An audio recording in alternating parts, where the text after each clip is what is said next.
Hello, this is Ashen. What if Konoha threw Naruto into the forest of death, and instead of dying, he found the power of a legendary swordsman? In this alternate Naruto story, Naruto grows up hated, abandoned, and treated like a monster by the village. But when the council decides he is too dangerous, they send him into the forest of death and leave him there to survive alone. No teachers, no friends, no protection.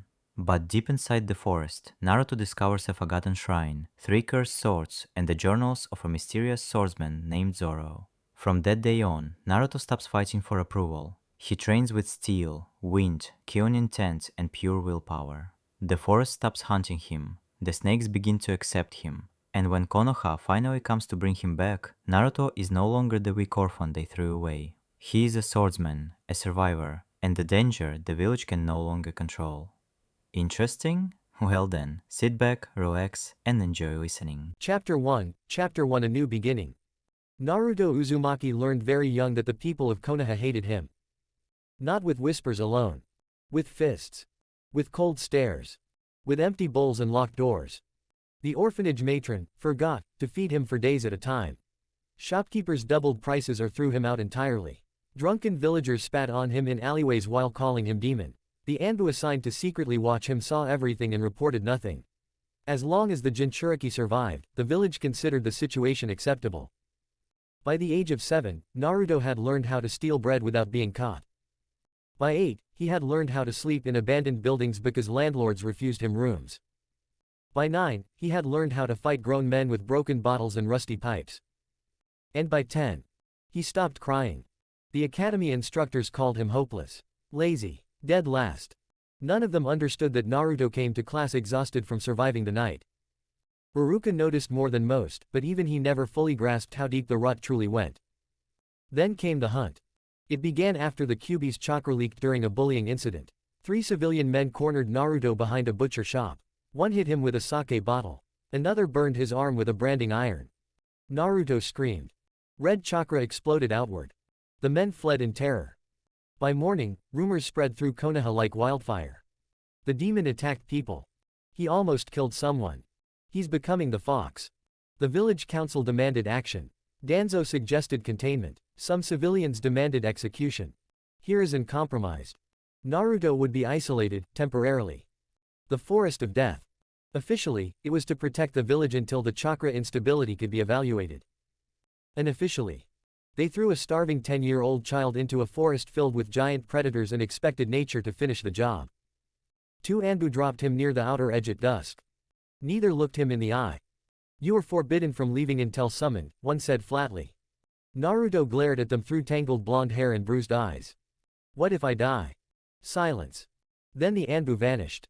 Naruto laughed bitterly. Yeah, he muttered. That sounds about right. The forest of death was alive. Not metaphorically. Naruto could feel it breathing.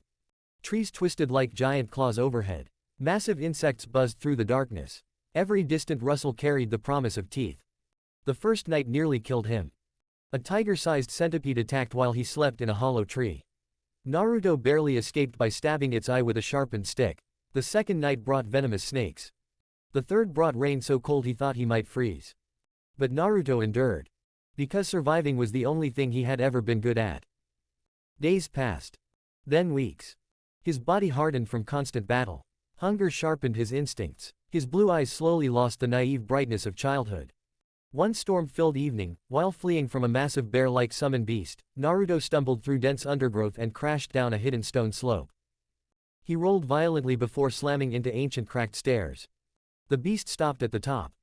Then whimpered. And fled. Naruto blinked upward in confusion. At the bottom of the ravine stood a forgotten shrine. Ancient. Rotting.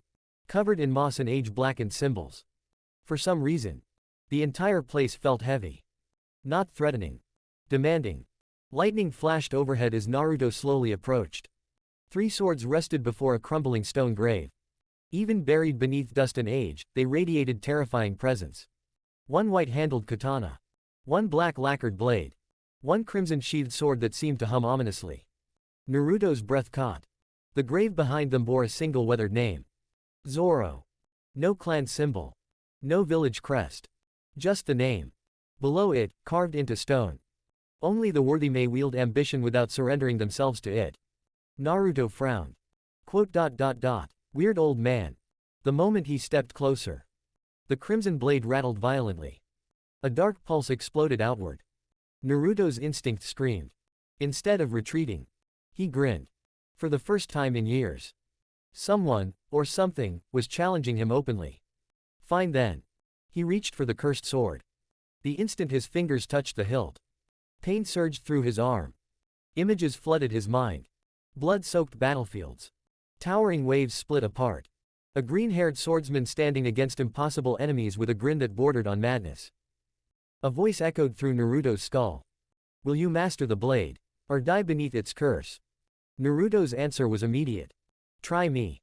The sword went still. Wind exploded across the shrine. The other two blades trembled in response. Then silence returned. Naruto stared down at the weapon in his hand. Despite years of neglect, the blade gleamed with deadly beauty. Something inside him settled. Not peace. Never peace. Purpose. For the first time in his life, Naruto felt chosen. The shrine became his home. Hidden from the world. Protected by ancient seals worn nearly invisible with time. Among the ruins, Naruto discovered journals left behind by the mysterious swordsman named Zoro. They contained impossible training methods. Sword stances. Meditation exercises. Techniques centered around overwhelming willpower rather than chakra alone. One phrase appeared repeatedly. A swordsman's greatest weapon is not steel. It is intent. Naruto trained relentlessly. Morning until collapse. Then again after waking. The cursed blades fought him constantly. Especially the crimson sword. It cut him. Rejected him. Drained his chakra violently whenever his focus slipped. But Naruto refused to surrender. Every scar became proof he was surviving. Months passed. His body changed. The once scrawny orphan grew lean and wiry with hardened muscle. His movements sharpened. His instincts became animalistic. He abandoned the bright orange clothing long ago. Now he wore dark pants bound at the calves, a green haramaki wrapped around his waist, and an open dark coat modeled after sketches found in Zoro's journals. 3 swords rested at his side. The forest of death stopped hunting him. Instead, it feared him. 1 year later, a Konoha hunter squad entered the forest searching for signs of the feral Jinchuriki. They found giant predator corpses split cleanly in half. Trees sliced apart. And deep in the forest, they found Naruto. Standing atop a cliff beneath moonlight. 3 blades at his waist. Cold blue eyes staring down at them without fear. One Jonin stepped forward carefully. Naruto, the Hokage wants you to return. Naruto rested a hand on the crimson hilt. And if I don't? The pressure that exploded outward nearly dropped the squad to their knees. Killing intent. Pure. Monstrous. Not Kyuubi chakra. His own. The Jonin's face paled. Naruto smiled slightly. Not warm. Not kind. Sharp. Dangerous. The village threw me away, he said quietly. So why should I go back? Behind him, the cursed blades hummed in approval. Thunder rolled across the forest of death. The Anbu squad froze beneath the suffocating pressure pouring from Naruto Uzumaki. It felt wrong. Not like chakra. Not like the savage hatred of the 9 tails they had expected. This was focused. Controlled. Like standing before a drawn blade pressed against their throats. Naruto rested one hand on the crimson katana while the other hung loosely at his side. The moonlight caught the edges of the 3 swords at his waist. One of the Anbu swallowed hard beneath his porcelain mask. How? He whispered. Naruto tilted his head slightly. How what? You haven't been trained. Naruto's smile sharpened. Sure I have. The killing intent intensified. The trees around the clearing began creaking violently. Birds exploded from the canopy in panic. One Anbu dropped to a knee instinctively. Another reached for a kunai before immediately stopping himself. Every survival instinct he possessed screamed not to provoke the blonde standing before them. Naruto slowly drew the white-handled blade. Steel whispered through the air. The moment the sword fully cleared its sheath, wind spiraled around the edge. Not visible chakra molding like a normal shinobi technique. Sharper. Denser. The air itself distorted along the blade's edge. The Anbu captain's eyes widened. He's applying wind nature transformation directly into the weapon. Naruto vanished. The captain barely managed to twist sideways. A pressure wave screamed through the clearing. The massive tree behind the Anbu split cleanly in half. Not cut. Erased. The upper half slowly slid free before crashing into the forest floor with a thunderous boom. Every Anbu instantly retreated. Naruto reappeared several feet away with the sword resting against his shoulder casually. No hand seals. No ninjutsu. Just overwhelming intent and impossible cutting power. The journals had described it simply. A true swordsman does not cut flesh alone. He cuts fear. Steel. Breath. The will of his enemy. The captain's mask cracked slightly as sweat ran down his neck. This is beyond genin level. Naruto's blue eyes remained cold. You came to drag me back, he asked quietly. Then do it. None of them moved. Because they all realized the same terrifying truth. If they attacked, someone was dying. And none of them were certain it would be Naruto. The blonde slowly sheathed the blade. Click. The sound echoed unnaturally loud in the silence. I'm done being hunted, Naruto said. Go tell the old man that. Then the pressure exploded outward again. Pure killing intent slammed into the squad like a physical force. The weakest Anbu stumbled backward, gasping for breath as horrifying visions flashed through their minds, being carved apart, drowning in blood, their bodies falling in pieces beneath those cursed blades. The captain understood immediately. This wasn't illusionary genjutsu. Naruto's intent was so refined it was triggering primal fear responses. The journals had called it the presence of the strong. An overwhelming force of will capable of breaking weaker opponents before blades ever crossed. Retreat, the captain barked. The Anbu vanished instantly. Not tactically. Not orderly. They fled. Naruto watched silently as the forest grew quiet once more. Then he looked down at his swords. The crimson blade hummed approvingly. Yeah, Naruto muttered, I'm not going back weak. Hours later. The forest of death had gone unnaturally still.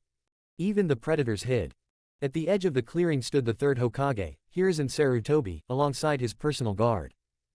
Unlike the Anbu, Hiruzen did not hide his presence. The old Hokage studied the destruction carefully. Trees sliced apart with impossible precision. Deep scars carved into stone. The lingering sensation in the air. Killing intent. One of the guards spoke uneasily. Lord Hokage, are we certain this is Naruto? Hiruzen exhaled smoke from his pipe slowly. Yes. The old man's eyes darkened. But something has changed. He stepped forward into the clearing. Naruto, Hiruzen called calmly. I know you can hear me. Silence answered. Then. A sharp whistle cut through the air. The Hokage's instinct screamed. Clang. One of his guards barely deflected a flying slash of compressed wind with a chakra blade. The impact launched the Jonin backward several meters. Hiruzen's eyes narrowed. Not a projectile. A flying cut. Invisible until impact. From the darkness above, Naruto's voice echoed coldly. You brought backup this time. The guards instantly formed around Hiruzen. Then Naruto dropped from the canopy. He landed lightly atop a broken stone pillar at the center of the clearing. The guards stiffened immediately. The reports had not prepared them. Naruto no longer looked like a neglected academy failure. He looked dangerous. His dark coat fluttered slightly in the wind. 3 swords rested at his hip. A green waist wrap bound tightly around his midsection. Thin scars marked his arms and collarbone. But it was his eyes that disturbed them most. Focused. Predatory. Ancient beyond his age. Hiruzen stared quietly at him. You've grown. Naruto laughed once. A humorless sound. That happens when people stop feeding you and throw you into a death forest. Several guards winced. Hiruzen's expression tightened with guilt. I never intended for things to go this far. Naruto's hand rested lightly on the black-bladed sword. But they did. For several moments, neither moved. Then Hiruzen noticed something strange. The pressure around Naruto wasn't wild. It was restrained. Compressed like a blade sitting barely inside its sheath. How did you learn this? Hiruzen finally asked. Naruto glanced briefly toward the hidden shrine beyond the trees. Someone left behind strength, he said. I took it. One guard stepped forward angrily. Lord Hokage, this power is unstable. The Jinchuriki should be restrained imid. The man froze. Naruto had moved. No one saw him draw. The guard suddenly found a blade resting against his throat. Wind chakra hissed along the edge. A single movement would sever his head. The entire squad tensed. Naruto's killing intent flooded the clearing again. Not uncontrolled rage. Precision. Dominance. If you call me that again, Naruto said softly, I'll cut you. The guard couldn't breathe. Hiruzen raised a hand carefully. Enough. Naruto slowly lowered the blade. Then stepped back. Hiruzen studied him carefully. You still want to become a ninja? Naruto was quiet for a long moment.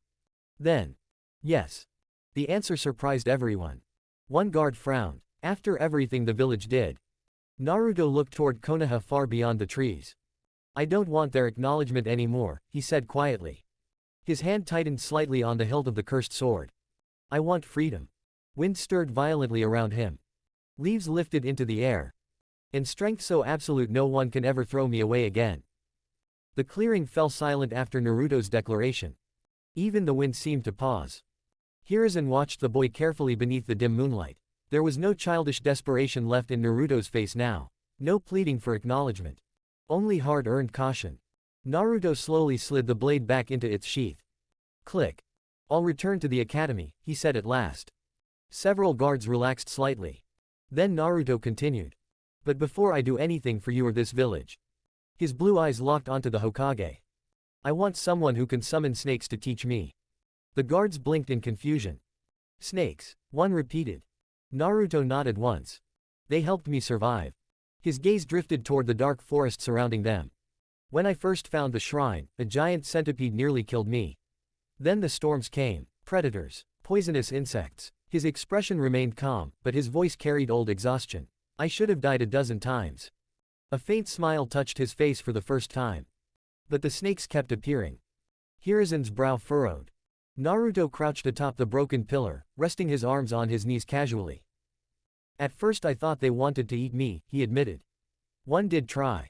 One of the guards snorted before immediately stopping when Naruto glanced at him. But after I killed a boar the size of a house, Naruto continued, they stopped attacking. His fingers tapped lightly against the hilt of the crimson blade. They watched. Watched? Hiruzen asked carefully. Naruto nodded. Every time I trained. The forest of death suddenly felt much darker to the Jonin present. Sometimes they brought food, Naruto said. Sometimes they warned me when something dangerous was nearby. One guard paled slightly. You're saying the snakes of the forest of death protected you? Naruto shrugged. Not protected. His eyes narrowed slightly. More like, accepted. Hiruzen exchanged a subtle glance with his guards. That was not normal. Large summoned species possessed intelligence rivaling humans. For wild serpents connected to Ruchi Cave to acknowledge Naruto at all was alarming. Especially considering the pressure radiating from the boy even now. Naruto hopped lightly from the pillar and landed on the ground. I learned something out here, he said quietly. The wind shifted around him again. Animals don't lie. The statement hit harder than any accusation. Naruto looked directly at Hiruzen. People in the village smiled while starving me. The old Hokage visibly flinched. The snakes never pretended to be kind. For several long moments nobody spoke. Finally Hiruzen exhaled slowly through his pipe. There are very few shinobi in the village with snake summoning contracts. Naruto crossed his arms. Then find one. A guard frowned immediately. You can't make demands of the Hokage. The pressure in the clearing spiked instantly. Not explosive. Sharp. Like dozens of invisible blades pressing against exposed skin. The guard stiffened. Naruto didn't even look at him. I can, Naruto said softly, because I'm the one agreeing to come back. The killing intent vanished a second later. But the message remained. The guards finally understood what the Anbu had experienced earlier. Naruto's presence alone controlled the battlefield now. Not through fear alone. Through certainty.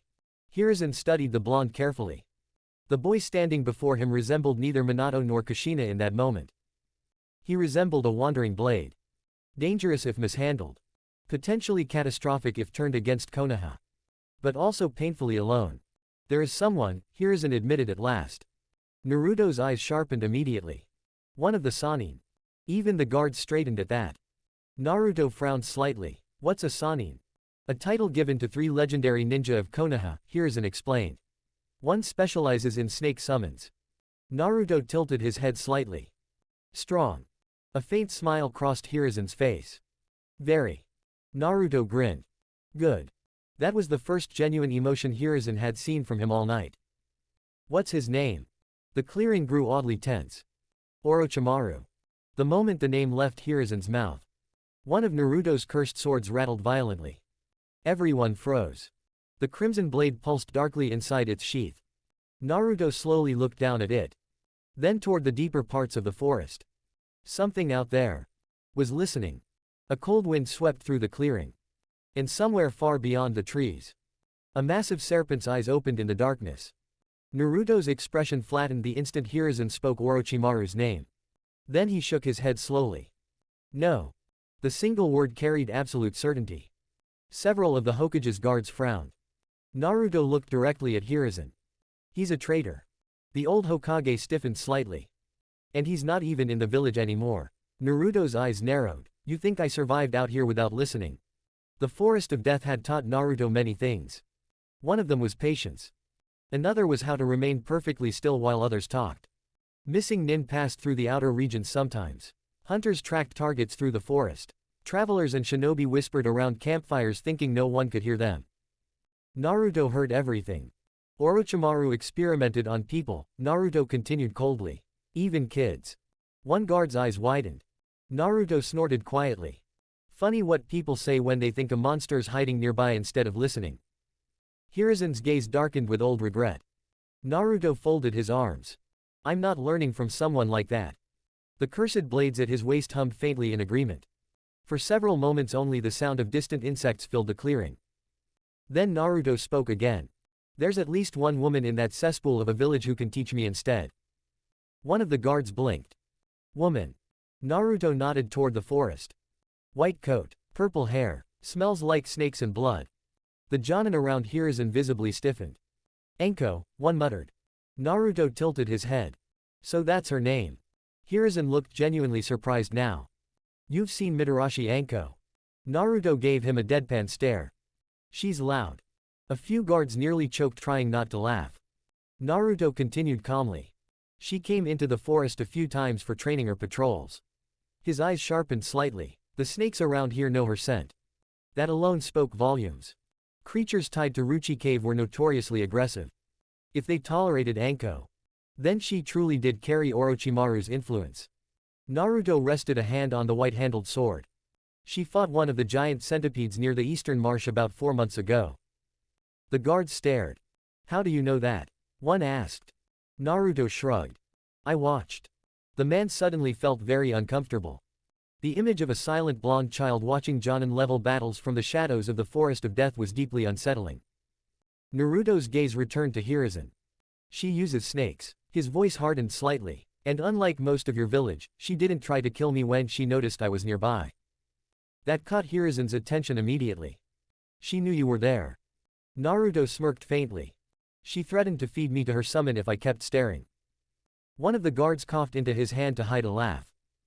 Naruto's smirk widened a fraction. But she also threw a ration pack into the trees before leaving. The clearing went quiet again. Hiruzen closed his eyes briefly. One ration pack. Such a tiny act.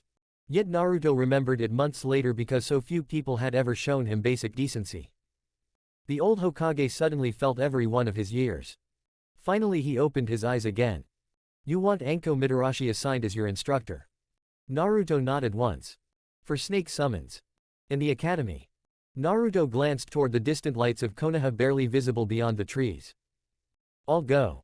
The answer surprised everyone again. But I'm not learning your way. Wind curled around the hilts of his swords. I don't care about flashy jutsu.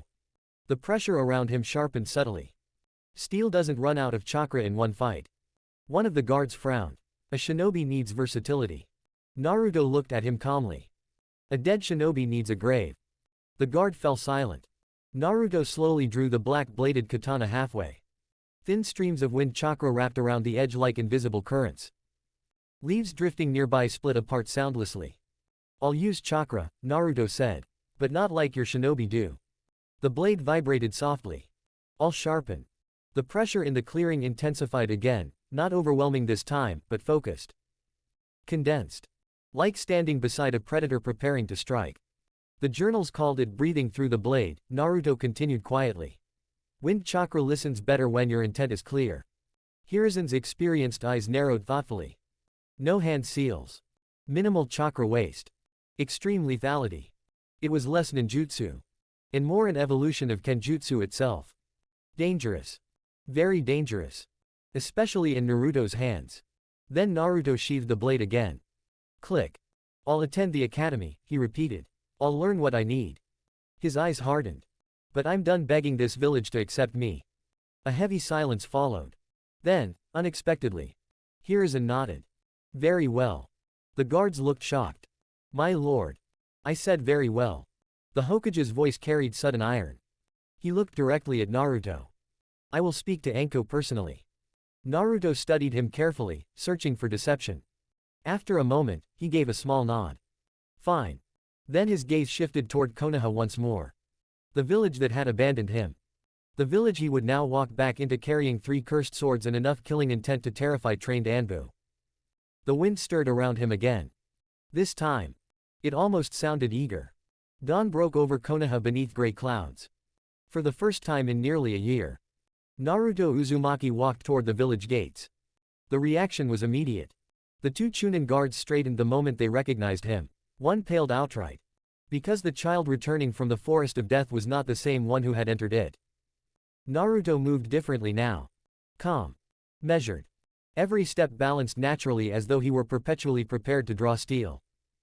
3 swords rested visibly at his waist. The longest black sheathed blade hung at his left hip while the other 2 crossed slightly behind it. Combined with the dark clothing and green waist wrap, the entire image felt dangerously foreign compared to Konoha's standard shinobi attire. Most disturbing of all. Naruto's eyes never wandered. The old Naruto looked at everything with loud curiosity and desperate energy. This Naruto evaluated. The guards felt like prey being assessed. One of them forced a laugh nervously. Naruto, you're alive. Naruto stopped before the gate. Blue eyes settled on the speaker. Yes. The simple answer nearly made the man sweat. Hiruzen and his personal guard arrived moments later from behind. The old Hokage observed the tense atmosphere quietly. Open the gate, Hiruzen ordered. The guards obeyed instantly. The massive doors creaked open. Naruto stared at the village beyond them. Konoha. The place that created him. And discarded him. For several seconds he simply stood there. Then he walked forward. The moment civilians noticed him. Fear spread. People froze mid-step. Shopkeepers hurried children indoors. Whispers erupted everywhere. The demon. He's back. What are those swords? Why does he look like that? Naruto ignored them all. Years ago those whispers would have hurt. Now. They were background noise. The killing intent he learned to suppress in the forest leaked instinctively the longer he remained surrounded by hostile eyes. Not enough to harm. Just enough. Several civilians suddenly shivered as Naruto passed. Some stepped aside unconsciously. Others lowered their gazes. Hiruzen noticed immediately. Naruto wasn't threatening them intentionally. His presence alone had changed. The villagers sensed danger on instinct. Ahead, a group of academy students rounded the street corner laughing loudly. The laughter died instantly upon seeing Naruto. Iruka Yumino stood among them carrying training equipment. Shock crossed the instructor's face. Naruto. Naruto looked at him silently. Iruka nearly lost his composure. The boy's face remained recognizable, but everything else had changed. The scars. The swords. The cold stillness in his posture. And his eyes. Iruka felt a chill run down his spine. Not because Naruto looked cruel. Because he looked prepared. For violence. One of the civilian mothers nearby suddenly grabbed her son and pulled him away harshly. Don't stare at him. Naruto's expression didn't change. But the wind around him stirred sharply. A nearby signpost split cleanly down the center. Everyone froze. Naruto blinked once. Then glanced at the sign. Oops. The cut had been unconscious. Wind chakra responding directly to irritation. The villagers backed away immediately. Iruka stared in disbelief.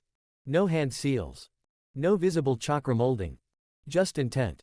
Hiruzen stepped forward calmly before panic could spread. That will be enough, the Hokage said quietly. Naruto exhaled slowly. The pressure vanished. The air settled. Iruka looked between them carefully. What happened to him? Naruto answered before Hiruzen could. The village happened to me. The words hit like a punch. Iruka visibly flinched. Naruto walked past him without another word. Then paused. You were less awful than most, Naruto admitted without turning around. Haruka stared after him speechlessly as the blonde continued down the street. That might have been the closest thing to gratitude Naruto had ever given anyone. The Hokage Tower. Hours later. Naruto sat casually on the windowsill inside Hiruzen's office while several jonin argued loudly nearby. He's unstable. He threatened Anbu. He's carrying cursed blades through the village. A child should not possess killing intent like that. Naruto ignored them completely while cleaning the white-handled sword with a cloth. The movement was methodical.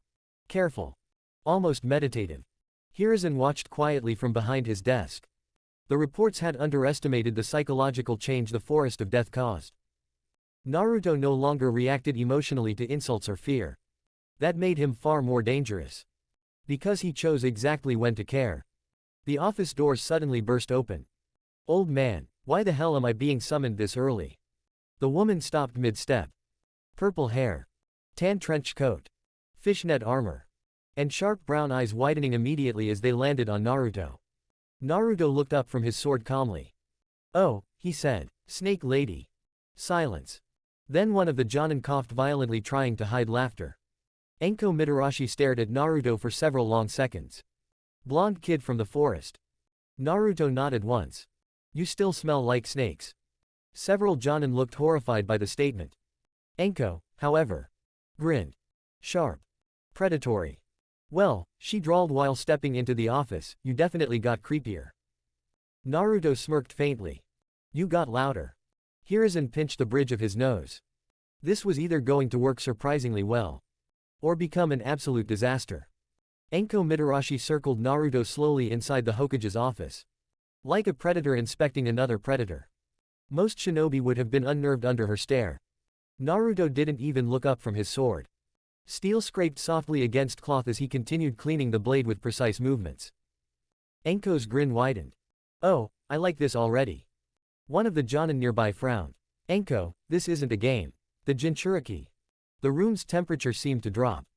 Naruto stopped moving. Not dramatically. Just still. But killing intent leaked into the office like blood in water. The jonin's voice caught in his throat. Naruto slowly lifted his eyes. "I warned one of the guards already," he said quietly. "Don't call me that." Wind stirred across the room. Papers lifted from desks. The edge of the jonin's sleeve suddenly split open with a clean slice. No one saw Naruto move. Several shinobi instantly tensed. Anko's grin only widened further. "Oh ho," she mused. That wasn't chakra projection. Naruto looked back down at the sword. Air pressure. The jonin paled. Hiruzen exhaled smoke slowly. Enough. The pressure vanished immediately. Naruto respected strength. And despite everything, he still respected the old Hokage at least enough to listen. Anko hopped up onto Hiruzen's desk casually and studied Naruto more carefully. "You survived a year in the Forest of Death alone," she said. "With swords." Naruto nodded. "And snakes." "And snakes," Naruto agreed. Anko's expression sharpened slightly. "That part interests me." Naruto finally slid the blade back into its sheath. Click. "The snakes there aren't normal." "No kidding," Anko snorted. Naruto ignored the interruption. "They watched me train." His eyes narrowed thoughtfully. "Some tried to test me." "Test you how?" Naruto answered flatly. "By trying to eat me." A couple jonin grimaced. Anko barked out a laugh. "Sounds about right." Naruto stood from the windowsill at last. Despite only being around academy age, his presence immediately shifted the room. Not because of chakra alone. But posture. Awareness. Every movement efficient and balanced. Like someone perpetually ready to cut down an enemy. Anko noticed instantly. "You learned from an actual swordsman," she said quietly. Naruto's gaze flicked toward her. "Sort of." The cursed blades hummed faintly. Hiruzen leaned forward slightly. "The shrine." Naruto nodded once. "I found journals." "Whose journals?" one jonin demanded. Naruto shrugged. "Dead guy named Zoro." The room went silent. One jonin frowned. "Never heard of him." Naruto's eyes sharpened slightly. "That's because he's dead." Anko snorted again while several others looked annoyed. But Hiruzen noticed something important. Naruto never once lied about the source of his abilities. He simply gave only what he chose to. Anko hopped off the desk and approached him directly. Then, without warning, she attacked. A kunai flashed toward Naruto's throat. The Jonin shouted. Naruto moved instantly. Clang. Steel screamed.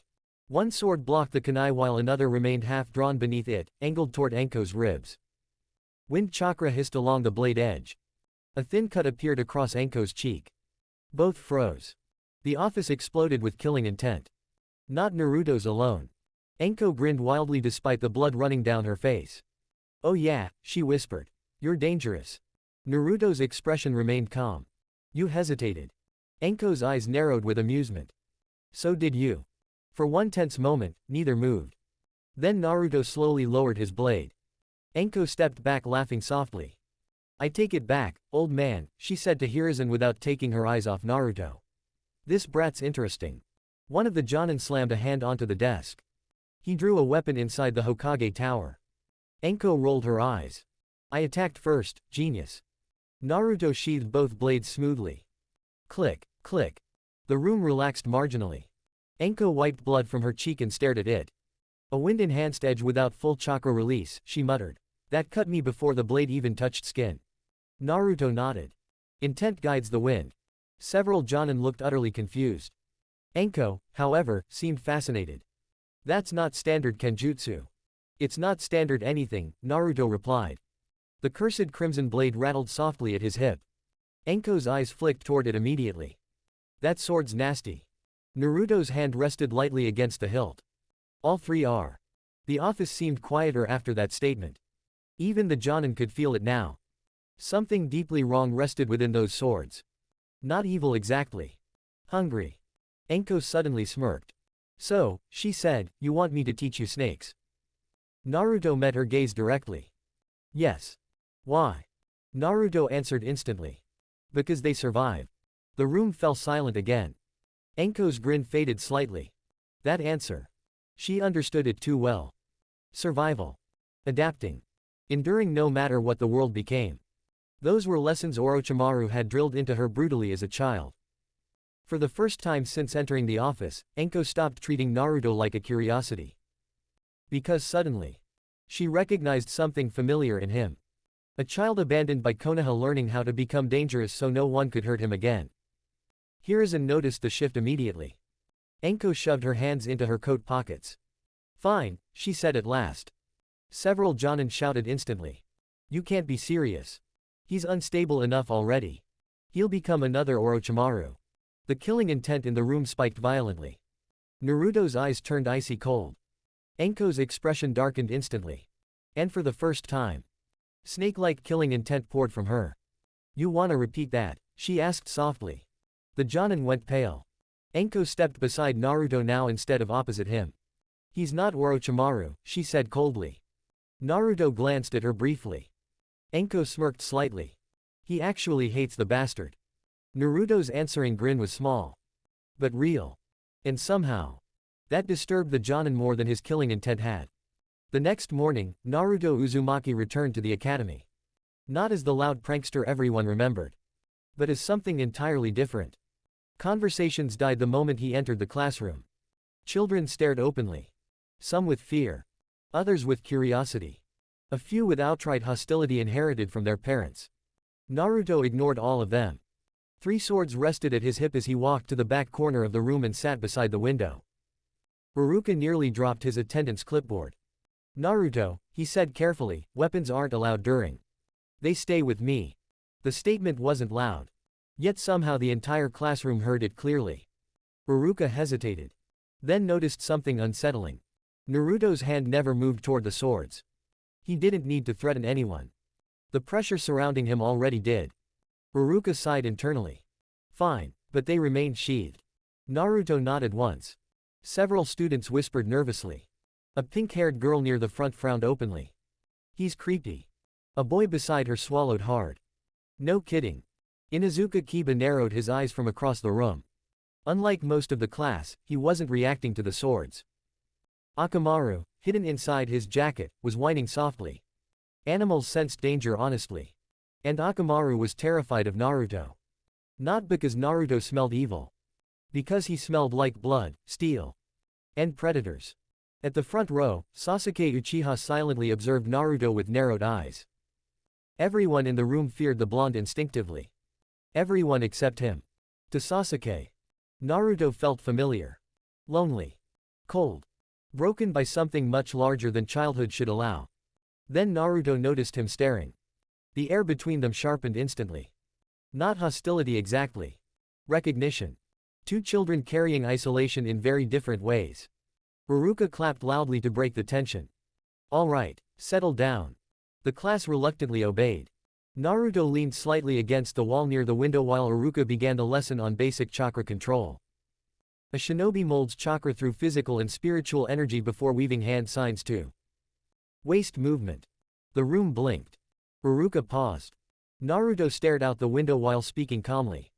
Against fast opponents, hand signs create openings. Several students scoffed immediately. Iruka frowned slightly. Hand signs are essential for most shinobi arts. Naruto shrugged. Most shinobi die. Silence. Some students laughed nervously. Iruka pinched the bridge of his nose.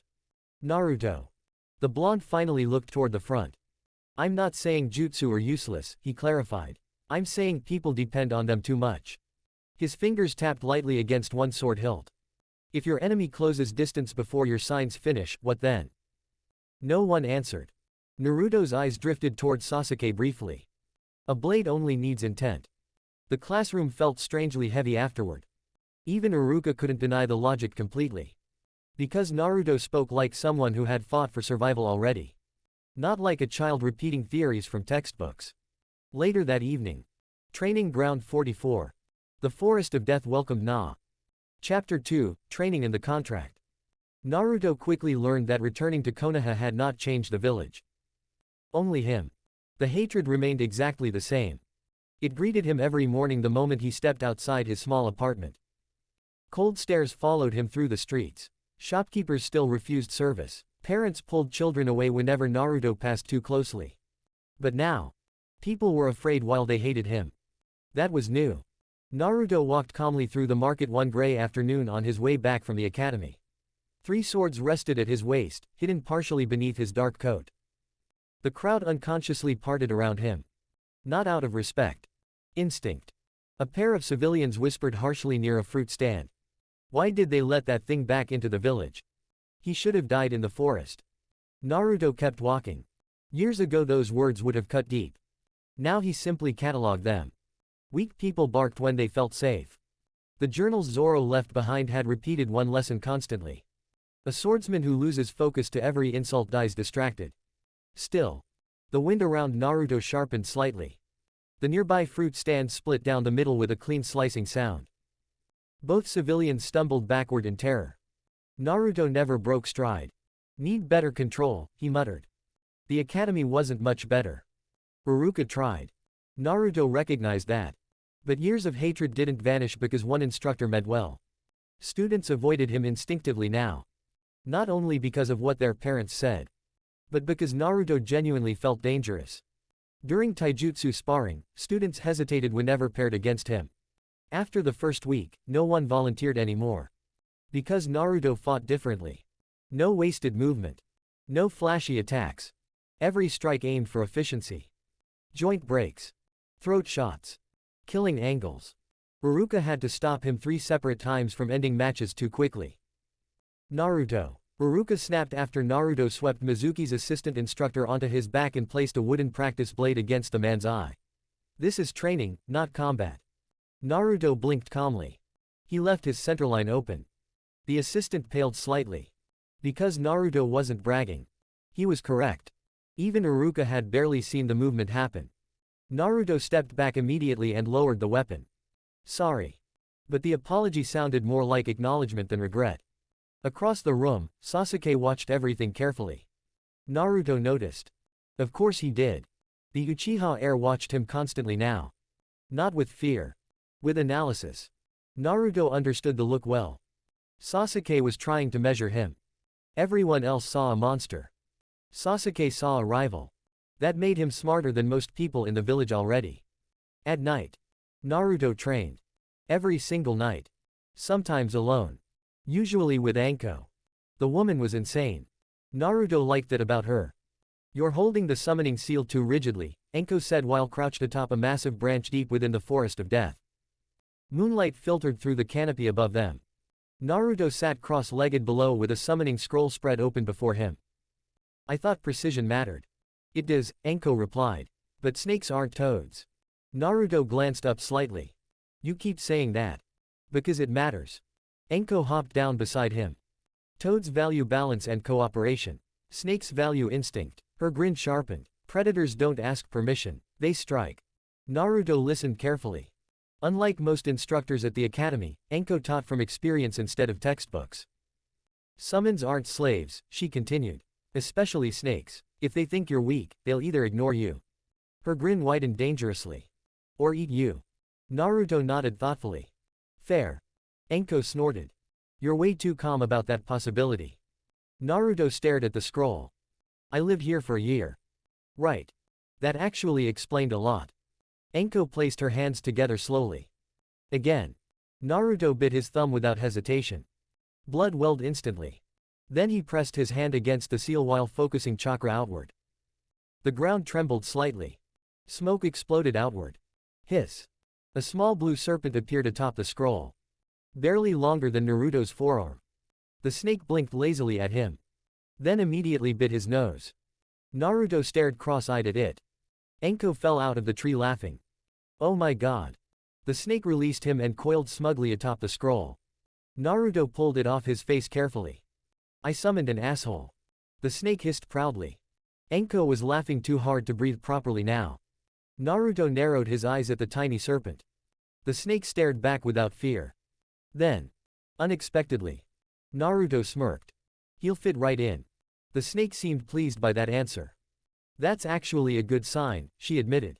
Small snakes are usually the first to answer new contractors. Naruto looked at the serpent curiously. Can it talk? Eventually, Anko said, if it likes you enough.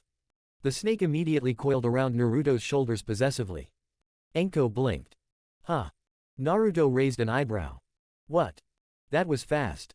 The tiny serpent rested comfortably against Naruto's neck, completely relaxed. Most beginner summoners struggled for months earning even basic tolerance from snake summons.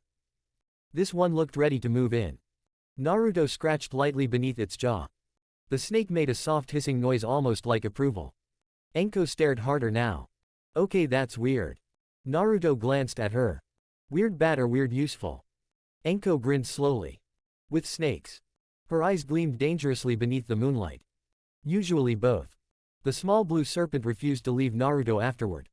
3 days later, it was still wrapped comfortably around his shoulders while he sat through academy lectures.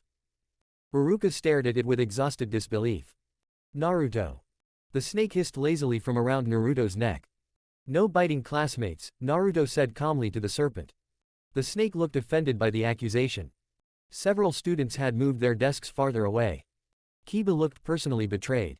You brought a snake into class. Naruto glanced at him. You bring a dog. That's different. Naruto looked down at Akamaru, who was currently growling nervously from inside Kiba's jacket. Mine's quieter. Several students snorted laughter. Kiba sputtered angrily while Iruka pinched the bridge of his nose. Somehow Naruto had become even harder to manage after returning from the forest of death. Not louder. Worse. Dry humor. Deadpan comments. And a terrifying tendency to say genuinely disturbing things casually. Iruka pointed at the serpent. What's its name? Naruto blinked. Then looked at the snake. I forgot to give you one. The serpent bit his ear. Ow. Several students burst into laughter. Even Sakura covered her mouth trying not to smile. Naruto rubbed his ear with mild irritation. Okay, rude. The snake hissed smugly. Anko leaned casually against the classroom doorway watching the scene with open amusement. The academy staff had stopped questioning why one of Konoha's most unstable jonin kept appearing around Naruto constantly. Mostly because neither of them listened anyway. Anko smirked. He likes you. Naruto looked unconvinced. He keeps biting me. Yep, Anko replied. Definitely likes you. That answer somehow made perfect sense coming from her. Sasuke observed the interaction silently from across the room. The more he watched Naruto, the less he understood him. Naruto still carried coldness around him like armor. The killing intent never fully vanished. And yet, the small snake resting around his shoulders looked completely comfortable there. Animals trusted Naruto. That bothered Sasuke for reasons he couldn't explain. Later that afternoon. Training Ground 7. Wind screamed through the clearing. Naruto's swords flashed beneath the setting sun while Anko dodged backward laughing. Oh, that one was almost good. Naruto stepped forward instantly. The white-handled cursed blade sliced downward. Anko twisted sideways. The pressure wave behind the attack carved a deep trench through 3 trees. Leaves exploded into the air. Naruto didn't stop moving. His second sword cleared its sheath mid-spin. Dual blades crossed toward Anko's neck. Clang. A massive snake erupted from smoke between them. Naruto's blades struck scales instead of flesh. The giant serpent hissed violently inches from his face. Naruto's eyes sharpened. Without hesitation. His killing intent surged outward. The massive snake froze. Not from fear exactly. Recognition. Predator meeting predator. Naruto lowered one blade slightly. The serpent slowly relaxed. Anko whistled from atop a nearby branch. Most genin would have pissed themselves. Naruto sheathed one sword smoothly. It wasn't trying to kill me. Anko grinned wider. You can tell already. Naruto nodded once. Intent matters. That phrase again. Anko noticed Naruto repeated it constantly now. Intent guides the blade. Intent sharpens wind. Intent breaks fear. Everything Naruto learned from those journals revolved around willpower. Not chakra reserves. Not bloodlines. Will. Anko dropped from the branch. All right, she said while dusting herself off, time for the next step. Naruto raised an eyebrow. The bigger snakes. Anko's grin became deeply concerning. Nope. She tossed him another scroll. Venoms. Naruto stared at her. Venoms. Every snake summoner worth a damn understands poisons, Anko explained casually. Paralytics. Hallucinogens. Muscle killers. Naruto opened the scroll carefully. Rows of notes filled the inside alongside diagrams of fangs and toxin glands. Most academy students learned basic kunai throwing at his age. Anko was teaching him chemical warfare. Naruto looked up. You're a terrible teacher. Anko looked delighted. And you're learning fast. The tiny blue snake around Naruto's shoulders hissed approvingly. Naruto sighed softly. Everyone around me is insane. Correct. Anko pointed dramatically at him. First smart thing you've said all week. Naruto ignored her and returned attention to the scroll. Poison use made tactical sense. Minimal chakra cost. High lethality. Efficient. The swords at his waist hummed faintly as though approving the mindset. Anko noticed immediately. You know, she said more quietly, those blades react to your emotions. Naruto glanced down at them. I noticed. The crimson blade especially had become increasingly responsive lately. Whenever Naruto's killing intent surged, the sword almost seemed eager. Hungry. It should have worried him more. Instead. It felt natural. Anko leaned against a tree. You ever think maybe cursed swords aren't supposed to like people? Naruto considered that. Then shrugged. People never liked me much either. Anko stared at him silently for a moment. Then snorted softly. Fair enough. The training continued until moonlight covered the clearing. Naruto practiced channeling wind chakra through his blades while maintaining perfect emotional control. That part mattered most. The journals warned repeatedly. A swordsman ruled by emotion becomes a beast with steel. Control your intent. Or your intent controls you. Naruto understood that lesson intimately. Because every time villagers spat at him. Every time civilians glared with hatred. Every time whispers of monster followed him through Konoha. The cursed blades whispered back. Cut them. The temptation was always there. Easy. Simple. Permanent. Naruto resisted anyway. Not because Konoha deserved mercy. But because strength without control was just another form of weakness. And Naruto refused to be weak ever again. Rain poured over Konoha 3 nights later. Cold water hammered rooftops while thunder growled across the sky. Naruto stood alone in the center of Training Ground 7 with his swords planted upright in the mud around him. Eyes closed. Breathing slow. Wind chakra drifted around his body in thin invisible currents sharp enough to slice falling raindrops apart before they touched him. Anko watched from beneath a nearby tree branch with narrowed eyes. That's creepy. Naruto ignored her. The tiny blue snake coiled around his shoulders lifted its head proudly. The journals had described the exercise as listening to the breath of the world. Not sensing chakra. Something deeper. Movement. Pressure. Intent. Naruto could feel every raindrop. Every branch swaying overhead. Every heartbeat nearby. Even Anko's breathing pattern. Slow. Relaxed. Predatory. The moment her muscles tightened, Naruto moved. A kunai shot through the exact spot his throat had occupied an instant earlier. Naruto drew one blade in a single fluid motion. Shing. The flying kunai split apart midair. Anko appeared behind him immediately afterward. Too slow. Naruto twisted sideways. Steel collided with another kunai in a burst of sparks. Anko grinned viciously. Better. The exchange exploded into motion. Anko attacked relentlessly from blind spots and shadows while Naruto responded with instinctive precision. No wasted movement. No flashy acrobatics. Every dodge minimal. Every strike lethal. Trees around them split apart under compressed wind slashes whenever Naruto's blades missed by inches. Anko ducked beneath one attack and swept Naruto's legs. Instead of falling, Naruto planted one hand against the ground and spun violently. His second blade flashed toward her ribs. Anko's eyes widened slightly. Clang. She barely blocked in time. Wind pressure erupted outward and shredded the surrounding grass flat. The tiny snake around Naruto's shoulders hissed excitedly. Anko leapt backward laughing. Okay, now that was good. Naruto straightened calmly. You keep aiming for my blind spots. That's because enemies do that. Naruto nodded once. Fair. Anko blinked. You know, most kids argue when I criticize them. Naruto slid one blade back into its sheath. Most kids didn't grow up fighting giant insects for food. Right. Honestly, she kept forgetting Naruto was technically still academy age. Everything about him felt older now. More hardened. Anko's grin faded slightly as she studied him beneath the rain. You really were alone out here the whole time. Naruto looked toward the deeper forest silently. Not entirely. Anko followed his gaze. The shadows between the trees shifted. Then, massive yellow eyes opened in the darkness. 1, 2, 5. Enormous serpents watched silently from the forest edge. Even Anko stiffened slightly. Those weren't normal snakes. The largest slowly slithered forward into the clearing. Its head alone dwarfed Naruto. Black scales gleamed beneath the rain while golden slit pupils fixed directly onto the blonde. Most shinobi would have frozen in terror. Naruto simply looked up calmly. You're staring again. The giant serpent hissed softly. Anko looked between them carefully. Naruto. Yeah. How long has that thing been following you? Naruto thought about it. Maybe 6 months. Anko nearly choked. 6. The massive snake shifted slightly. Anko instantly stopped shouting. Because now it was looking at her. Naruto noticed immediately.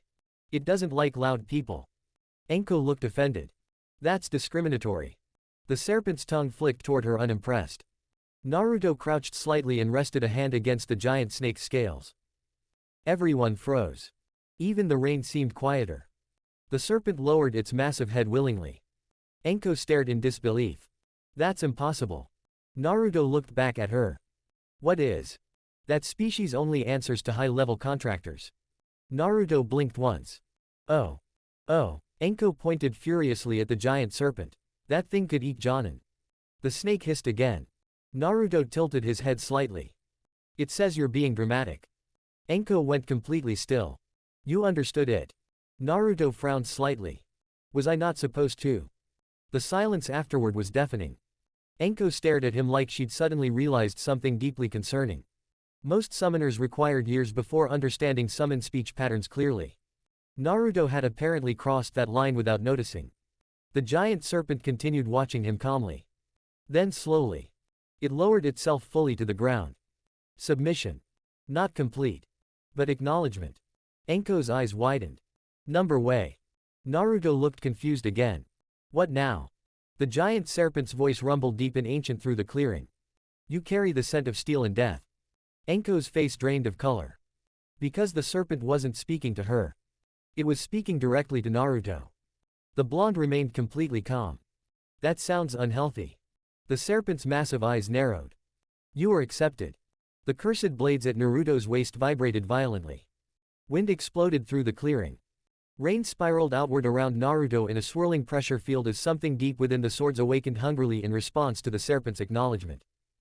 Anko took an involuntary step backward. For one terrifying second, Naruto's killing intent flooded the entire training ground. Ancient. Cold. Monstrous. Not wild like the Nine Tails. Focused. Like a blade against the throat of the world itself. Then Naruto exhaled slowly. And the pressure vanished. The giant serpent stared at him silently for several moments longer. Then disappeared back into the darkness. The forest slowly began breathing again afterward. Anko remained very still. Naruto. Yeah. What the hell are you becoming? Naruto looked down at the cursed swords quietly. Rainwater dripped from their sheaths like blood. Strong enough, he answered softly, that nobody can ever decide whether I deserve to live again. The academy became a battlefield. Not an open one. Not yet. But every day, tension between Naruto and the rest of the class sharpened further. Especially with Sasuke Uchiha and Kiba Inuzuka. Kiba antagonized Naruto loudly. Sasuke did it silently. Both were dangerous in different ways. Naruto, you're up. Iruka stepped back as students gathered around the sparring circle. Morning sunlight streamed through the academy windows while whispers spread instantly across the room. Naruto rose calmly from his seat near the back wall. His small blue snake lazily lifted its head from around his shoulders. Across the sparring mat, Kiba cracked his knuckles with an eager grin. Finally. Naruto looked mildly unimpressed. You seem excited. Kiba snorted. Somebody's gotta knock that creepy attitude out of you. Akamaru barked agreement from atop Kiba's head. Naruto glanced at the puppy. Your dog talks more than you do. Several students laughed. Kiba's eye twitched. Iruka sighed immediately. Just begin already. The instant the signal came. Kiba lunged aggressively. Fast. Much faster than average academy students. Naruto noticed immediately that Kiba fought like a wild animal. Direct. Relentless. Instinctive. Naruto sidestepped smoothly. Kiba's punch missed by inches. Naruto lightly tapped two fingers against Kiba's exposed ribs as the boy passed him. Kiba froze. Then slowly looked down. Naruto's practice blade rested against his liver. Silence filled the room. Kiba hadn't even seen him draw it. Naruto tilted his head slightly. You overcommit. Kiba jerked backward angrily. That doesn't count. It counts, Iruka said tiredly. Kiba growled low in his throat. Naruto sheathed the wooden blade. Click. That sound had started making the class nervous. Everything Naruto did with swords looked too natural. Too practiced. Kiba rushed him again. This time Naruto moved differently. One step. Pivot. His foot caught Kiba's ankle while his shoulder redirected momentum. Kiba slammed face first into the mat. The classroom burst into laughter.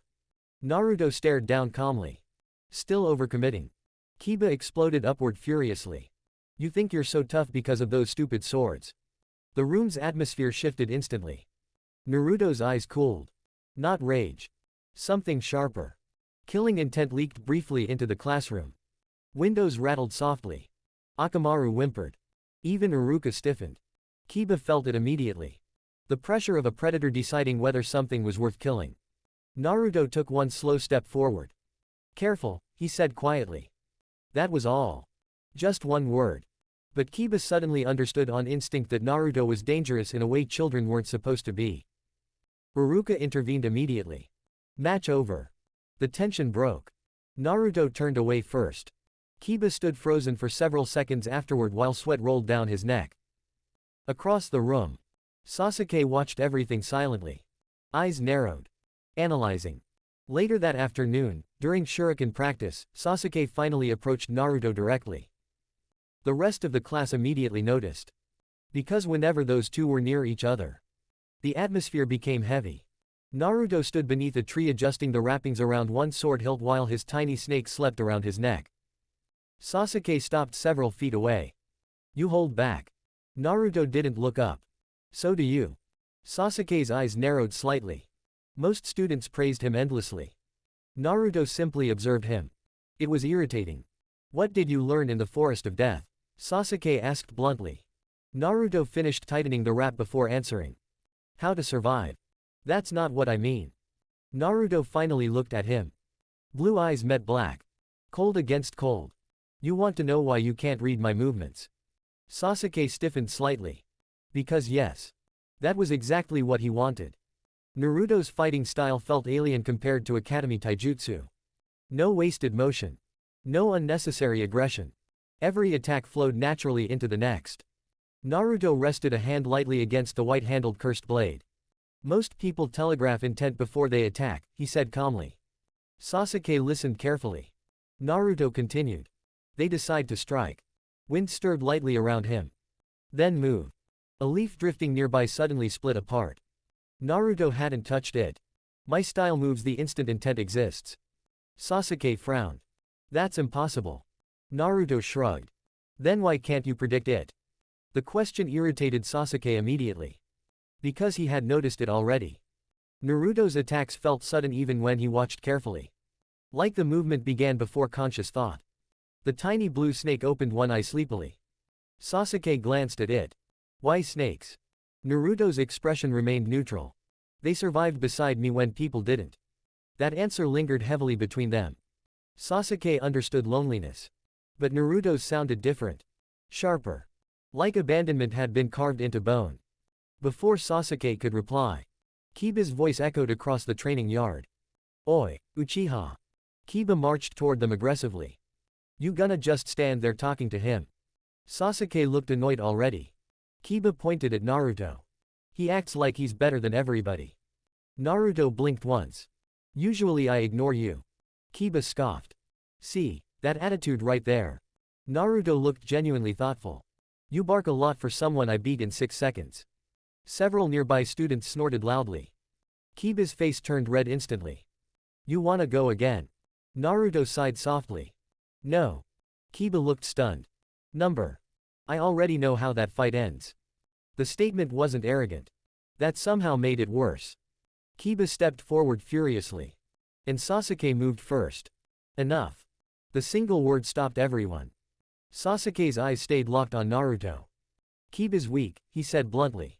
I'm not. The entire yard went silent. Kiba looked personally betrayed. Naruto studied Sasuke quietly. Then, very slightly, he smirked. Not mocking. Interested. Probably not, Naruto admitted. Wind curled softly around the swords at his waist.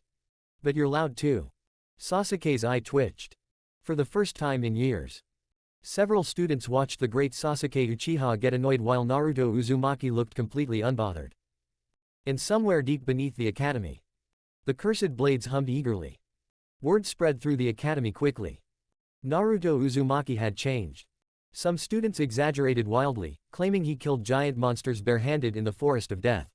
Others whispered that he learned forbidden techniques from ghosts beneath the forest. The truth somehow sounded stranger than the rumors. Naruto himself didn't care. He attended classes. He trained. He ignored insults. And every day, the pressure surrounding him grew sharper. It happened during chakra control exercises. Ruruka stood at the front of the classroom holding a scroll while students practiced leaf balancing. Focus your chakra evenly, Ruruka instructed patiently. Control matters more than volume. Most students concentrated intensely. Leaves trembled atop foreheads around the room. Naruto sat near the back wall with a leaf resting against one finger instead. Not on his forehead. His finger. The leaf hovered there spinning slowly without touching skin. Ruruka paused mid-sentence. Naruto. Naruto looked up. You're supposed to use direct chakra contact. I am. No, Ruruka corrected carefully, you're using wind manipulation. Naruto glanced at the spinning leaf. Oh. Several students stared openly now. Sasuke narrowed his eyes immediately. Naruto wasn't even trying and his chakra nature was leaking instinctively into exercises. Ruruka walked closer cautiously. How are you doing that? Naruto thought about it. The wind moves easier when I don't force it. That sounded completely unhelpful. Ruruka sighed. Try the exercise normally. Naruto nodded once. The leaf settled onto his forehead. Then instantly split into 4 perfectly equal pieces. The classroom froze. Naruto blinked. Still wrong. Kiba barked out laughter immediately. How do you even mess that up? Naruto picked one tiny leaf piece off his nose calmly. I touched it too hard. That's not touching too hard. Naruto shrugged. It is for me. Ruruka suddenly looked deeply concerned. Because Naruto wasn't flexing. His chakra control genuinely functioned differently now. Less like a shinobi. More like a sharpened weapon. After class, Sasuke cornered Naruto near the academy fence. You're holding back. Naruto looked bored already. You said that before. And I was right. The wind shifted lightly around Naruto's coat. Sasuke noticed everything now. The way Naruto always positioned himself with escape routes nearby. The way his hand naturally rested near his swords. The way he constantly scanned surroundings without appearing to. Naruto lived like someone expecting attacks. Sasuke understood that mindset more than he wanted to admit. You don't use ninjutsu, Sasuke continued. Not really. Naruto leaned against the fence casually. I use chakra. That's not the same. Naruto's eyes sharpened slightly. Most ninja use chakra like fuel. The tiny blue snake lifted its head from Naruto's shoulders sleepily. I use it like sharpening a blade. Sasuke folded his arms. That doesn't explain your pressure. Naruto was quiet for a moment. Then. You ever kill something trying to eat you? Sasuke stiffened slightly. What? Naruto looked toward the distant forest of death. The first time I killed one of those giant centipedes, his voice remained calm. I realized fear wastes movement. The memory lingered behind his eyes. Blood. Rain. Screaming instinct. If you hesitate, you die. Sasuke listened silently. Naruto looked back at him. So eventually, he said quietly, you stop hesitating. The air between them grew heavier afterward. Not chakra. Intent. Sasuke suddenly realized Naruto wasn't trying to intimidate people. This was simply what surviving had turned him into. Before he could answer. Hey. Kiba again. Naruto sighed immediately. Does he track you by smell or something? Sasuke almost smirked. Almost. Kiba stomped toward them with Akamaru barking excitedly. You skipped sparring practice. Naruto frowned slightly. I was standing right here. That's not the point. Naruto genuinely looked confused now. Kiba pointed accusingly. You keep acting like nobody's worth your time. Naruto stared at him for several long seconds. Then asked calmly. Are you? The silence afterward was catastrophic. Several nearby students immediately backed away. Kiba's face went red with fury. You. Akamaru suddenly whimpered. Naruto's killing intent had leaked again. Only slightly. But enough. The grass around Naruto's feet bent outward beneath invisible pressure. Sasuke felt it too. Cold. Focused. Not explosive anger. Controlled violence. Naruto looked at Kiba calmly. If you want my attention, he said quietly, be dangerous. Even Sasuke's eyes widened slightly at that answer. Kiba froze. Not because he was scared exactly. But because Naruto meant it completely. Strength recognized strength. Nothing else mattered. An uncomfortable realization settled over Sasuke then. Naruto viewed the academy differently from everyone else. Students saw school. Naruto saw preparation. Every lesson. Every spar. Every interaction. Measured through survival. Anko's voice suddenly echoed from a nearby rooftop. Well, that's one way to traumatize your classmates. Everyone looked up. Anko crouched lazily on the roof edge eating dango. Naruto glanced at her. You're early. I got bored. She hopped down beside him casually. Several students backed away immediately. Anko noticed and grinned wider. Ah, are they scared of us? Naruto looked around at the nervous students. Probably. Anko slung an arm around Naruto's shoulders dramatically. Good. Fear keeps idiots honest. Haruka appeared nearby just in time to hear that. Anko. What? She asked innocently. You are making him worse. Anko looked deeply offended. Excuse you, I'm refining him. Naruto nodded seriously. She's teaching me interrogation tactics tonight. Haruka went completely silent. Anko grinned like a demon.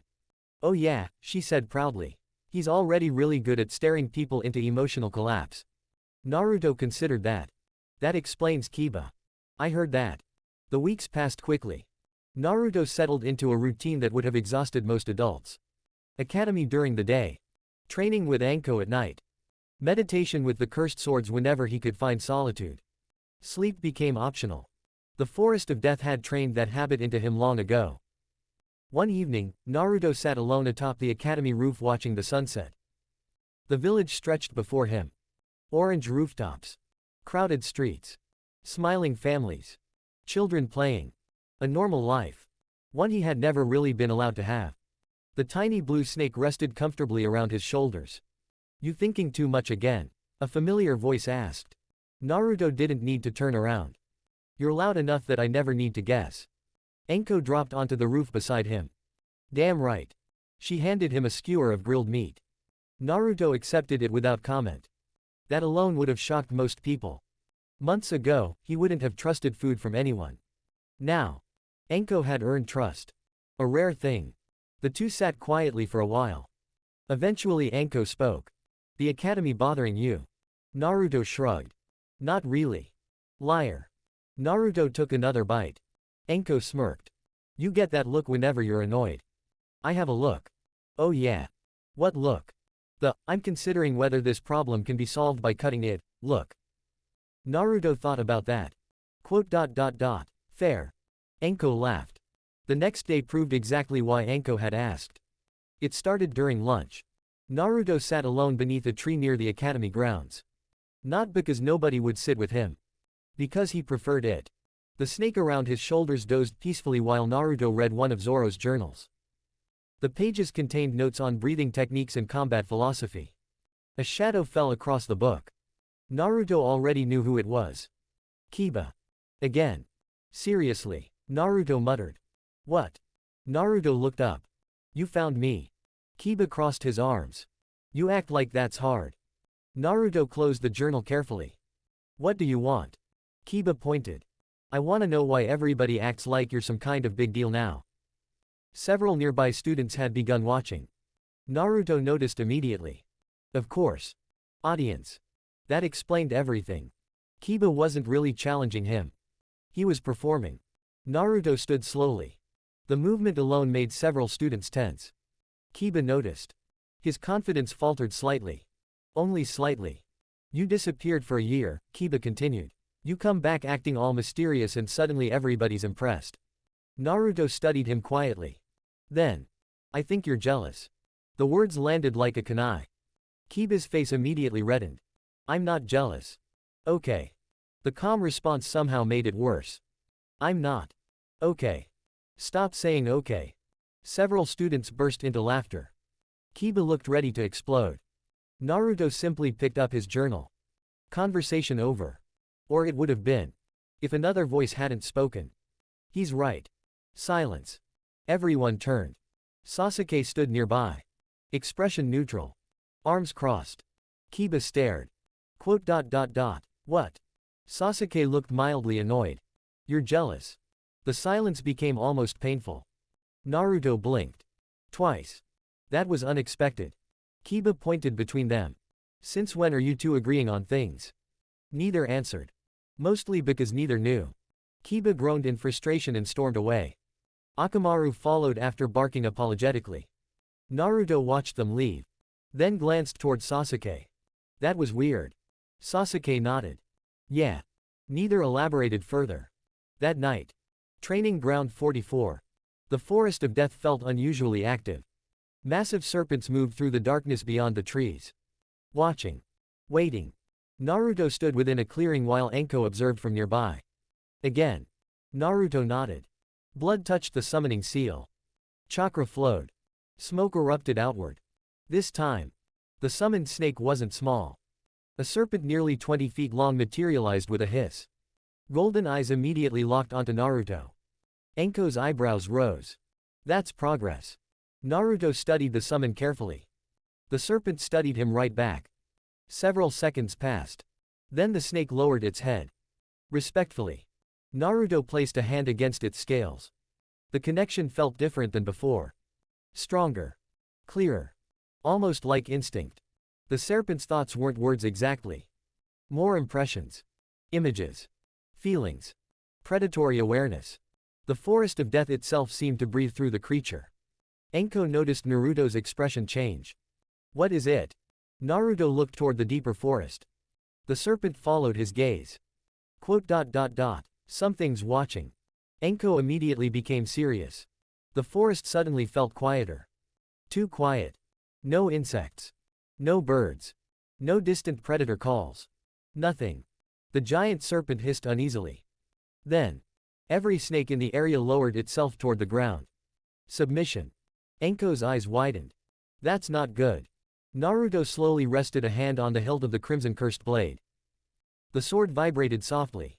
Hungrily. The darkness between the trees shifted. A massive shape moved through the forest. Larger than anything Naruto had seen before. Even larger than the serpent that had acknowledged him weeks ago. Golden eyes opened within the shadows. Ancient. Intelligent. Watching. The pressure rolling off the creature rivaled that of elite Jonin. Anko instinctively took a step back. Not from fear. From respect. The enormous serpent stared directly at Naruto. Then a deep voice echoed through the clearing. The child of steel continues to grow. Naruto remained calm. Though every instinct told him this was no ordinary summon. The massive serpent's eyes narrowed. Good. The forest itself seemed to tremble. Anko slowly realized something. Something important.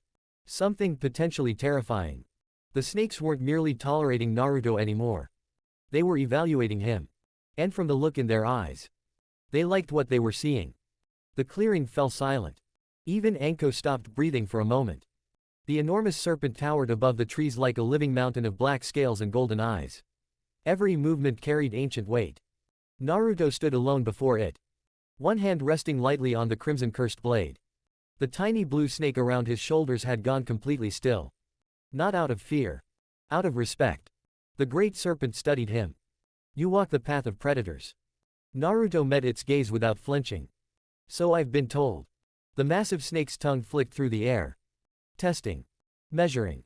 Judging. Words are easy. Its eyes narrowed. Show me. The moment the words left its mouth, the giant serpent attacked. Anko's eyes widened. Naruto. The serpent crossed the clearing in an instant. Its speed was absurd for something so massive. Trees exploded apart beneath its body. The ground shattered. A colossal maw opened wide enough to swallow Naruto whole. Most genin would have frozen. Most chunin would have panicked. Naruto moved. Shing. The white-handled sword cleared its sheath. Wind chakra screamed along the blade. A crescent of compressed air erupted forward. The attack struck the serpent's scales. And vanished. Naruto's eyes narrowed. The scales weren't even scratched. The serpent wasn't testing technique. It was testing him. Naruto twisted aside as jaws crashed into the ground. The impact shook the entire clearing. Stone shattered. Trees toppled. The giant snake turned immediately for another strike. Faster. More aggressive. The pressure radiating from it became overwhelming. Anko had already retreated to the edge of the clearing. Not because she wanted to. Because instinct demanded it. This wasn't her fight. The serpent lunged again. Naruto drew a second blade. Steel flashed. Wind exploded outward. Crossing slashes carved through the forest. Dozens of trees fell. The serpent pushed through the attacks unharmed. Its massive eyes remained locked onto him. Watching. Evaluating. Naruto realized something then. It wasn't trying to kill him. It was trying to break him. To force him to kneel. To submit. The way weaker predators submitted to stronger ones. The way Konoha had expected him to submit. The way villagers had expected him to endure their hatred quietly. The way the council had thrown him into the forest of death expecting him to die. Something inside Naruto tightened. The serpent's pressure intensified. The forest trembled beneath it. Anko felt sweat run down her neck. The sheer foe. Chapter 3, Team 7 in Training. The days following Naruto's encounter with the great serpent passed quietly. Too quietly. Naruto had spent enough time surviving in the forest of death to know that silence often came before danger. The village felt different. Watching. Measuring. Waiting. He noticed Anbu more frequently on rooftops. Civilians whispered when he passed. Some shinobi stopped conversations entirely when he approached. It didn't bother him. If anything, it confirmed Anko's warning. People were beginning to pay attention. The academy graduation exams were only weeks away.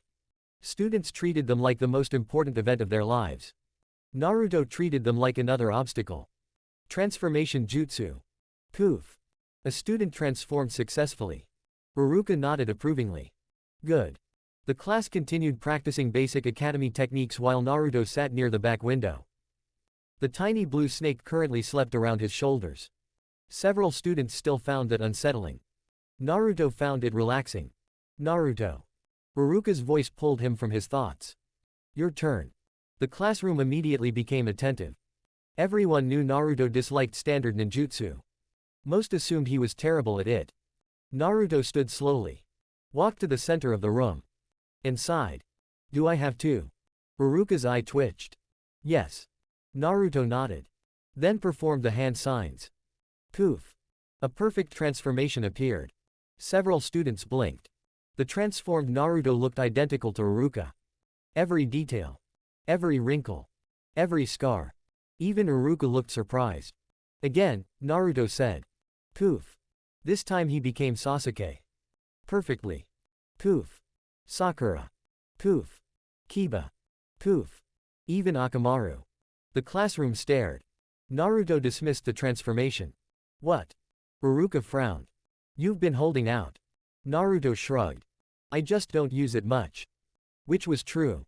The Forest of Death had taught him that blades solved most problems faster than transformations. Across the room, Sasuke narrowed his eyes. Another mystery. Another thing Naruto had hidden. After class ended, Naruto headed toward his usual training ground. Unfortunately, Kiba intercepted him.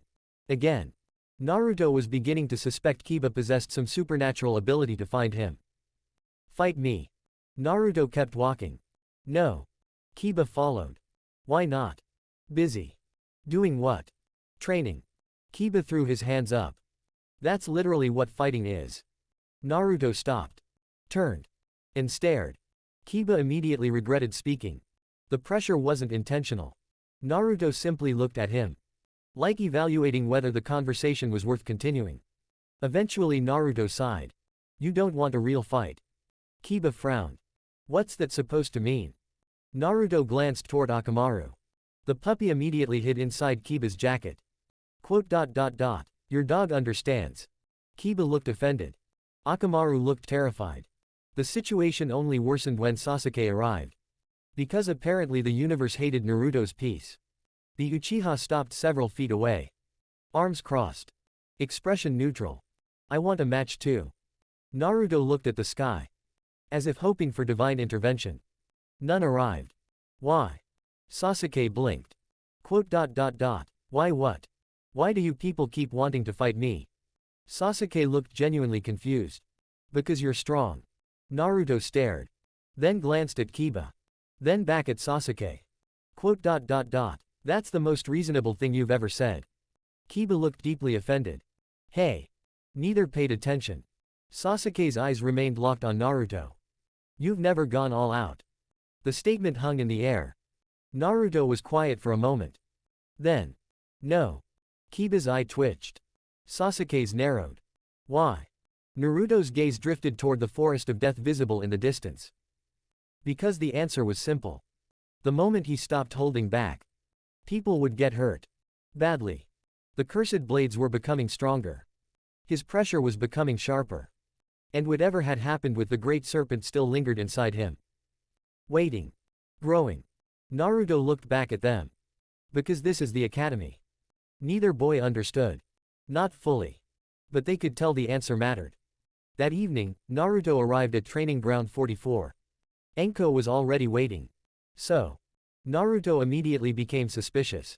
The grin on her face was never a good sign. What? Anko held up a scroll. A very large scroll. One covered in unfamiliar markings. Naruto frowned. What's that? Anko's grin widened. Your next lesson. That was somehow more concerning.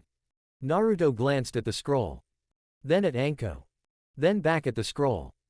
Why do I feel like this is going to be painful? Because you're learning.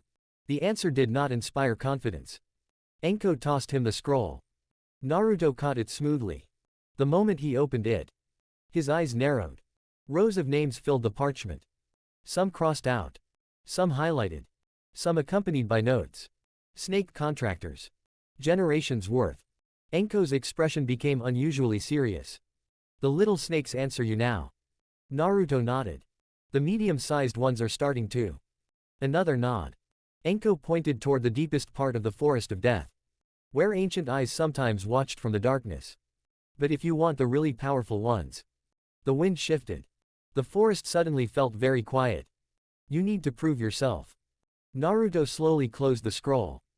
Something in Anko's voice told him this wasn't another training exercise. This was a trial. A real one. Dangerous. Potentially deadly. The exact kind of challenge the Forest of Death loved. Naruto felt the cursed swords hum softly at his waist. Almost eagerly. A faint smile touched his face. For the first time all day. When do we start? Anko's grin returned immediately. Oh, that's the problem. Naruto raised an eyebrow. What problem? Anko pointed deeper into the forest. Toward a section even most Jonin avoided. The trial already started.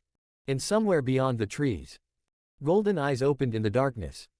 Naruto stood motionless for several seconds. Listening. The Forest of Death was never truly silent. There were always sounds. Insects. Predators. Wind moving through leaves. Tonight. Something had changed. The normal sounds were gone.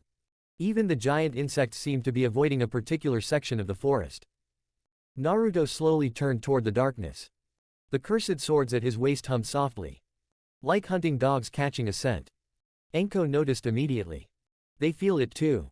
Naruto nodded once. Something's waiting. Anko's grin was noticeably smaller now. That alone made Naruto pay attention. Usually nothing bothered her. Remember this, she said seriously. Snake summons respect strength. Naruto looked toward the deeper forest. I know. No. Anko folded her arms. You know what I've told you. The distinction mattered. Naruto listened. The small snakes respect survival. The larger ones respect power. The ancient ones, she paused. Respect conviction. Naruto frowned slightly. Conviction. Anko nodded. The kind that doesn't break.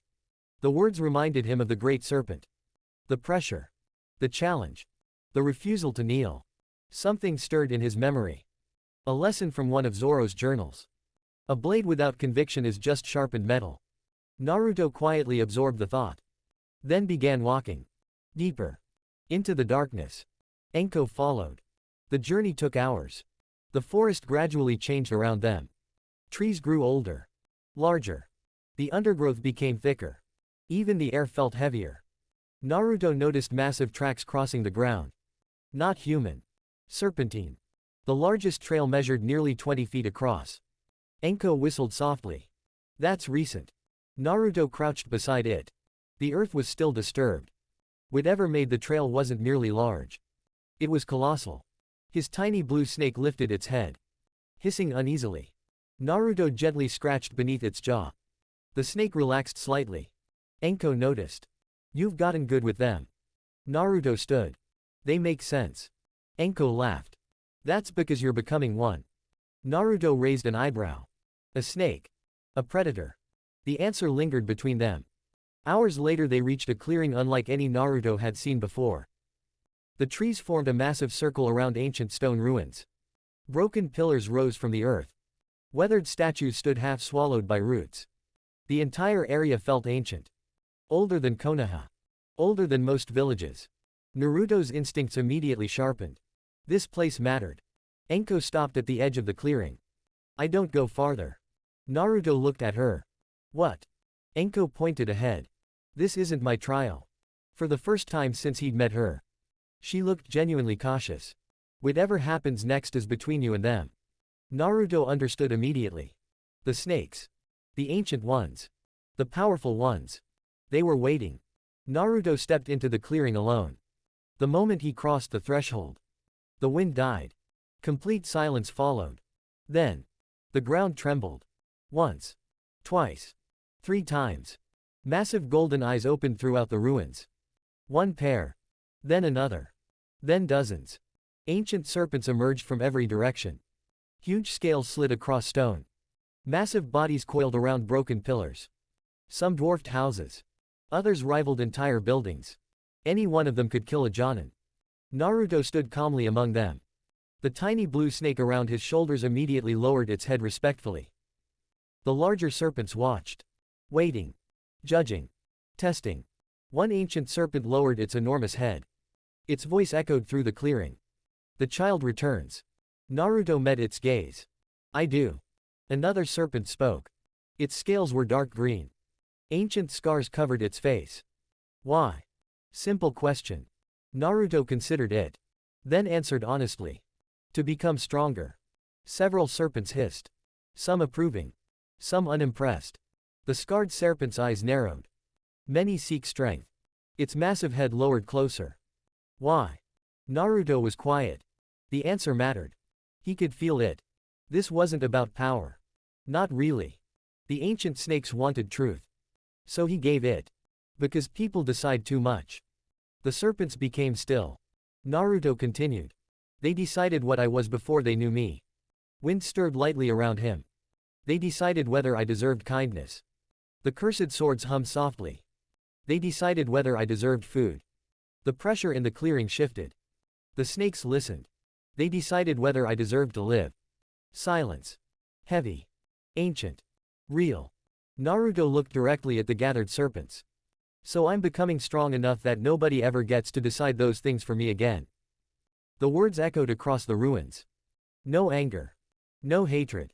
Only conviction. The same conviction that had stopped the great serpent's charge. The same conviction that refused to kneel. For several moments. Nothing happened.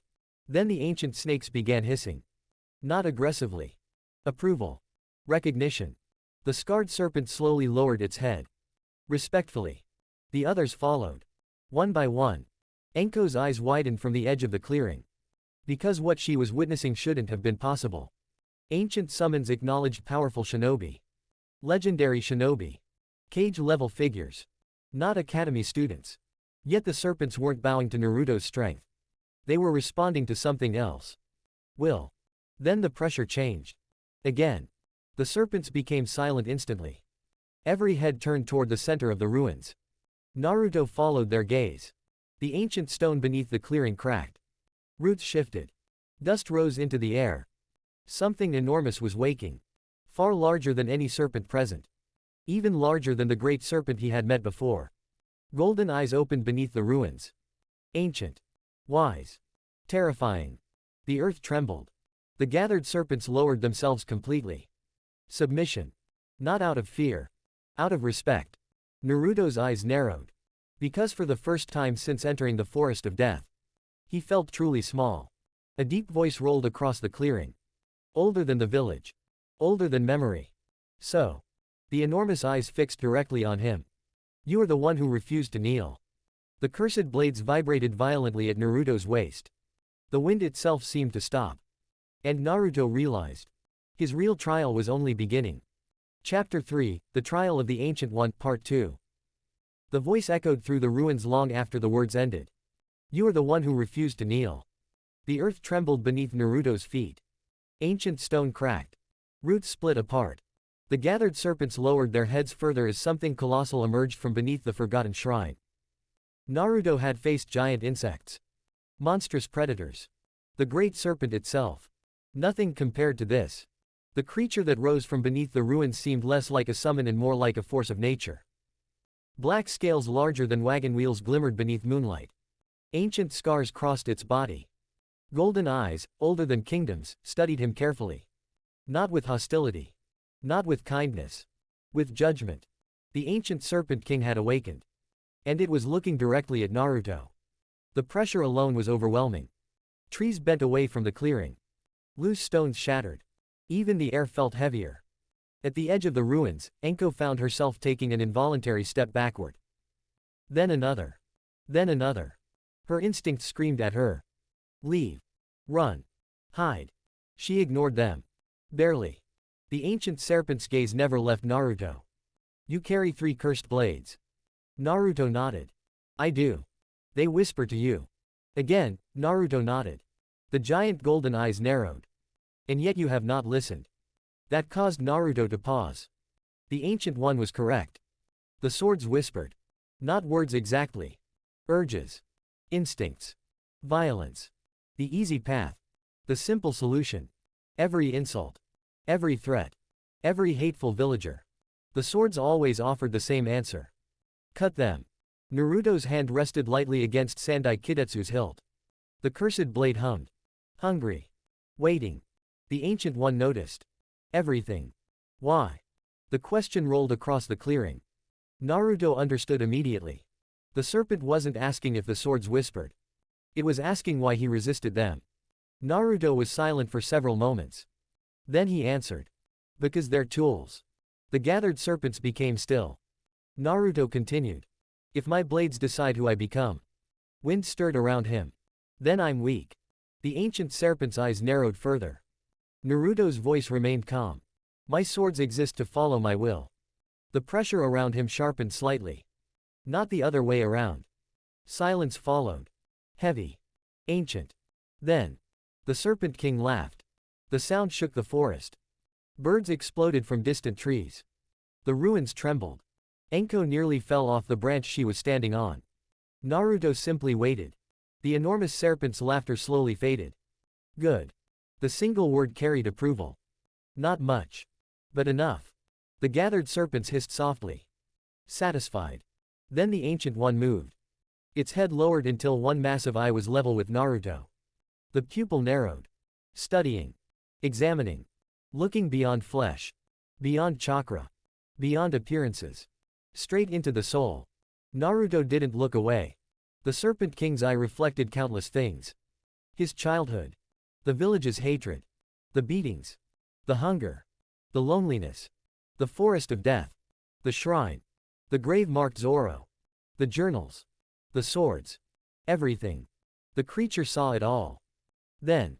It saw something else. Something that made the enormous eye widen slightly. Naruto noticed immediately. The Ancient One had found something unexpected. Interesting. The word echoed quietly. Naruto frowned. What? The Serpent King was silent for a long moment. Then. You carry two legacies. Naruto blinked. What does that mean? The ancient creature did not answer directly. Instead, its gaze drifted briefly toward the swords. Then toward Naruto's chest. Toward the seal hidden beneath his clothing. The 9 tails. Anko's eyes widened. Naruto's narrowed. The Ancient One continued. One was given. The seal. The burden. The beast. One was found. The shrine. The grave. The path of the sword. The Serpent King slowly lifted its head. Most would allow one to consume the other. Naruto understood. The fox. The swords. Power overwhelming purpose.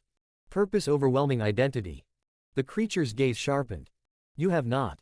The wind returned. Slowly. The pressure within the clearing eased slightly. The Ancient One had finished judging. Naruto could feel it. The trial wasn't about strength. Or chakra. Or combat. It never had been. The snakes already knew he could fight. They wanted to know who held the sword. The boy. Or the weapon. The answer seemed to satisfy them. Then the Ancient Serpent King did something unexpected. It opened its mouth. Not to attack. Not to threaten. To reveal something. Resting upon its tongue was a scroll. Ancient. Massive. Covered in markings unlike any Naruto had ever seen. The gathered serpents immediately lowered themselves completely. Even Anko sucked in a breath. She recognized it. Or at least the stories. Impossible. Naruto looked toward her briefly. Then back to the scroll. The Ancient One's voice rumbled through the clearing. This contract has not been offered in generations. The air became very still. Not to shinobi. Anko's eyes widened further. Not to Cage. The scroll unfurled slightly. Ancient names covered its surface. Thousands of years of history. Thousands of years of contracts. The Serpent King's gaze fixed upon Naruto. Child of Steel. The title echoed through the ruins. Will you walk the path of the serpent? The wind stirred. The cursed swords hummed. And Naruto realized that whatever answer he gave next would change the course of his future forever. Far away, beneath Konoha, a bandaged old man sat in darkness reading reports about Naruto Uzumaki. Danzo believed he was watching a promising weapon. He had no idea that at this very moment, the future swordsman of Konoha stood before an ancient power that existed long before the hidden villages were ever created. And Chapter 3 was about to take a turn that none of Konoha's leaders could possibly foresee. Naruto stared at the ancient scroll resting upon the Serpent King's tongue. The wind moved softly through the ruins. Around him, dozens of colossal serpents remained motionless. Waiting. Watching. Judging. Most people would have accepted immediately. Power was tempting. Naruto had spent enough time in the forest of death to know that accepting something without understanding it was how people died. So instead of reaching for the scroll, he asked a question. What exactly is this contract? A ripple moved through the gathered serpents. Several seemed surprised. The Serpent King studied him silently. Then a deep rumbling sound echoed through the clearing. Amusement. You ask before you accept. Naruto folded his arms. That's generally how agreements work. Anko snorted from the edge of the ruins. The Ancient One's golden eye shifted toward her briefly before returning to Naruto. This is not a normal summoning contract. The atmosphere grew heavier. Those who signed it did not merely summon serpents. Naruto listened carefully. They become recognized by the ancient broods. Images flooded Naruto's mind. Massive underground caverns. Forgotten temples. Ancient serpents older than nations. A civilization hidden from the world. The contract grants access to knowledge. The Serpent King's eyes narrowed slightly. Techniques. Training. Allies. Its gaze hardened. And enemies. Naruto wasn't surprised by the last part. Power always attracted enemies. That was true whether one carried a sword, a title, or a summon contract. The Serpent King lowered its head slightly. If you sign this contract. The ruins trembled softly. The serpents will recognize you as one of their chosen. Naruto considered that. It sounded less like a contract. And more like adoption. The thought was oddly amusing. Anko apparently reached the same conclusion because she suddenly started laughing. You'd literally get adopted by giant murder snakes. Naruto looked at her. When you say it like that, it sounds weird. It is weird. Fair enough. Naruto returned his attention to the Ancient One. If I sign this. His eyes moved across the gathered serpents. Can I choose which snakes answer me? Several of the older serpents exchanged glances. The question seemed unusual. Most summoners wanted the strongest possible summon. Naruto wanted options. The Serpent King appeared interested. Explain. Naruto thought for a moment. Then answered honestly. A giant snake is useful in open combat. Several serpents nodded. Reasonable. But giant snakes aren't always the right tool. Now the Ancient One seemed intrigued. Naruto rested a hand on one of his sword hilts. If I need information gathered. Another pause. If I need someone tracked. The tiny blue snake around his shoulders lifted its head proudly. And if I need a quiet assassination.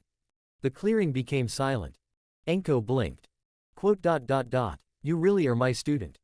Naruto ignored her. The Serpent King continued watching him. Not offended. Interested. The answer demonstrated something important. Naruto wasn't seeking power for its own sake. He was thinking strategically. Like a hunter selecting the correct blade for a specific task. Eventually Naruto asked another question.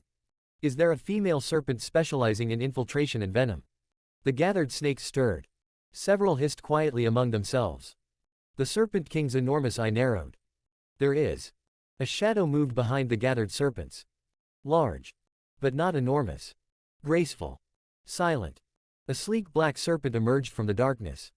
Unlike the others, her scales reflected almost no light. Her eyes were silver rather than gold. The moment she appeared, Naruto almost lost track of her. Which was impressive. Very impressive. The serpent moved like living shadow. Anko's expression immediately shifted. Oh. Naruto glanced at her. You know her. Anko nodded slowly. By reputation. The black serpent coiled around a ruined pillar. Silver eyes studied Naruto. Cold. Intelligent. Calculating. The Serpent King spoke. She is Shizuka. The black serpent dipped her head slightly. Assassin. Scout. Hunter. The silver-eyed serpent finally spoke for herself. Unlike the thunderous voice of the Ancient One, hers was smooth and quiet. Almost elegant. Most contractors request the largest warriors. Her gaze remained fixed on Naruto. You requested utility. Naruto shrugged. The biggest weapon isn't always the best one. That answer seemed to please her. A faint hiss escaped the black serpent. The equivalent of a smile. Shizuka lowered herself from the pillar. You think differently from shinobi. Naruto considered that. Then nodded. Probably. Good. Her silver eyes gleamed. Most shinobi are predictable. Anko laughed. That's one way of putting it. The black serpent ignored her. Her attention never left Naruto. I will not serve a fool. Naruto nodded. Fair. I will not obey pointless orders. Also fair. The black serpent tilted her head slightly. Clearly she had expected resistance. Instead she was getting negotiation. The Serpent King watched the exchange carefully. Then spoke. If you accept the contract. The ancient scroll unfurled completely. Names stretched across the parchment. Thousands of them. You will earn your allies. Naruto studied the scroll. Then looked toward Shizuka.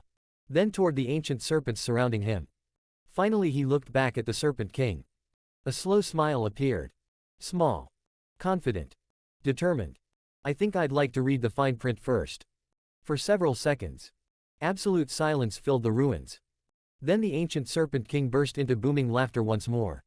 And even Shizuka's silver eyes showed unmistakable amusement. Because after everything. After surviving the forest of death.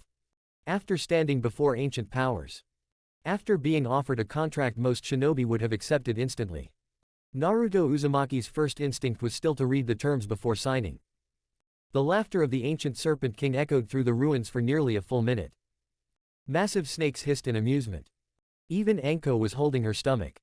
Naruto stood in the center of it all looking mildly annoyed. I don't see what's funny. That only made the serpents laugh harder. Finally, the Ancient One settled. Its enormous golden eye focused on Naruto once more. You may be the first contractor in centuries to ask such questions. Naruto folded his arms. Most people don't read contracts. Anko immediately answered. No. That explains a lot. The ancient Serpent King rumbled approvingly. Good. The ancient scroll slowly unfurled further. Symbols shifted across its surface. Names appeared and disappeared. The parchment itself seemed alive. Naruto crouched beside it. Studying. Analyzing. The same way he would study an opponent. Or a battlefield. Or a sword. Several minutes passed. The gathered serpents watched quietly. Eventually Naruto pointed at a section. What happens if a contractor abuses the summons? The Serpent King replied immediately. The contract is revoked. Naruto nodded. Reasonable. He continued reading. What happens if a summon betrays the contractor? Several serpents hissed sharply. The Ancient One's eyes narrowed. The betraying serpent is exiled. Interesting. The contract protected both sides. Not merely the summoner. Naruto respected that. Shizuka observed him from atop the ruined pillar. Silver eyes never leaving him. Eventually she spoke. You don't trust easily. Naruto glanced toward her. No. Simple. Honest. The black serpent seemed pleased by the answer. Most people would have lied. Or tried to appear confident. Naruto simply stated the truth. Trust was earned. Not given. The examination continued. Until Naruto finally reached the end. Then paused. His eyes narrowed. There's no loyalty clause. That got everyone's attention. The Ancient One remained silent. Naruto tapped the scroll. There's no requirement that I obey the Serpent King. More silence. Anko blinked. Wait. Naruto continued. There's also no requirement that the Serpent King obey me. Now even Shizuka seemed interested. Naruto looked up. This isn't ownership. The ancient Serpent King lowered its head slightly. No. Understanding settled into place. Naruto finally grasped what made this contract different. Most shinobi viewed summons as tools. Weapons. Assets. The serpents clearly disagreed. This was a partnership. An alliance. Nothing more. Nothing less. A slow smile appeared on Naruto's face. For the first time since arriving. The Serpent King smiled back. Or at least the serpentine equivalent. You understand. Naruto stood. Yeah. His hand rested lightly on one sword hilt. I hate chains. The wind stirred around him. I won't wear them. The gathered serpents became very still. The Ancient One's gaze deepened. Because that answer mattered. Perhaps more than Naruto realized. The Serpent King slowly nodded. Then sign. Naruto looked at the ancient scroll. Then bit his thumb. Blood welled immediately. The crimson drop struck the parchment. For a moment. Nothing happened. Then the scroll erupted with light. The ruins shook. Wind exploded outward. Every serpent in the clearing hissed simultaneously. The sound rolled across the forest of death like thunder. Ancient symbols ignited. Names blazed across the parchment. The contract accepted him. Pain followed. Sharp. Sudden. Naruto's eyes widened. The mark appeared along his forearm. Not a curse mark. Not a seal. A symbol. Elegant. Serpentine. 3 intertwined snakes forming a circular crest. The moment it appeared, knowledge flooded his mind. Not overwhelming. Not dangerous. Just enough. Names. Locations. Summoning pathways. Ancient territories. The structure of the serpent clans. Naruto staggered slightly. Anko immediately moved. You okay? Naruto blinked. Then nodded. Yeah. The information settled gradually. Organizing itself. The Ancient One watched patiently. The contract recognizes you. Naruto looked down at the symbol. It was strangely warm. Alive. Not physically. Conceptually. Like a connection. Then something unexpected happened. Shizuka slid silently from the pillar. The black serpent approached him directly. Silver eyes studying him carefully. The gathered snakes watched. Curious. The assassin serpent stopped before Naruto. You read the contract. Naruto nodded. You asked questions. Another nod. You treated us as allies. Naruto shrugged. Seemed logical. Shizuka stared at him for several long moments. Then lowered her head slightly. Respect. Not submission. Respect. I will answer your summons. The surrounding serpents immediately began hissing. Several sounded shocked. Anko's eyes widened. What? Shizuka ignored her. Silver eyes remained locked on Naruto. Few earned that offer. Naruto considered it. Then nodded once. Thank you. The assassin serpent seemed pleased. The ancient serpent king watched everything. Then spoke once more. Your first trial is complete. Naruto frowned. First. The enormous serpent's eyes gleamed. Anko immediately started laughing again. Oh, that's bad. Naruto looked at her. What? Anko pointed at the Ancient One. If he said first trial. Her grin became dangerous. That means there's more. The Serpent King's laughter shook the ruins once again. Much more. Far away, beneath Konoha, root operatives continued gathering reports on Naruto Uzumaki. Reports about swords. About snakes. About unusual training. None of them yet realized that tonight had changed everything. Naruto was no longer merely a student learning to summon snakes. He had become something far rarer. A recognized ally of an ancient power hidden beneath the world. And somewhere in the darkness beyond the ruins. Unseen eyes watched. Not serpent eyes. Human eyes. Someone else had noticed the Child of Steel. And they were already moving. Chapter 4. The morning after Naruto signed the ancient serpent contract began like any other. With Kiba yelling. Hey Naruto. Naruto sighed before even opening his eyes. The academy courtyard was crowded with students waiting for team assignments. Excitement filled the air as future genin speculated about their placements. Naruto sat alone beneath a tree, reading one of Zoro's journals. The tiny blue snake around his shoulders slept peacefully. Kiba immediately marched over. You think you'll be on my team? No. Why not? Naruto turned a page. Because I enjoy peace. Several nearby students laughed. Kiba groaned. You're impossible. That's what Anko says. Inside the academy classroom, tension filled the room. Ruruka stood before the students with a clipboard. Today was graduation. Today they officially became genin. Most students were thrilled. Naruto was mostly curious. His attention wasn't on the team assignments. It was on the masked Anbu watching from outside the window. There had been more of them lately. Far more. Something was happening. Team 7. The room immediately became quieter. Naruto looked up. Ruruka continued reading. Sakura Haruno. Sakura smiled brightly. Sasuke Uchiha. Half the girls in the room nearly fainted. Naruto resisted the urge to roll his eyes. Then. Naruto Uzumaki. Silence. Complete silence. Sakura's smile vanished. Sasuke frowned. Naruto frowned harder. The room suddenly felt very awkward. Sakura immediately stood. What? Ruruka sighed. Sakura. Why am I stuck with him? Naruto closed his journal. Across the room, Sasuke looked equally unimpressed. Troublesome. Naruto nodded. Agreed. That somehow made Sakura even angrier. The remaining team assignments continued. Naruto barely listened. His attention was elsewhere. Specifically, the name of their Jonin instructor. Ruruka eventually finished reading. Team 7's Jonin sensei will be Kakashi Hatake. Naruto paused. Then raised a hand. Ruruka blinked. Yes, Naruto. Isn't he the guy who's constantly late? The classroom became silent again. Ruruka hesitated. Sometimes. Anko, who happened to be peeking through a nearby window, nearly fell off the building laughing. Naruto's expression didn't change. How late? Ruruka suddenly looked uncomfortable. A few hours occasionally.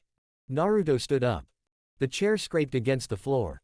Sakura blinked. Sasuke narrowed his eyes. Ruruka looked worried. Naruto. The blonde picked up his journal. Then calmly walked toward the door. Where are you going? Ruruka asked. To fix the problem. 10 minutes later. Hokage Tower. The guards barely had time to react before Naruto walked directly into the Hokage's office. Hiruzen looked up from a stack of paperwork. Naruto. Naruto closed the door behind him. I'd like to file a complaint. The Hokage blinked. A complaint? Yes. Hiruzen set down his pipe. About what? Naruto folded his arms. My assigned Jonin instructor. The old Hokage immediately understood. Unfortunately. What about him? Naruto's expression remained completely serious. I haven't even met him and he's already late. Hiruzen nearly laughed. Nearly. Several minutes later. Naruto sat across from the Hokage's desk while explaining his reasoning. The more he talked, the harder it became for Hiruzen to argue. He's regularly 3 hours late. Hiruzen sighed. Sometimes. Naruto nodded. That's a problem. The Hokage couldn't entirely disagree. Naruto continued. If a mission starts at sunrise and your commander arrives at noon, you've already failed. Hiruzen rubbed his forehead.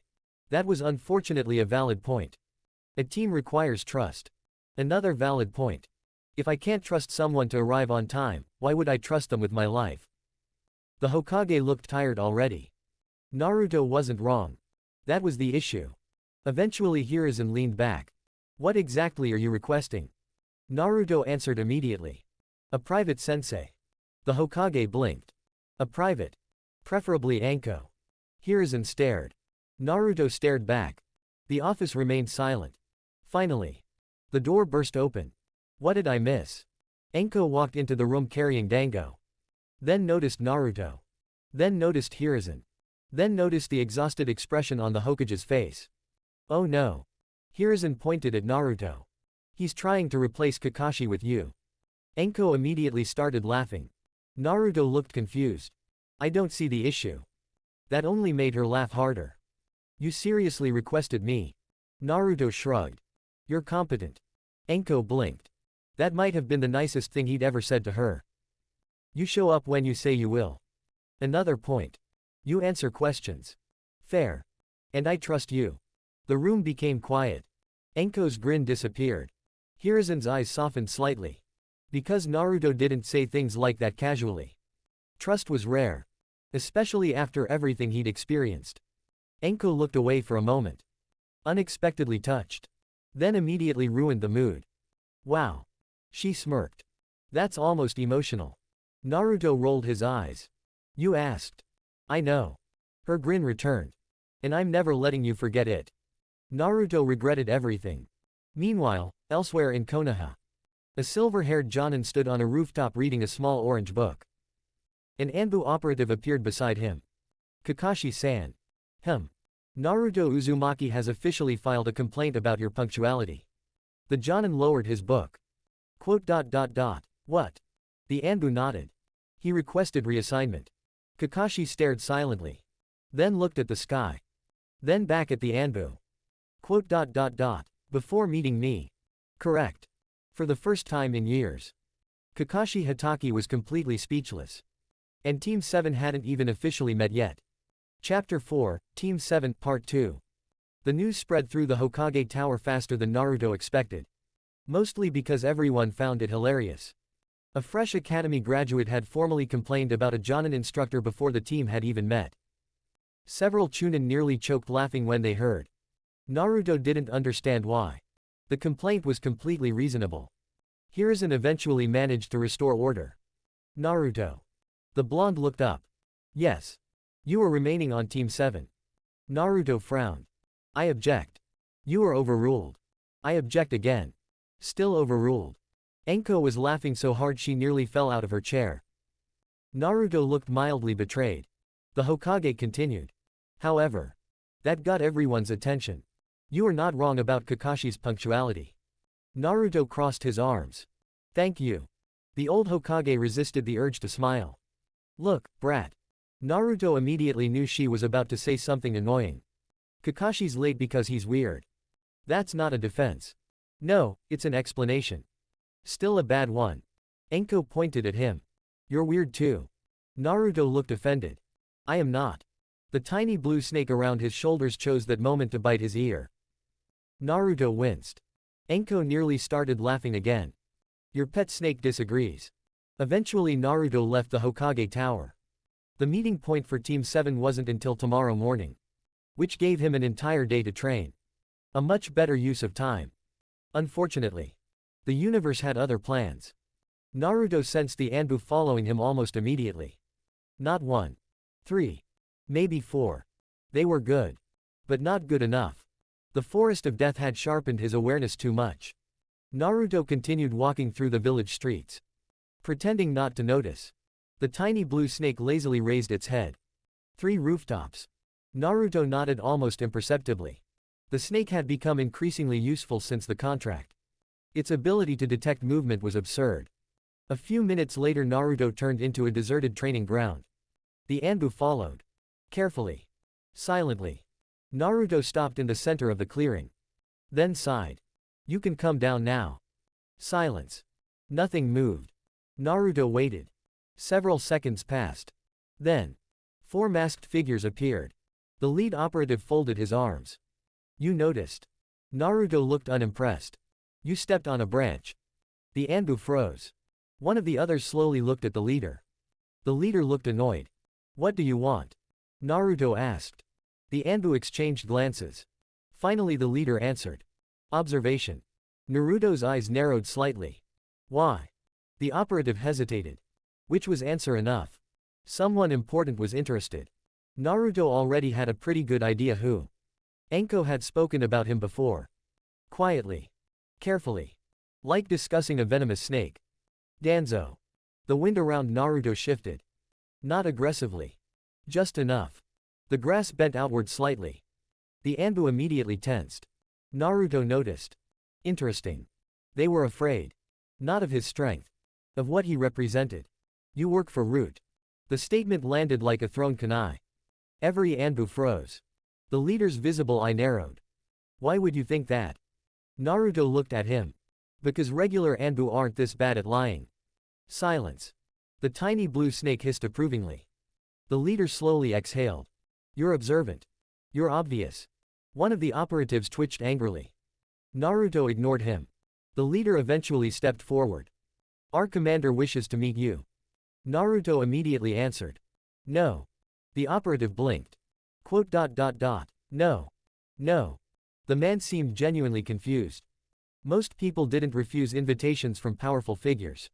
Naruto wasn't most people. If he wants something, Naruto said calmly, he can come ask himself. The Root operative stared. That wasn't how this worked. At all. Naruto didn't seem concerned. Eventually the leader sighed. I'll relay the message. Good. The operatives vanished moments later. Naruto watched them go. The moment they disappeared, Anko dropped from a nearby tree. Well. Naruto glanced at her. You were eavesdropping. I was supervising. You were eavesdropping. Details. Anko's grin faded slightly. You know that was Danzo. Naruto nodded. Yeah. And. Naruto looked toward the sky. The clouds were moving slowly overhead. Wind drifted through the training ground. I don't trust people who hide underground. Anko barked out a laugh. Fair. The answer was surprisingly reasonable. That evening Naruto returned home. For once. Nothing exploded. Nobody attacked him. No giant serpents emerged from ancient ruins. It was almost peaceful. Almost. The next morning arrived. Team 7's first official meeting. Naruto reached the training ground exactly on time. Sasuke was already there. Of course he was. The Uchiha sat atop a fence post silently observing the area. Naruto nodded toward him. Sasuke nodded back. Neither spoke. Neither needed to. 20 minutes later Sakura arrived. She immediately sat beside Sasuke. Naturally. Naruto opened one of Zoro's journals and ignored both of them. Peaceful. Quiet. Reasonable. An hour passed. No Kakashi. Sakura looked annoyed. Sasuke looked annoyed. Naruto looked unsurprised. Another hour passed. Still no Kakashi. Naruto closed his journal. Stood up. And began walking away. Sakura blinked. Where are you going? Naruto answered without stopping. Breakfast. What about our sensei? Naruto glanced back. If he's late by 2 hours, he's clearly not in a hurry. Sasuke looked dangerously close to agreeing. 3 hours after the scheduled meeting time. A silver-haired Jonin finally appeared. Yo. The man smiled lazily. Sorry I'm late. Naruto stared at him. Then slowly looked at the sun. Then back at Kakashi. Then at the sun again. The tiny blue snake around Naruto's shoulders hissed. Sakura looked furious. Sasuke looked irritated. Naruto simply sighed. And muttered the first thing that came to mind. Anko would have been here hours ago. For the first time that morning. Kakashi Hatake felt personally attacked. Chapter 4, Team 7, Part 3. Kakashi stared at Naruto for several seconds. The silver-haired Jonin's visible eye narrowed slightly. Anko, huh? Naruto nodded. She's punctual. Sakura looked between them nervously. Sasuke appeared mildly interested. Kakashi sighed. Somehow, before he'd even officially introduced himself, this kid had already decided he preferred another sensei. That was new. Well then, Kakashi said cheerfully, since we're all here. 3 hours late. Kakashi paused. Naruto looked completely serious. The tiny blue snake around his shoulders nodded. Kakashi blinked. The snake nodded again. Did your snake just judge me? Yes. I deserved that less than Naruto. The snake hissed. Naruto translated. He disagrees. Sakura stared. Your snake can understand conversations. Mostly. That somehow raised even more questions. Kakashi rubbed his forehead. This was going to be difficult. Very difficult. Eventually he motioned toward the nearby training grounds. Come on. The 3 genin followed. Sakura remained near Sasuke. Naruto remained near absolutely nobody. The little blue snake stayed wrapped around his shoulders. Kakashi noticed the swords immediately. Not just the fact Naruto carried them. The way he carried them. Comfortably. Naturally. Like extensions of his body. That wasn't normal. A few minutes later they reached a small clearing. Kakashi leaned against a tree. Let's start with introductions. Naruto immediately looked disappointed. Kakashi noticed. Something wrong. Introductions don't help people survive. Sakura groaned. Can you try being normal? Naruto thought about it. Then shook his head. No. Kakashi decided to continue before an argument started. Tell us your likes, dislikes, dreams, hobbies. Naruto immediately tuned out half the sentence. Kakashi pointed toward Sakura. You first. The pink-haired girl smiled. My name is Sakura Haruno. Her eyes immediately drifted toward Sasuke. I like. Everyone knew where this was going. Even Sasuke looked tired. Several minutes later it was Sasuke's turn. My name is Sasuke Uchiha. His expression hardened. I dislike many things. Naruto nodded slightly. Reasonable.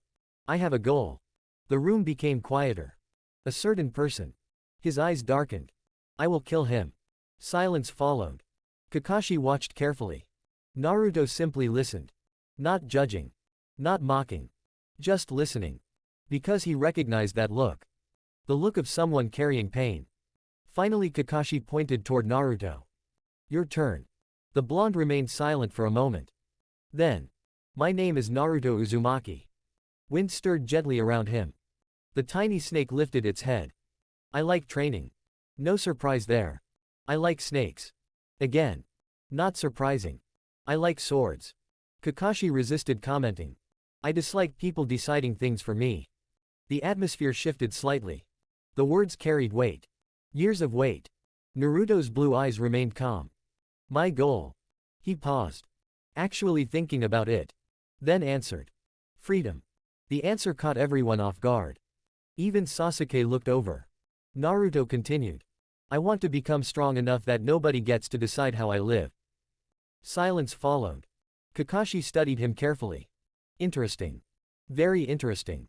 The introductions ended. Kakashi pushed himself away from the tree. Good. His visible eye curved into a smile. Now for tomorrow. Sakura brightened. Sasuke paid attention. Naruto remained suspicious. Don't eat breakfast. Naruto immediately raised an eyebrow. What? You'll throw up. Naruto looked unconvinced. Kakashi continued. Meet me at training ground 7 at 6 in the morning. The Jonin vanished in a swirl of leaves. Gone. Just like that. Silence settled over the clearing. Then. He's weird. Naruto said it immediately. Sasuke nodded. Agreed. Sakura blinked. The fact that both boys had agreed twice in 2 days was becoming alarming. The next morning arrived. At precisely 6 o'clock. Naruto stood at training ground 7. On time. Because being late was stupid. Sasuke arrived shortly afterward. Sakura arrived a few minutes later. Everyone waited. And waited. And waited. 1 hour. No Kakashi. 2 hours. Still nothing. 3 hours. Naruto was sharpening one of his swords. Sasuke was sitting against a tree. Sakura looked ready to commit murder. Finally. Leaves rustled. A silver-haired Jonin appeared. Yo. The 3 genin stared. Kakashi smiled. Sorry I'm late. Naruto slowly closed his sharpening kit. Traffic. Kakashi nodded immediately. Exactly. There are no roads here. The smile disappeared. Sakura nearly laughed. Sasuke looked away before anyone noticed his amusement. Kakashi decided to move on quickly. Right. He held up 2 small bells. The metal glinted beneath the morning sunlight. There are only 2. Naruto immediately understood. Sasuke did too. Sakura looked confused. Kakashi's eye curved. Your objective is simple. He tied the bells to his waist. Take these from me. The pressure in the clearing changed. The playful attitude vanished. For the first time. The Jonin felt dangerous. Truly dangerous. Even Naruto noticed. This wasn't the lazy man who arrived 3 hours late. This was a veteran shinobi. A killer. Someone who had survived wars. Whoever doesn't get a bell. Kakashi's eye narrowed. Goes back to the academy. Silence followed. The challenge hung in the air. 3 students. 2 bells. 1 guaranteed failure. Naruto slowly rested a hand on Sandai Kidetsu's hilt. The tiny blue snake lifted its head. Sasuke's eyes sharpened. Sakura stiffened. And somewhere deep inside Naruto, the lessons of the Forest of Death stirred. Because unlike the academy, this test wasn't about grades. It was about survival. Chapter 4, Team 7 Part 4. The clearing fell silent. 2 bells. 3 genin. 1 failure. Most students would immediately focus on the bells. Naruto focused on Kakashi. The bells were bait. The man wearing them was the actual problem. Kakashi noticed Naruto's gaze. Interesting. Most genin looked at the objective. Naruto was studying the obstacle. Like a predator evaluating another predator. The silver-haired Jonin's visible eye narrowed slightly. Maybe the reports hadn't exaggerated. Begin. The instant the word left Kakashi's mouth, Sakura vanished into the forest. Sasuke disappeared an instant later. Neither hesitated. Both understood the gap between genin and Jonin. A direct attack would be suicide. Naruto remained exactly where he stood. Motionless. The wind stirred around him. Kakashi looked mildly curious. Not hiding. Naruto's blue eyes met his. No. Confident. No. Kakashi blinked. No. Naruto rested a hand on a sword hilt. Curious. For several seconds neither moved. Then Naruto spoke. You're stronger than anyone I've fought. Kakashi remained relaxed. Probably. Faster too. Most likely. Naruto nodded. The answer was honest. No arrogance. No ego. Simply fact. The Jonin was dangerous. Far more dangerous than anyone Naruto had encountered so far. Including the giant predators of the Forest of Death. Including the ancient serpents. Then Naruto's expression changed. Only slightly. But it was enough. The relaxed academy student disappeared. The joking teenager vanished. What remained was the survivor. The boy who had spent months alone in the Forest of Death. The swordsman. The killer. The wind stopped. Completely. Kakashi noticed immediately. The atmosphere had changed. Far away in the trees, Sasuke felt it. His eyes widened. What is that? Sakura froze. The pressure wasn't overwhelming. It wasn't aimed at them. Yet instinctively they understood. Naruto had been holding back. The entire time. Slowly. Naruto reached for his swords. One blade. Then another. Then the third. Kakashi's visible eye widened slightly. 3 swords. Not unusual by themselves. The way Naruto positioned them was. One in each hand. The third. Held between his teeth. The Forest of Death had taught Naruto many things. The journals beneath the shrine had taught him more. Months spent studying every page. Every lesson. Every battle. Every philosophy. Now, for the first time since leaving the forest, he stopped pretending to be ordinary. Kakashi straightened slightly. The lazy posture vanished. Now he was paying attention. Fully. Because the pressure rolling off Naruto no longer belonged to a genin. It belonged to a weapon. A sharpened blade. The tiny blue snake immediately retreated from Naruto's shoulders. Not out of fear. Out of experience. It knew what came next. Naruto lowered his stance. Wind chakra began flowing. Not visibly. Not dramatically. Simply enough to sharpen. Enough to cut. Enough to kill. The grass around his feet bent outward. Leaves lifted into the air. Kakashi's instinct stirred. For the first time since arriving. He felt danger. Small. Manageable. But real. The reports had definitely not exaggerated. Naruto vanished. The ground exploded beneath his feet. Kakashi's eye widened. Fast. Much faster than a fresh genin should be. The first blade arrived from the left. The second from the right. The third from directly ahead. 3 angles. 3 attacks. 1 movement. Clang. Clang. Clang. Sparks erupted. Kakashi blocked all 3 with a single kunai. Yet the impact still pushed him backward. His sandals carved trenches through the dirt. The bells jingled. Naruto didn't stop. He attacked again. And again. And again. 3 swords became a storm. Wind screamed through the clearing.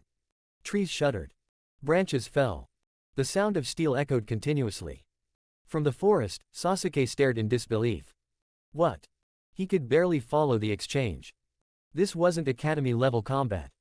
Not even close. Naruto's movements were ruthless. Efficient. Every attack flowed into the next. No wasted motion. No hesitation.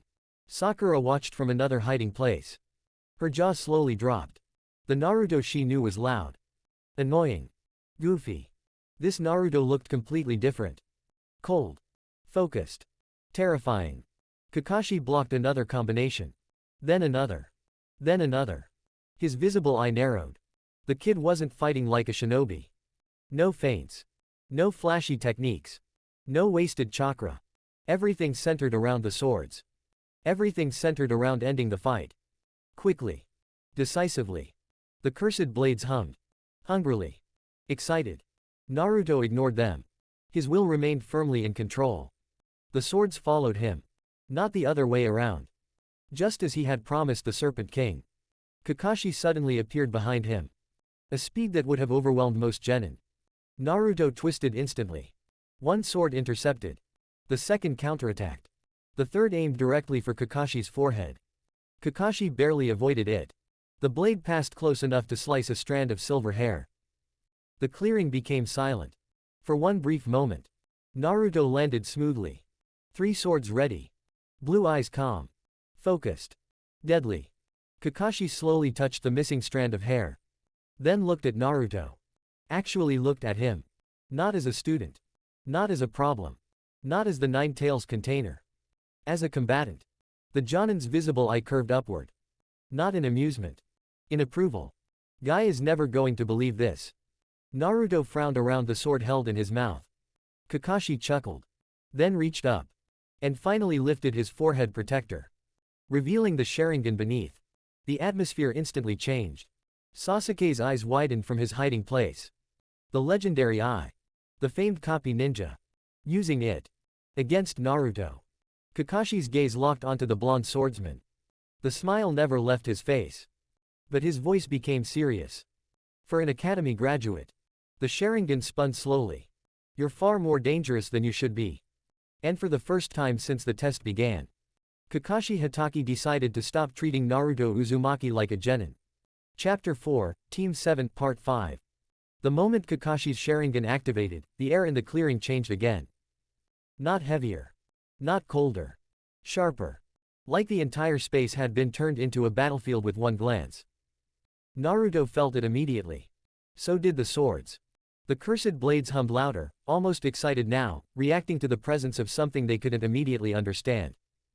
Naruto didn't retreat. He adjusted. 3 swords lowered slightly.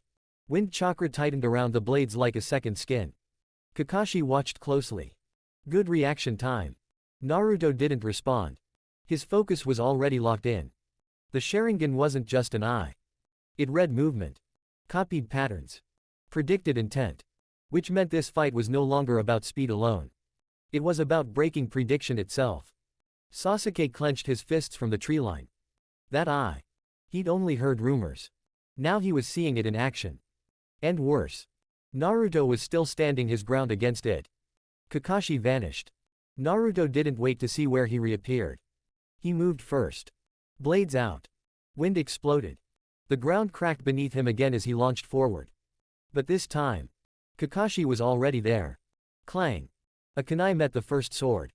Clang. A second blocked the next strike. But the third wasn't aimed at Kakashi. It cut downward into the ground. A shockwave of wind chakra burst outward. Dust exploded into the air. Vision obscured. Sakura gasped from her hiding spot. He blinded the field. Sasuke's eyes narrowed. No, he changed it. Inside the dust cloud, Kakashi's Sharingan flicked rapidly. He saw movement. Dozens of faint signatures. False angles. Wind distortions. Naruto wasn't trying to hide. He was corrupting perception itself. Kakashi exhaled. Interesting. A blade came from the left. Blocked. Another from behind. Blocked. But Naruto wasn't where the attacks originated. He was everywhere the wind moved. Naruto stepped through the dust like a ghost. 3 swords rotating seamlessly. One cutting high. One mid. One low. Not random. Not frantic. A system. A style forming in real time. Kakashi realized something then. This wasn't academy swordsmanship. This wasn't even standard kenjutsu. This was survival refinement. A fighting style born from being hunted. From being cornered. From never having the luxury of losing. The Sharingan tracked Naruto's footwork. Predicted strike paths. Calculated counters. But every time Kakashi moved, Naruto adjusted. Slightly. Just enough. Like he could feel the prediction itself. Sasuke's breath caught. That's not normal. Sakura looked between them.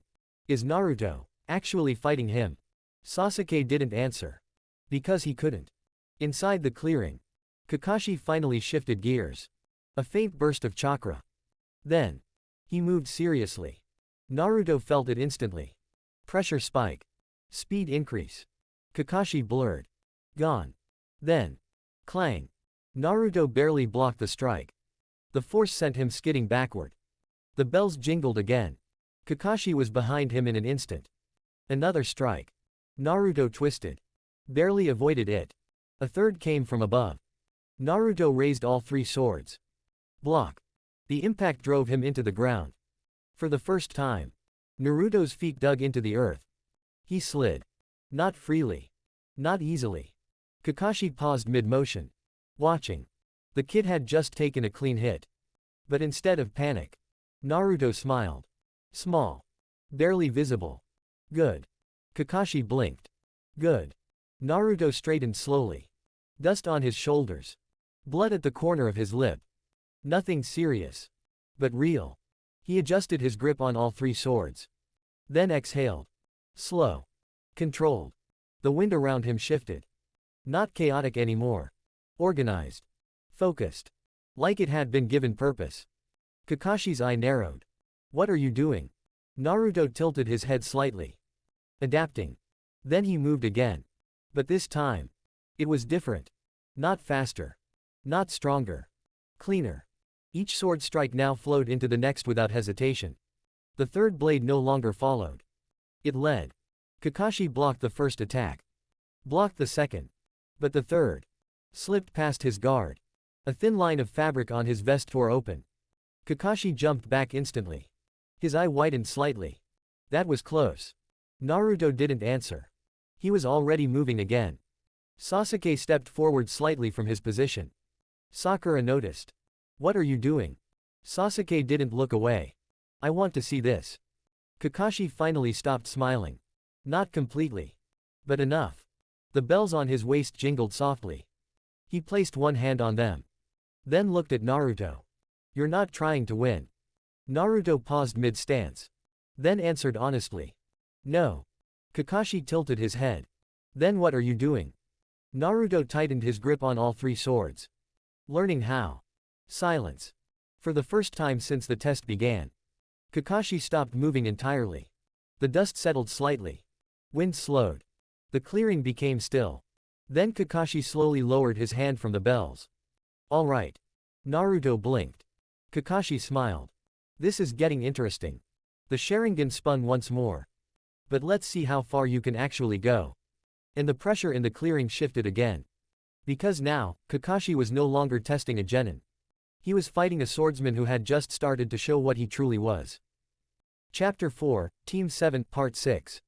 The moment Kakashi said it, the atmosphere changed again. Not slowly. Not subtly. Instantly. The air tightened like a drawn wire. Naruto felt it first in his chest. Not chakra. Something deeper. Pressure. Presence. The kind of killing intent that didn't need to be aimed. It simply existed. Kakashi's posture shifted. The lazy stance was gone. Shoulders squared. Feet grounded. Even the way he breathed changed. The copy ninja wasn't joking anymore. He was acknowledging the threat in front of him. Sasuke took a half step back without realizing it. This is getting worse. Sakura couldn't speak. Her hands were shaking. Naruto exhaled slowly. The cursed swords reacted immediately. All three hummed at once. Sandai Kidetsu felt sharpest, hungry. The white-handled blade grew light, wind responding. The third blade went still. Waiting. Naruto's eyes narrowed. Good. Kakashi tilted his head slightly. You sound happy. Naruto adjusted his stance. Three swords angled outward. No. A pause. Focused. Then Naruto let it go. It wasn't a burst. It wasn't chaotic. It was release. Killing intent, refined through survival, sharpened by isolation, tempered by the forest of death, and fused with pure will. Spread outward like a shockwave. The grass bent away from him instantly. Dust lifted. Leaves tore free from branches. Sasuke's Sharingan flickered on instinct. Sakura stumbled backward. What is that? Kakashi's visible eye narrowed sharply. So that's it. For the first time. He felt it clearly. Naruto's presence wasn't just chakra. It was intent given weight. Pressure shaped by experience. The will to end things quickly if needed. Kakashi answered. His own pressure rose. The change was immediate. The air dropped. Not temperature. Not wind. Weight. Like the sky itself pressed downward. Sasuke's knees almost buckled. Sakura actually fell to one knee. Naruto's eyes widened slightly. So that's your real level. Kakashi didn't respond. His Sharingan rotated slowly. Calm. Measured. But now. There was danger behind it. Real danger. Not Academy Spar danger. Not Genin mission danger. War-level instinct. The two pressures collided. Naruto's will pushed forward. Kakashi's presence pushed back. The ground between them cracked. A visible line formed in the dirt as opposing forces pressed into each other. Sasuke stared in disbelief. They're not even touching. Yet everything felt like it was breaking. Naruto tightened his grip on all three swords. Then moved. Not forward. Not backward. Up. He launched off the ground in a spiral of motion. Wind chakra wrapped all three blades. The first strike came down like a guillotine. The second followed instantly. The third rotated in a delayed arc, unpredictable. Kakashi raised a kunai. Clang. Blocked the first. Clang. Redirected the second. But the third wasn't aimed at him. It cut the ground beside him. Boom. Compressed wind exploded outward. Kakashi was forced to step back. Just one step. But it was the first real displacement in the fight. Naruto landed smoothly. Didn't pause. Didn't celebrate. Just flowed into the next attack. Kakashi's eyes sharpened. That was intentional. Naruto didn't answer. Because yes. It was. He was no longer attacking Kakashi directly. He was controlling space. Forcing movement. Breaking stability. The Forest of Death had taught him something simple. If you cannot overpower the target, control where they stand. Kakashi noticed the shift immediately. Ah. A faint smile returned. You're starting to think like a shinobi. Naruto tilted his head. I don't think like a shinobi. A pause. I think like someone who doesn't want to die. The air tightened again. Kakashi vanished. Naruto didn't wait. He listened. Wind shifted left. He moved right. Clang. A strike barely missed his shoulder. Kakashi reappeared behind him instantly. Naruto rotated. All three swords met in a defensive spiral. Sparks exploded. Kakashi leaned in slightly. Good. Naruto pushed back. Wind chakra surged again. The blades screamed as pressure met pressure. For a brief moment. They were locked. Steel against steel. Will against will. Neither giving ground. Sasuke's Sharingan trembled slightly. He's keeping up. Sakura whispered. That's impossible. Naruto felt it then. The gap. Small. But real. Kakashi wasn't just blocking. He was holding back. Still. Even now. Naruto's expression changed. For the first time. He smiled fully. Not lightly. Not joking. Predatory. Then I'll stop holding back too. The cursed swords reacted instantly. Sandai Kidetsu vibrated violently. The wind blade sharpened further. The third blade finally awakened. A pulse of intent aligning with Naruto's will. Naruto's pressure rose again. Sharper. Heavier. More controlled. Kakashi's eye widened slightly. Oh. Naruto moved. And this time. The forest itself seemed to respond. Chapter 4, Team 7 Final Clash. The moment Naruto said he would stop holding back, the atmosphere changed again. Not into something manageable. Not into something controlled. Into something dangerous. Naruto's three swords moved at once. Not in sequence. Not in rhythm. In parallel intent. Wind chakra erupted outward in a sharp spiral, carving grooves into the earth as he launched forward again. The ground cracked beneath him. Kakashi reacted instantly. Clang. Kunai met blade. Clang. Second strike redirected. But the third.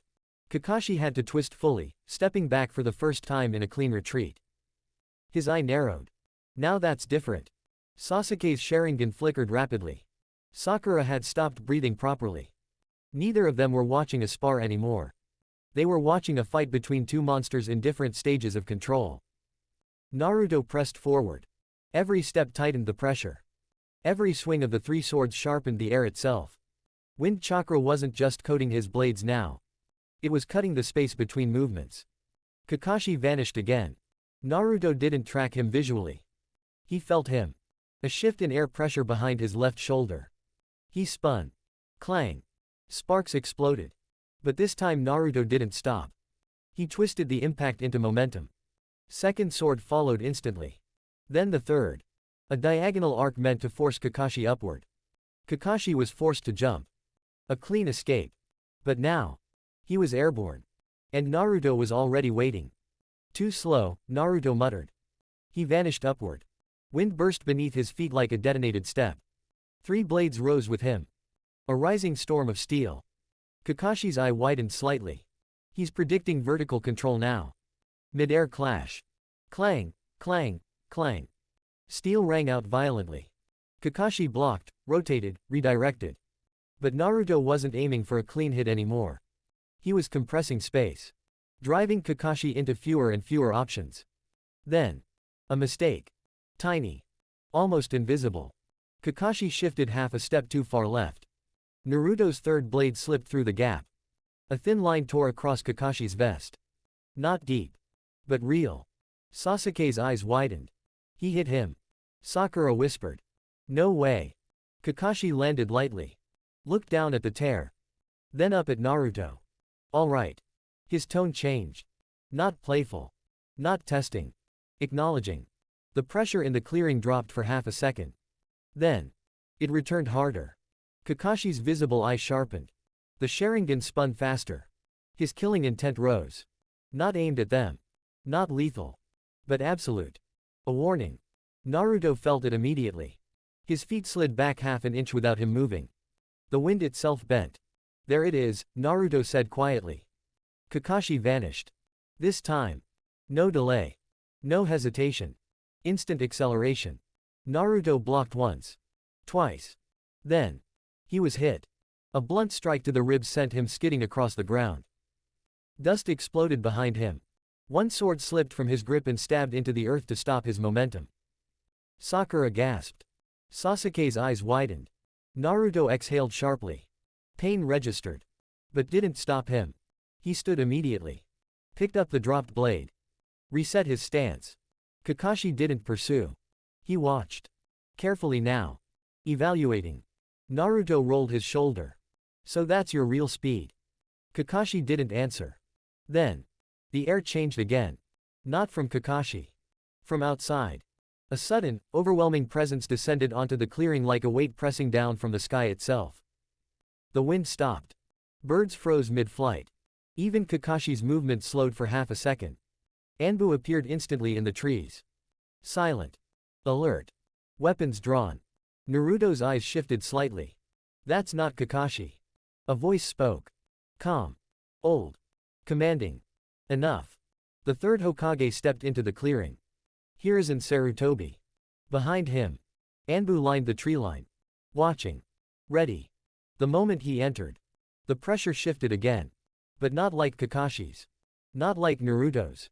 This was different. Controlled. Ancient. Heavy. Kakashi immediately straightened. Naruto did not. Hiruzen looked at the damage. The cratered ground. The torn trees. The cracked earth. Then at Kakashi. You were enjoying yourself. Kakashi coughed lightly. A little. Then the Hokage's gaze moved to Naruto. Naruto felt it immediately. Like being pressed underwater. Not chakra. Not intent alone. Authority. Will. Experience. A lifetime of power. Naruto tightened his grip on his swords. Wind flared. Then stalled. Hiruzen took one step forward. That was all. And the pressure dropped like a hammer. Kakashi was forced down to one knee instantly. His hand hit the ground to steady himself. Hokage-sama. Naruto tried to remain standing. He did remain standing. For 3 seconds. Then Hiruzen's presence fully expanded. Not rage. Not hostility. Just absolute, overwhelming control. Naruto's breath caught. His knees trembled. The swords vibrated violently in protest. Then. For the first time in his life since leaving the academy.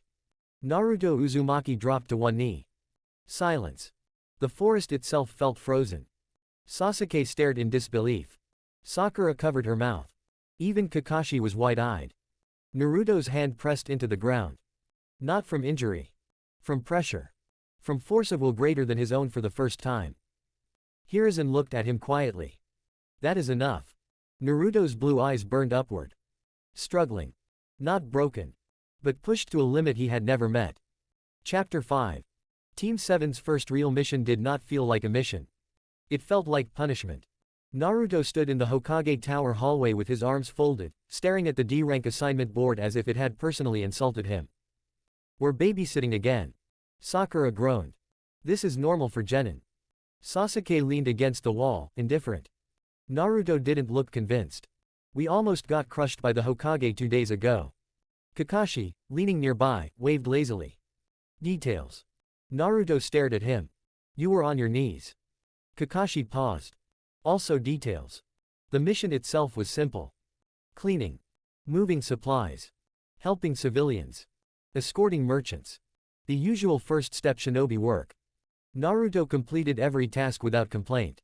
Efficiently. Silently. Too efficiently, according to the civilians. One old shopkeeper actually asked if he was sure he was supposed to be a genin. Naruto didn't answer. He just finished stacking crates in perfect alignment and left. Kakashi watched him carefully the entire time. The swords stayed sheathed. But not relaxed. Always present. Always aware. Naruto's eyes never stopped scanning. Even during peaceful work. Sasuke noticed it too. You're always on guard, he said once. Naruto didn't look up. I'm always on a mission. That's not normal. Naruto paused. Neither is dying because you weren't ready. Sasuke didn't respond after that. By the end of the week, Kakashi finally closed the mission scroll. Congratulations. Sakura brightened. We passed. No, Kakashi said. You survived boredom. Naruto muttered, barely. Kakashi pretended not to hear him. Then came the real shift. The mission board changed. Higher rank. Real escort assignment. C rank. Escort a bridge builder to the land of waves. Tazuna stood in front of them in the Hokage office. Drunk. Unimpressed. Insisting he was just a normal civilian builder. Naruto watched him carefully. The man was lying. Badly. Later, outside the tower, Naruto spoke first. He's not telling the truth. Sakura blinked. About what? Naruto adjusted the strap holding his swords. Everything important. Sasuke narrowed his eyes. I noticed that too. Kakashi sighed. You're all very observant today. Naruto glanced at him. You already knew. Kakashi didn't answer. That was answer enough. They set out that same day. Leaving Konoha. For the first time as an actual team on a real mission. The forest outside the village was quiet. Too quiet. Naruto walked slightly ahead of the group. Not leading. Just watching. Always watching. Sasuke flanked slightly behind him. Sakura stayed closer to Kakashi. The formation formed naturally. Without instruction. Kakashi noticed that too. Naruto's blue snake lifted its head. Something ahead. Naruto stopped instantly. Kakashi raised a hand. Everyone stopped. A moment later. Water rippled unnaturally in the road puddle ahead. Naruto's hand went to his sword. Kakashi sighed. So it begins. Two figures emerged from the mist. Silent. Masked. Chakra suppressed. Killing intent restrained, but present. Naruto's eyes narrowed. Real ones. Sakura froze. Sasuke stepped forward slightly. Kakashi's tone dropped. Stay behind me.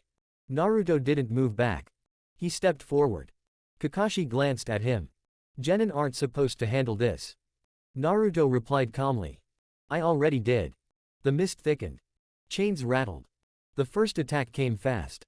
Kakashi moved instantly. But Naruto moved too. Three swords came out in one motion. Wind chakra flared. Steel met steel. For a brief second. Kakashi saw it again. That shift.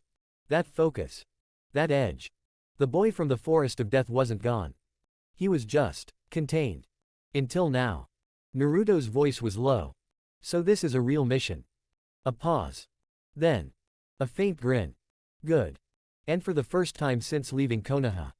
Naruto Uzumaki stepped fully into the path of a shinobi who would no longer remain untested. Chapter 5, The First Mission, Part 2. The mist didn't just obscure vision. It ate distance.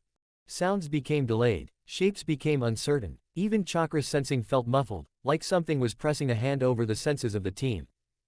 Naruto didn't like it. Which meant he paid more attention to it. The two masked attackers moved again. Not visible at first. Then. Chains snapped through the fog like striking snakes.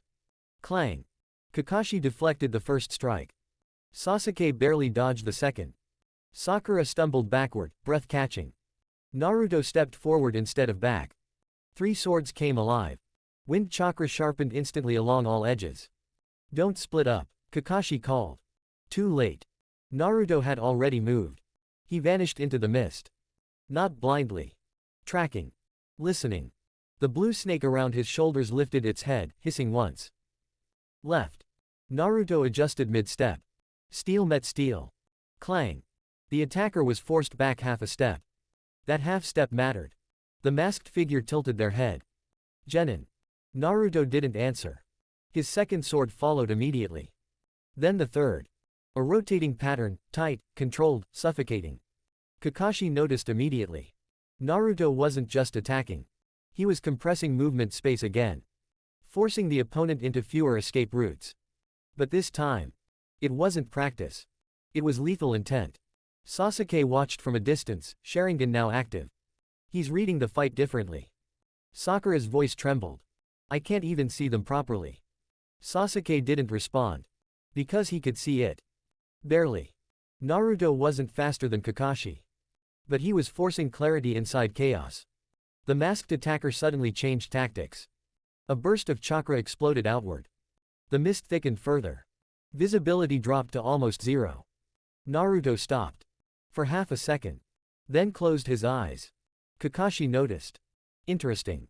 Naruto exhaled slowly. The world around him shifted. Not visually. Sensory. Wind. Movement. Pressure changes. Everything became pattern. Then he moved.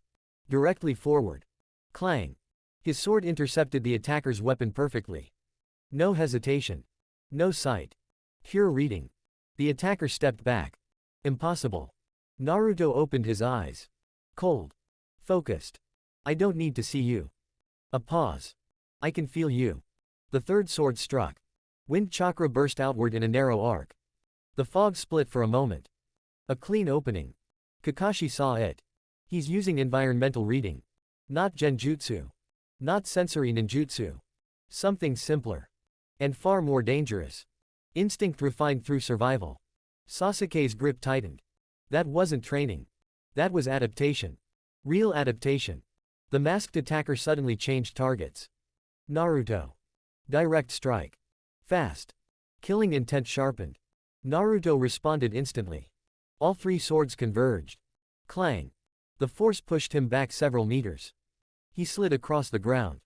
But didn't fall. The attacker followed. Kakashi moved. But paused. Watching. Naruto slowly straightened. Blood at the corner of his lip. Not serious. Not even close. But real enough. Then Naruto smiled. Small. Dangerous. Okay. He adjusted his grip. All three swords lowered slightly. Wind chakra tightened. Not outward. Inward. Condensed. The attacker hesitated. Something felt wrong. Naruto stepped forward. One step. Then another. The air around him changed. The pressure didn't expand this time. It focused. Like a blade being drawn across a whetstone. Sasuke's eyes widened. He's refining it. Sakura looked confused. What does that mean? Sasuke didn't answer immediately. Then. He's not releasing pressure anymore. A pause. He's concentrating it into attack timing. Naruto vanished. This time, there was no missed blind movement. No searching. Direct line. Clang. First blade broke guard. Clang. Second forced weapon aside. The third. Paused. Then struck. A clean slash across the attacker's arm. The masked figure staggered back. Blood hit the ground. Silence. Even the fog seemed to hesitate. Kakashi finally moved. Fast. One strike. The second attacker was forced back instantly. The situation stabilized in seconds. The mist began to thin. The two masked figures retreated without hesitation. Not defeated. Reassessing. Then vanished entirely. Silence returned. Sakura collapsed slightly. We survived that. Sasuke lowered his Sharingan. Naruto sheathed his sword slowly. Kakashi looked between all three of them. Good. Naruto blinked. That's it. Kakashi shrugged. You didn't die. Naruto stared at him. That's your standard. Kakashi smiled with one eye. For Genin. Yes. Naruto exhaled. That's depressing. Kakashi turned toward the road ahead. The mission just upgraded. Sasuke frowned. What do you mean? Kakashi glanced toward the forest. We're not escorting a bridge builder anymore. A pause. We're escorting a target. Naruto's eyes narrowed slightly. So that was an ambush. Kakashi nodded. Now we know why. The mist had fully cleared now. But the danger hadn't disappeared. It had simply changed direction. And somewhere ahead. Beyond the trees, beyond the road, beyond the land of waves. A swordsman was waiting. And for the first time since leaving Konoha. Naruto Uzumaki tightened his grip on his blades without being told. Because this mission had just become real. Chapter 5, The First Mission, Part 3, Demon of the Leaf. The road to the land of waves was supposed to be quiet after the ambush. It wasn't. The mist had barely cleared when Kakashi stopped walking. Naruto noticed first. Then Sasuke. Then the air itself seemed to tighten. A voice came from nowhere. Low. Calm. Heavy with certainty. So, you failed already. The temperature dropped. A massive figure stepped out from the tree line. Bandaged face. Towering build. A massive execution blade resting on his shoulder like it weighed nothing at all. Zabuza Momochi. Demon of the Hidden Mist. Sakura froze. Sasuke's Sharingan flickered on instantly. Naruto didn't move. But his hand was already on Sandai Kidetsu. Kakashi sighed. So it's you. Zabuza tilted his head slightly. Kakashi of the Sharingan. A pause. And a few children.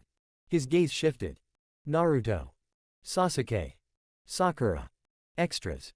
Naruto's expression didn't change. But something inside him did. Something sharpened.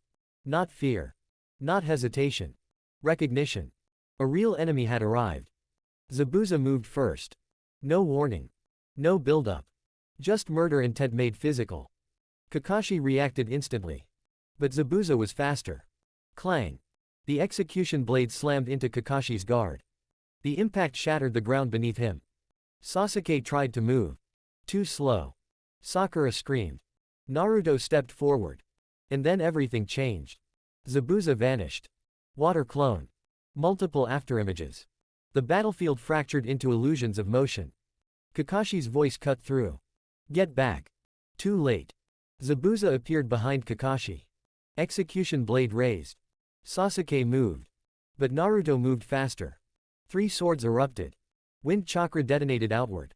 Clang. Steel met steel midair. The impact sent shockwaves through the clearing. Zabuza's eye narrowed slightly. Interesting. He twisted. Kakashi seized the opening. But a second Zabuza appeared. Water clone. Kakashi's guard slipped for a fraction. And that fraction was enough. The real Zabuza struck. Kakashi barely blocked.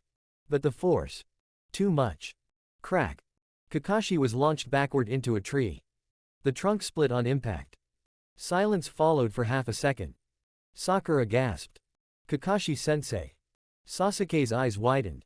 Naruto's expression went still. Completely still. Zabuza tilted his head. Now then. His gaze shifted fully to the genin. Kakashi is down. A pause. So which of you dies first? Something in Naruto snapped. Not emotionally. Structurally. Like a seal being loosened. The wind around him stopped. Then reversed. Naruto exhaled once. Slow. Controlled. His grip tightened on all 3 swords. And when he spoke, his voice was different. Lower. Colder. Final. You hurt my sensei. Zabuza laughed. You call that man your sensei? Naruto stepped forward. One more step. Zabuza raised his blade slightly. Or what? Naruto answered by drawing all 3 swords fully. Wind chakra didn't flare this time. It condensed. Compressed. Like the world itself was being forced into focus. Sasuke felt it first. This isn't genin chakra. Sakura stumbled back. What is he? Naruto's eyes lifted. And for the first time since leaving the academy. There was no hesitation in them at all. Only intent. Absolute. I'll show you. He moved. And the clearing broke apart with him. 3 swords became a storm. Not flashy. Not wild. Controlled destruction. Wind chakra carved the air itself into razor lines. Zabuza blocked once. Twice. Then his eyes sharpened. Fast. Naruto didn't respond. He rotated. Second blade forced Zabuza's guard open. Third blade came in low. Zabuza jumped back. But Naruto was already there. Clang. The impact sent Zabuza skidding. A real reaction. A real step back. Silence. Sasuke stared. He made him move. Sakura whispered. That's impossible. Zabuza straightened slowly. And then. He smiled. Not amused. Interested. Kakashi didn't lie. A pause. You are dangerous. Naruto's stance didn't change. His voice did not rise. Did not falter.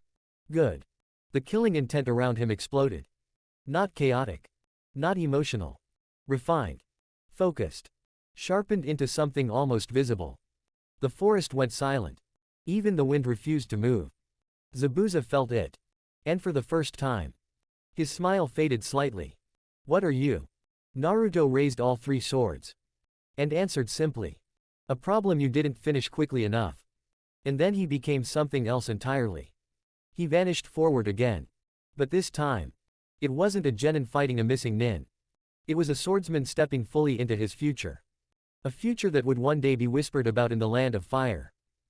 Not as Naruto Uzumaki, but as something else entirely. The demon swordsman of the leaf. Chapter 6. The clearing was no longer a clearing. It had become a battlefield carved by steel and intent. Trees stood split at strange angles. The ground was torn into overlapping scars where wind chakra had bitten into earth. Mist from Zabuza's earlier technique still lingered at the edges, but it no longer dominated the space. Naruto did. Zabuza stepped back slowly, rolling his shoulder once. "You're not normal." Naruto didn't respond.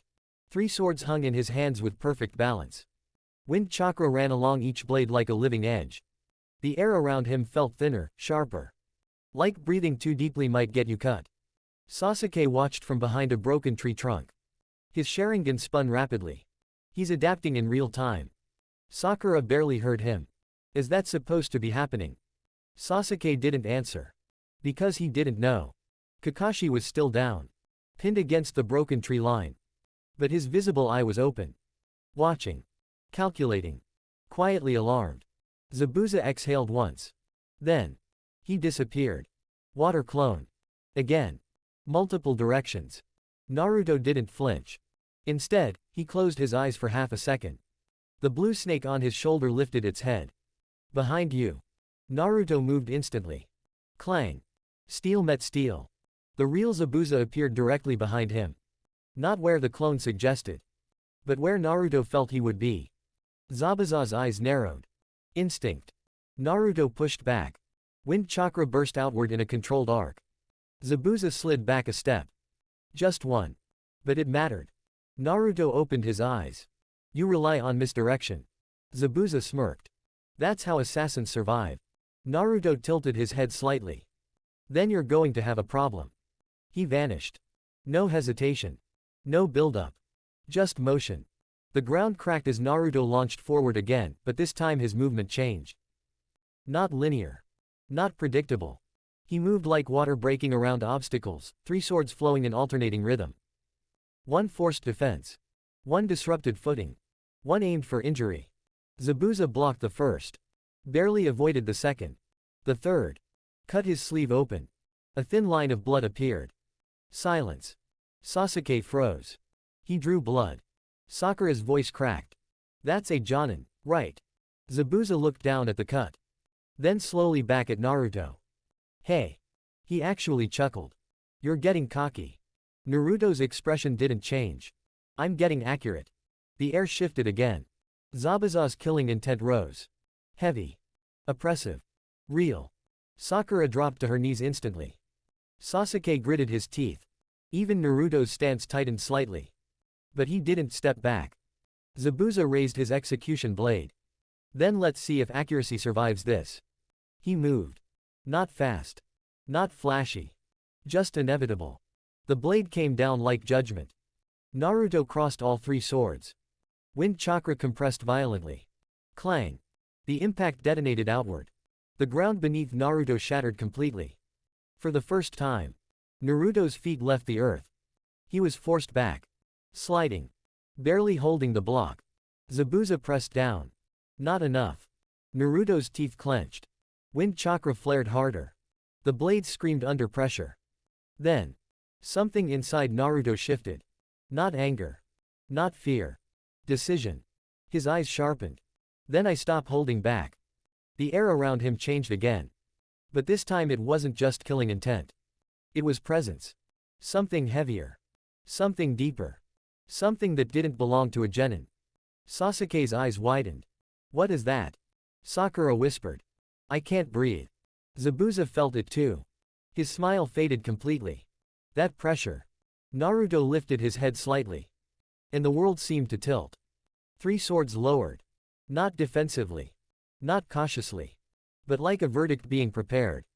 Naruto spoke softly. I've been hunted before. A pause. You're not special. Wind exploded outward. Not chaotic. Controlled. Final. Zabuza was forced backward. A full step. Then another. His footing cracked. Silence. Even Kakashi's eye widened slightly. He's releasing it. Naruto stepped forward. each step heavier than the last. Not physically, but in intent. The forest around them bent slightly. Leaves trembling. Birds fleeing. Even insects gone silent. Zabuza raised his blade again. But for the first time, there was caution. "You're a genin." Naruto answered immediately. "No." A pause. "I'm just not finished yet." And then Naruto moved again. But this time, the fight was no longer a test. It was something far more dangerous. It was a declaration. Chapter 6, Demon Swordsman of the Leaf Part 1. The clearing was no longer a clearing. It had become a battlefield carved by steel and intent. Trees stood split at strange angles. The ground was torn into overlapping scars where wind chakra had bitten into earth. Mist from Zabuza's earlier technique still lingered at the edges, but it no longer dominated the space. Naruto did. Zabuza stepped back slowly, rolling his shoulder once. "You're not normal." Naruto didn't respond. 3 swords hung in his hands with perfect balance. Wind chakra ran along each blade like a living edge. The air around him felt thinner, sharper. Like breathing too deeply might get you cut. Sasuke watched from behind a broken tree trunk. His Sharingan spun rapidly. He's adapting in real time. Sakura barely heard him. Is that supposed to be happening? Sasuke didn't answer. Because he didn't know. Kakashi was still down. Pinned against the broken tree line. But his visible eye was open. Watching. Calculating. Quietly alarmed. Zabuza exhaled once. Then. He disappeared. Water clone. Again. Multiple directions. Naruto didn't flinch. Instead, he closed his eyes for half a second. The blue snake on his shoulder lifted its head. "Behind you." Naruto moved instantly. Clang. Steel met steel. The real Zabuza appeared directly behind him. Not where the clone suggested. But where Naruto felt he would be. Zabuza's eyes narrowed. Instinct. Naruto pushed back. Wind chakra burst outward in a controlled arc. Zabuza slid back a step. Just one. But it mattered. Naruto opened his eyes. "You rely on misdirection." Zabuza smirked. "That's how assassins survive." Naruto tilted his head slightly. "Then you're going to have a problem." He vanished. No hesitation. No build-up. Just motion. The ground cracked as Naruto launched forward again, but this time his movement changed. Not linear. Not predictable. He moved like water breaking around obstacles, 3 swords flowing in alternating rhythm. One forced defense. One disrupted footing. One aimed for injury. Zabuza blocked the first. Barely avoided the second. The third. Cut his sleeve open. A thin line of blood appeared. Silence. Sasuke froze. He drew blood. Sakura's voice cracked. "That's a Jonin, right?" Zabuza looked down at the cut. Then slowly back at Naruto. "Hey." He actually chuckled. "You're getting cocky." Naruto's expression didn't change. "I'm getting accurate." The air shifted again. Zabuza's killing intent rose. Heavy. Oppressive. Real. Sakura dropped to her knees instantly. Sasuke gritted his teeth. Even Naruto's stance tightened slightly. But he didn't step back. Zabuza raised his execution blade. "Then let's see if accuracy survives this." He moved. Not fast. Not flashy. Just inevitable. The blade came down like judgment. Naruto crossed all 3 swords. Wind chakra compressed violently. Clang. The impact detonated outward. The ground beneath Naruto shattered completely. For the first time, Naruto's feet left the earth. He was forced back. Sliding. Barely holding the block. Zabuza pressed down. Not enough. Naruto's teeth clenched. Wind chakra flared harder. The blade screamed under pressure. Then. Something inside Naruto shifted. Not anger. Not fear. Decision. His eyes sharpened. "Then I stop holding back." The air around him changed again. But this time it wasn't just killing intent. It was presence.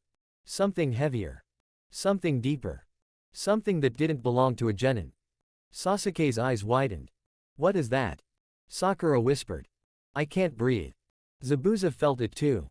His smile faded completely. That pressure. Naruto lifted his head slightly. And the world seemed to tilt. 3 swords lowered. Not defensively. Not cautiously. But like a verdict being prepared. Naruto spoke softly. "I've been hunted before." A pause. You're not special. Wind exploded outward. Not chaotic. Controlled. Final. Zabuza was forced backward. A full step. Then another. His footing cracked. Silence. Even Kakashi's eye widened slightly. He's releasing it. Naruto stepped forward. Each step heavier than the last. Not physically, but in intent. The forest around them bent slightly. Leaves trembling. Birds fleeing. Even insects gone silent. Zabuza raised his blade again. But for the first time, there was caution. You're a genin. Naruto answered immediately. No. A pause. I'm just not finished yet. And then Naruto moved again. But this time, the fight was no longer a test. It was something far more dangerous. It was a declaration. Chapter 6, Demon Swordsman of the Leaf Part 3. Zabuza's expression finally shifted. Not anger. Not amusement. Calculation. Because Naruto Uzumaki had stopped behaving like a genin entirely. Zabuza broke away suddenly. A single leap backward. He landed on the surface of the nearby river with perfect balance. Water rippled beneath his feet, but did not break. Naruto stopped at the shoreline. His eyes narrowed. Sasuke's Sharingan tracked instantly. He's using water as terrain control. Sakura swallowed hard. He can stand on it. Zabuza raised one hand. Chakra gathered violently. The water behind him surged upward like a living beast. Water style, water dragon jutsu. The river roared. A massive serpentine dragon formed from pure water, spiraling upward behind Zabuza. Its mouth opened wide. Its presence alone crushed the air around it. Sakura froze completely. That's a jutsu. Sasuke's eyes widened. That scale. Kakashi pushed himself upright fully now. He's going for a finishing blow. Zabuza pointed forward. The water dragon roared. And launched. Naruto didn't move immediately. The incoming pressure was immense. Not just physical, but elemental dominance. A technique meant to erase targets. For a split second, Naruto's mind shifted. Zoro's journal. Ancient diagrams. A philosophy of cutting beyond form. Beyond scale. Beyond matter. Naruto's eyes sharpened. He exhaled once. Slow. Controlled. Then he spoke. Quietly at first. Almost like reading. The 9 mountains and 8 seas constitute one world. The wind around him changed. Sasuke blinked. What is he saying? Naruto continued. Quote. 1,000 of them form a small chiliocosm. His grip tightened on all 3 swords. Wind chakra condensed instead of expanding. And when I gather and cube the chiliocosm. The water dragon was already halfway across the river. Roaring. Approaching destruction. Naruto's eyes narrowed fully. There's nothing I can't cut. Silence for half a heartbeat. Then. Naruto moved. 3-sword style secret technique. The ground beneath him cracked. Wind exploded outward in a spiral. His swords aligned in perfect, unnatural symmetry. Billion-fold world trichiliocosm. He launched. Not across the ground. Not through the air. But through space defined by momentum itself. A streak of compressed wind and steel tore forward at impossible speed. Sasuke's Sharingan struggled to follow. I can't see it. Sakura couldn't even process movement. What is happening? The water dragon collided with Naruto. Boom. The impact detonated across the river. Water exploded upward in a massive wave. Trees along the bank bent violently. Mist engulfed the battlefield instantly. For a moment, nothing could be seen. Only sound. Roaring water. Cracking air. Clashing intent. Then, silence. The mist began to clear slowly. Zabuza stood frozen on the water's surface. His arms still extended. His technique still partially formed. But the water dragon was gone. Completely dispersed. A long silence followed. Zabuza's eye widened slightly. What was that? From the shoreline, Naruto stood. Steam rising from his body. 3 swords still raised. Breathing steady. Eyes locked forward. Not injured. Not shaken. Just present. Naruto spoke quietly. A cut. A pause. That's all it was. Zabuza's expression shifted for the first time. Not confidence. Not superiority. But assessment. Deep, focused assessment. You're not a genin. Naruto tilted his head slightly. No. A pause. I just haven't finished becoming what I am yet. Behind him. Kakashi finally exhaled. That was definitely not genin level. Sasuke's Sharingan trembled slightly. Sakura could only whisper. What is he? Zabuza slowly straightened. Water dripping from his cloak. Then. He smiled again. But this time. It wasn't casual. It wasn't playful. It was acknowledgement. Good. A pause. Now I understand why Kakashi hesitated. Zabuza raised his blade once more. Let's see if you survive what comes next. Naruto adjusted his stance. 3 swords angled forward. Wind chakra sharpened again. His voice lowered. Then come. The river beneath them trembled. 2 monsters stood facing each other. One born from mist and blood. One born from exile, survival, and sharpened will. And for the first time in the battle, neither side was holding back anymore. Chapter 6, Demon Swordsman of the Leaf Part 4. Zabuza's smile faded completely. The water around him stopped behaving like a river. It began behaving like a weapon system. Enough playing around. His hands moved once. Then twice. Then. The river answered. Water surged upward in violent spirals. Not 1 dragon. Not 2. 8. Massive serpentine constructs of water rose into the sky, each one roaring with destructive force, each one larger than the last technique. The pressure alone forced Sakura to collapse to her knees. Sasuke's Sharingan widened in shock. 8 at once. Even Kakashi's expression tightened. He's going for annihilation. Zabuza stood at the center of it all, like a demon king commanding execution. Die. The 8 water dragons launched simultaneously. The sky darkened under their mass. The river itself collapsed outward as they moved. There was no evasion path. No safe angle. Only impact. Naruto looked up. For the first time in the fight. He didn't immediately move. The wind around him stopped. Not quiet. Not still. Obedient. His grip tightened on all 3 swords. The cursed blades reacted violently. Sandai Kidetsu hissed. The wind blade trembled. The 3rd blade went unnaturally calm. Naruto exhaled once. Slow. Controlled. And then. Something inside him clicked open. Pressure exploded outward. Not chakra. Not technique. Something older. Something instinctive. A force of will so dense it bent perception. Sasuke staggered. That pressure again. Sakura couldn't even look directly at Naruto anymore. Kakashi's eye widened sharply. Is that killing intent? No. It was more than that. It was dominance. Presence sharpened into inevitability. Naruto's eyes lifted. And for a moment, they didn't look human anymore. A faint blue flame-like glow flickered within them, as if his gaze itself had caught fire. Not literal fire. Something worse. Something absolute. Naruto spoke quietly. I see them. Zabuza frowned slightly. What? Naruto tilted his head. All 8. A pause. They're slow. Zabuza's expression darkened. Arrogant brat. Naruto moved. Not forward. Not upward. He vanished through the space between attacks. Clang. The first water dragon split in half mid-charge. Clang. The second shattered instantly upon contact with a diagonal cut of wind-charged steel. Clang, clang, clang. 3 more were severed in rapid succession. The battlefield exploded. Water rained like a storm. Mist swallowed everything. Sasuke's Sharingan struggled to track it. Number movement reading. He's just cutting through it.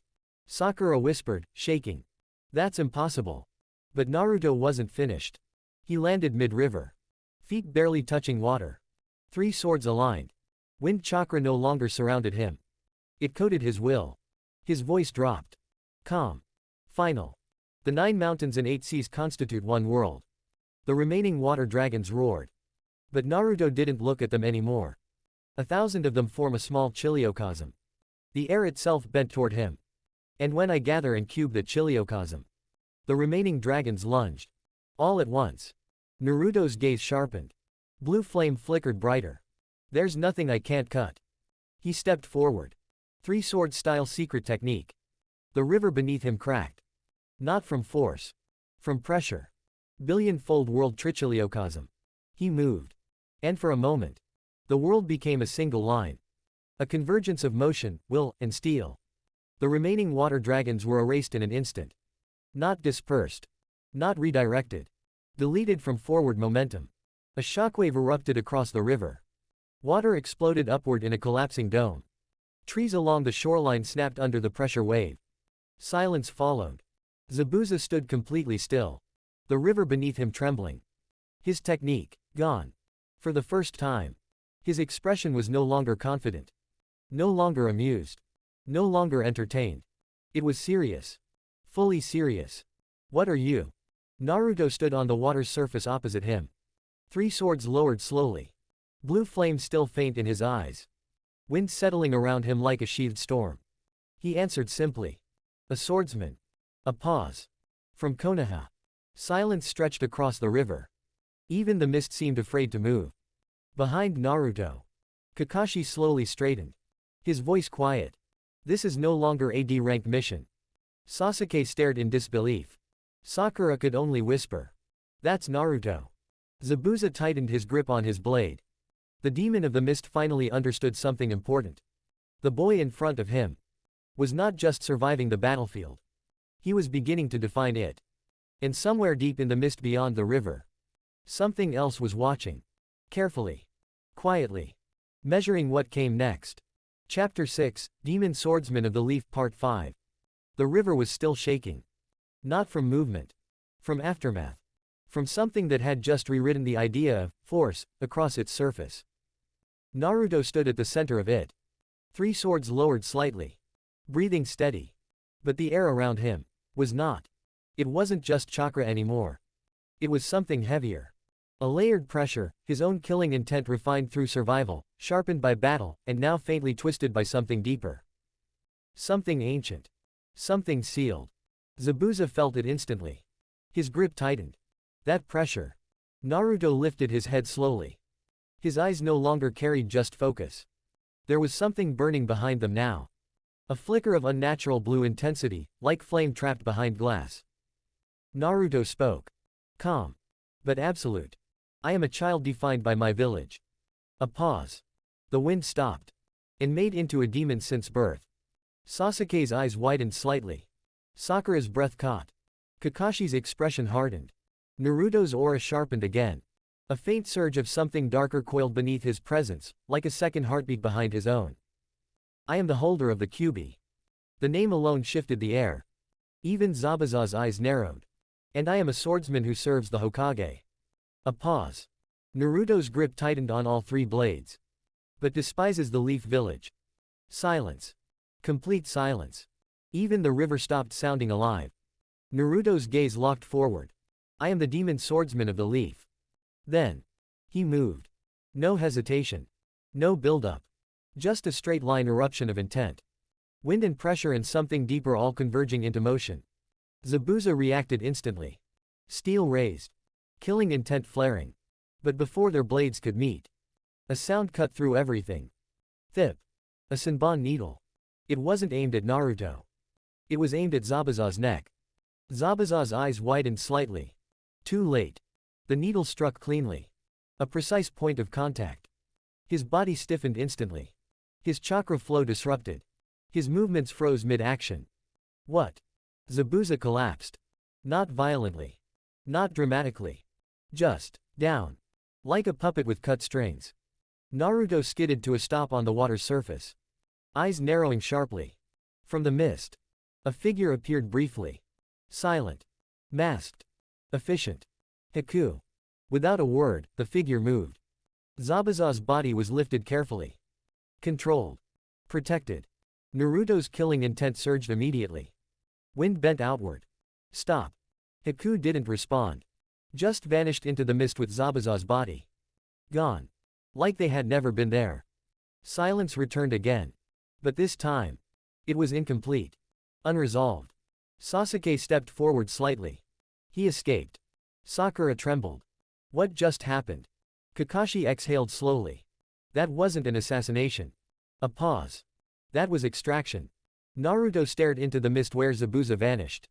The pressure around him slowly faded, but didn't fully disappear. His eyes narrowed. He's not dead. Kakashi looked at him. No. Naruto's grip tightened slightly. Good. A pause. I wasn't finished. Then. Naruto turned sharply. Kakashi was still barely standing. Injured. Exhausted. Barely conscious from the earlier exchange. Naruto clicked his tongue. We need backup. Sakura blinked. Backup? From where? Naruto didn't answer her. Instead, he pressed 2 fingers to his lips. And exhaled. A summoning seal flared on the ground. Chakra rippled outward. The river trembled. A massive serpent rose from the water's edge. Scaled. Ancient. Far larger than any normal summon. Its presence alone silenced the battlefield again. Sakura screamed. Why is that here? Sasuke immediately backed up. Another summon. Naruto placed a hand on the serpent's head. Calm. Controlled. I need Anko. The snake's massive eyes narrowed. Naruto continued. And I need 2 Anbu swordswomen. A pause. Escort. Backup. Recovery. The serpent hissed slowly. Then lowered its head.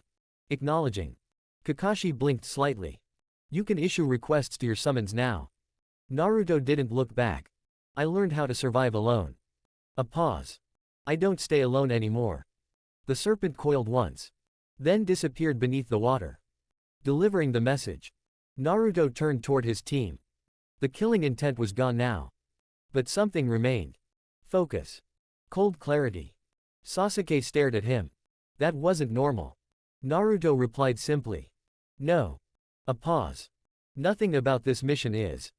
And somewhere beyond the mist, where Haku had disappeared with Zabuza's unconscious body, the next phase of the conflict was already beginning to take shape. Quietly. Patiently. Waiting for the demon swordsman of the leaf to follow. Chapter 7.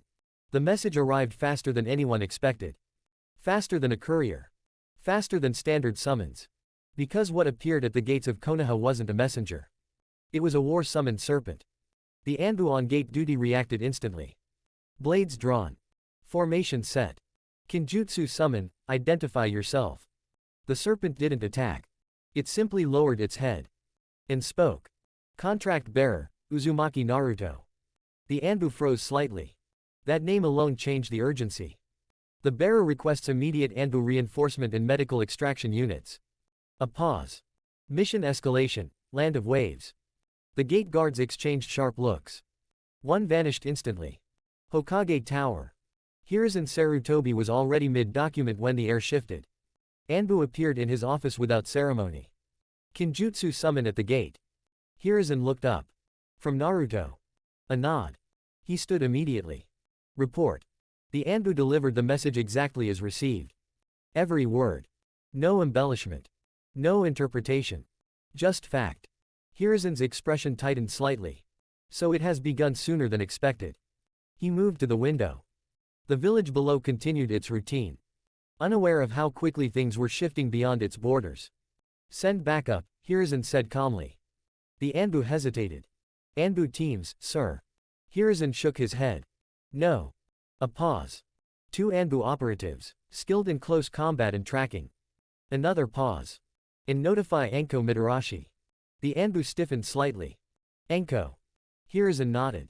She has prior connection to the boy in the summoning contract. She will understand the situation faster than anyone else.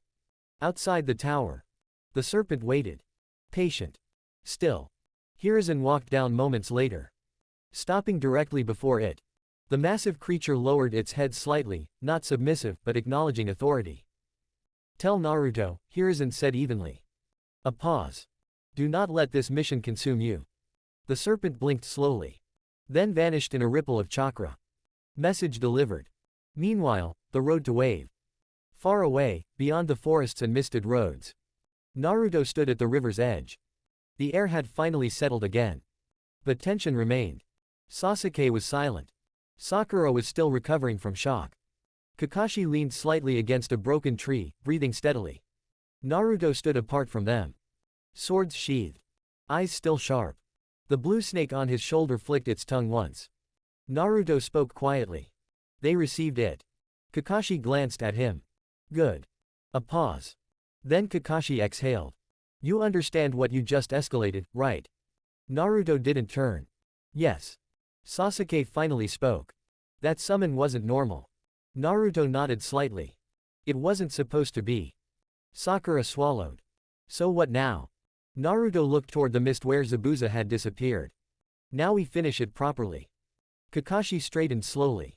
This mission just became A rank level. A pause. Possibly higher. Naruto finally turned slightly. Expression calm. But not relaxed. I noticed. Wind shifted across the river.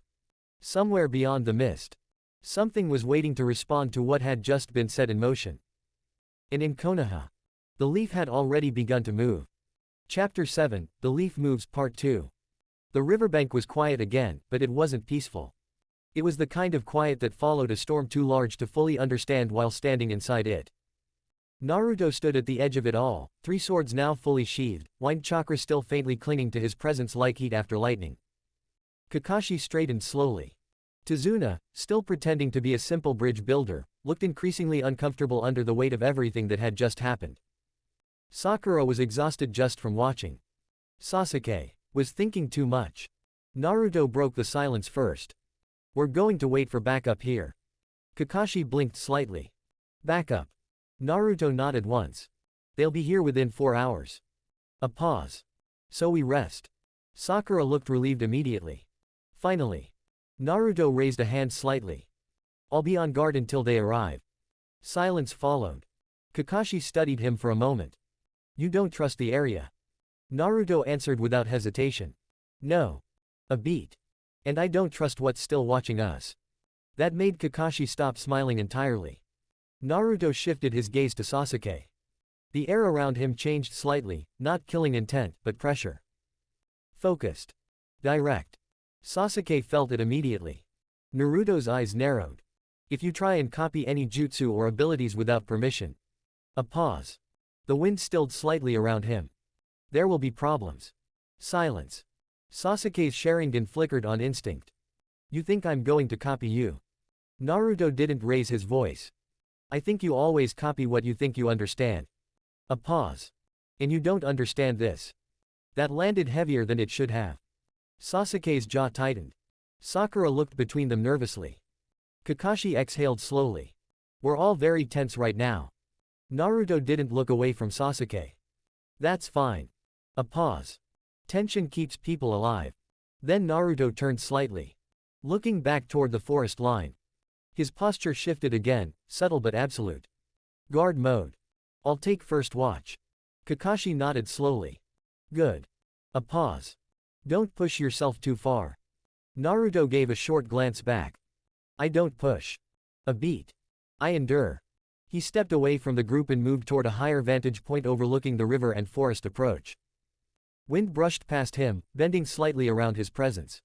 The blue snake coiled quietly around his shoulder, alert but calm. Below him, Kakashi sat down near Tazuna. Sakura followed suit, visibly relieved to finally sit. Sasuke remained standing for a moment longer. Still watching Naruto. Still analyzing. Still unsettled. Naruto noticed. Of course he did. Without looking away from the forest, he spoke one last time. Don't misunderstand me, Sasuke. Sasuke paused slightly. Naruto continued, voice steady.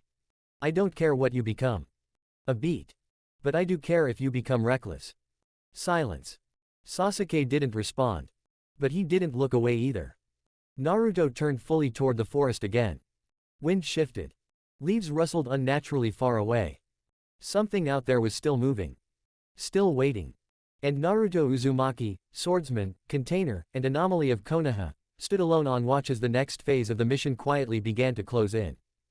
Chapter 7, The Leaf Moves Part 3. The next few hours passed slowly. Too slowly for Sakura. Not slowly enough for Naruto.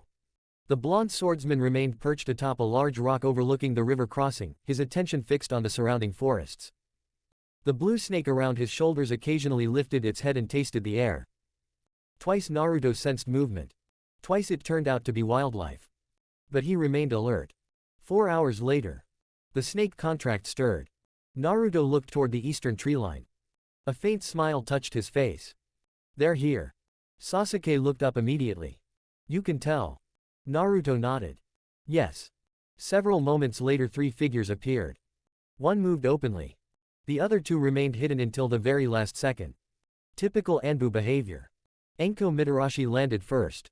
Yo, brat. Naruto nodded. You're late. Anko pointed accusingly. I got here in 4 hours. Still late. Sakura stared. Sasuke looked mildly shocked. Kakashi simply sighed. The fact Naruto spoke to Anko like that somehow wasn't surprising anymore.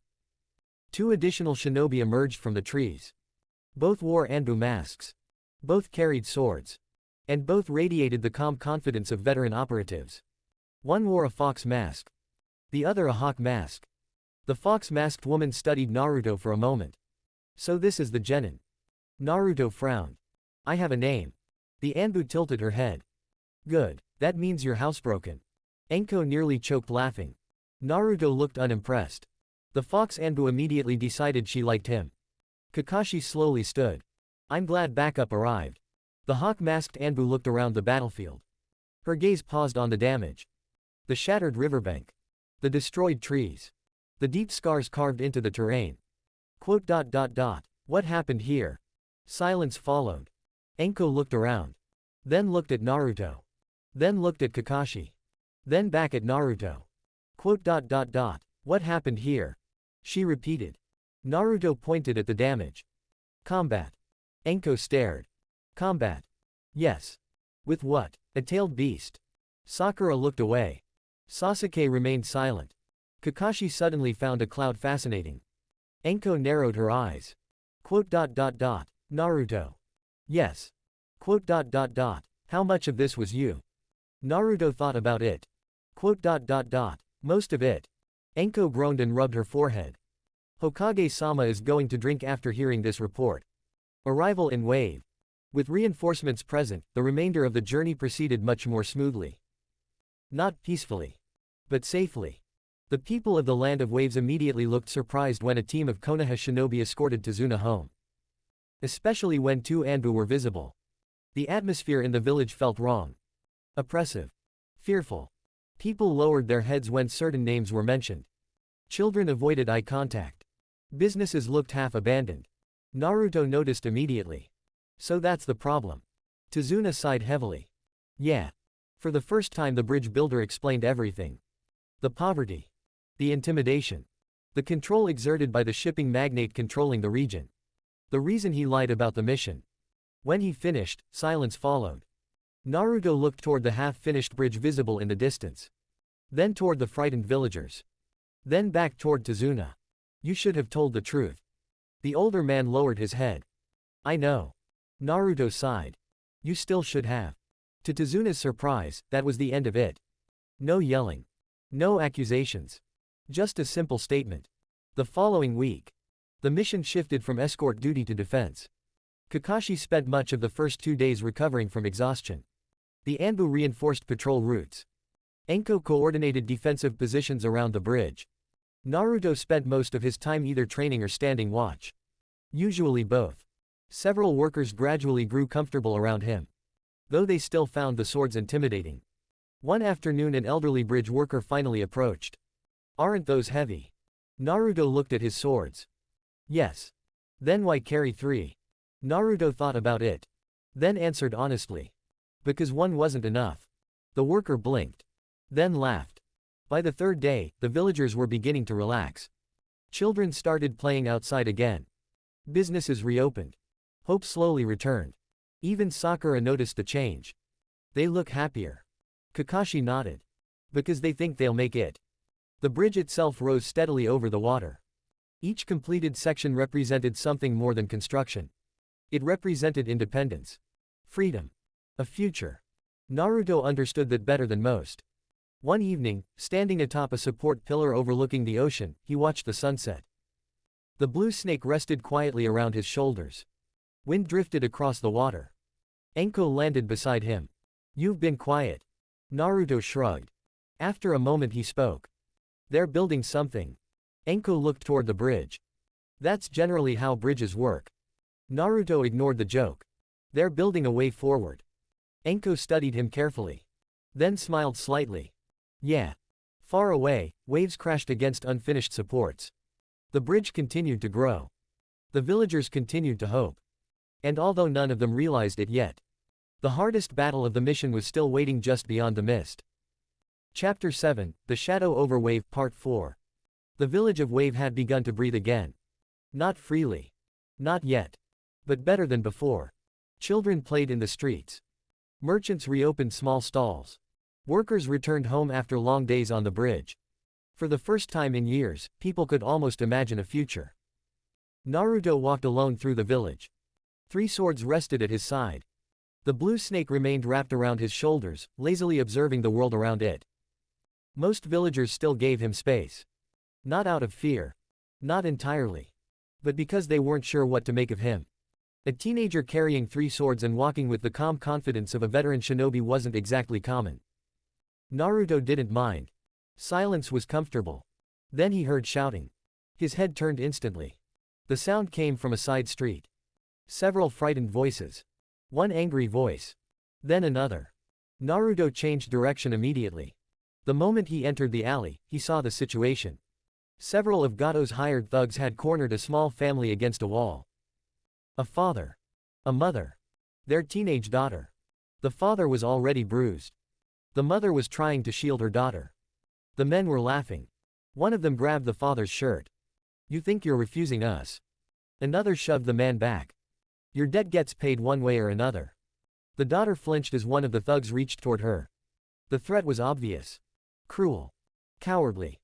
Something inside Naruto went cold. Not hot. Not rage in the usual sense. Colder than that. The kind of anger that stopped making noise. The blue snake lifted its head. Slowly. The thug reached again. Naruto spoke. One word. "Stop." The alley fell silent. The men turned. Seeing a blonde teenager standing at the entrance. 3 swords. Blue eyes. Expressionless. One of them laughed. "Who the hell are you supposed to be?" Naruto didn't answer. The father noticed him first. Hope flickered briefly across his face. Then fear. Because he recognized the look in Naruto's eyes. The same look predators had before they attacked. The lead thug sneered. "Get lost, kid." Naruto took one step forward. The air changed. Across the village. People paused. Birds took flight. Dogs began whining. At Tazuna's house, Kakashi's visible eye snapped open. Naruto. Sasuke was already standing. He felt it too. A familiar pressure. Only stronger. Much stronger. Sakura looked around nervously. "What is it?"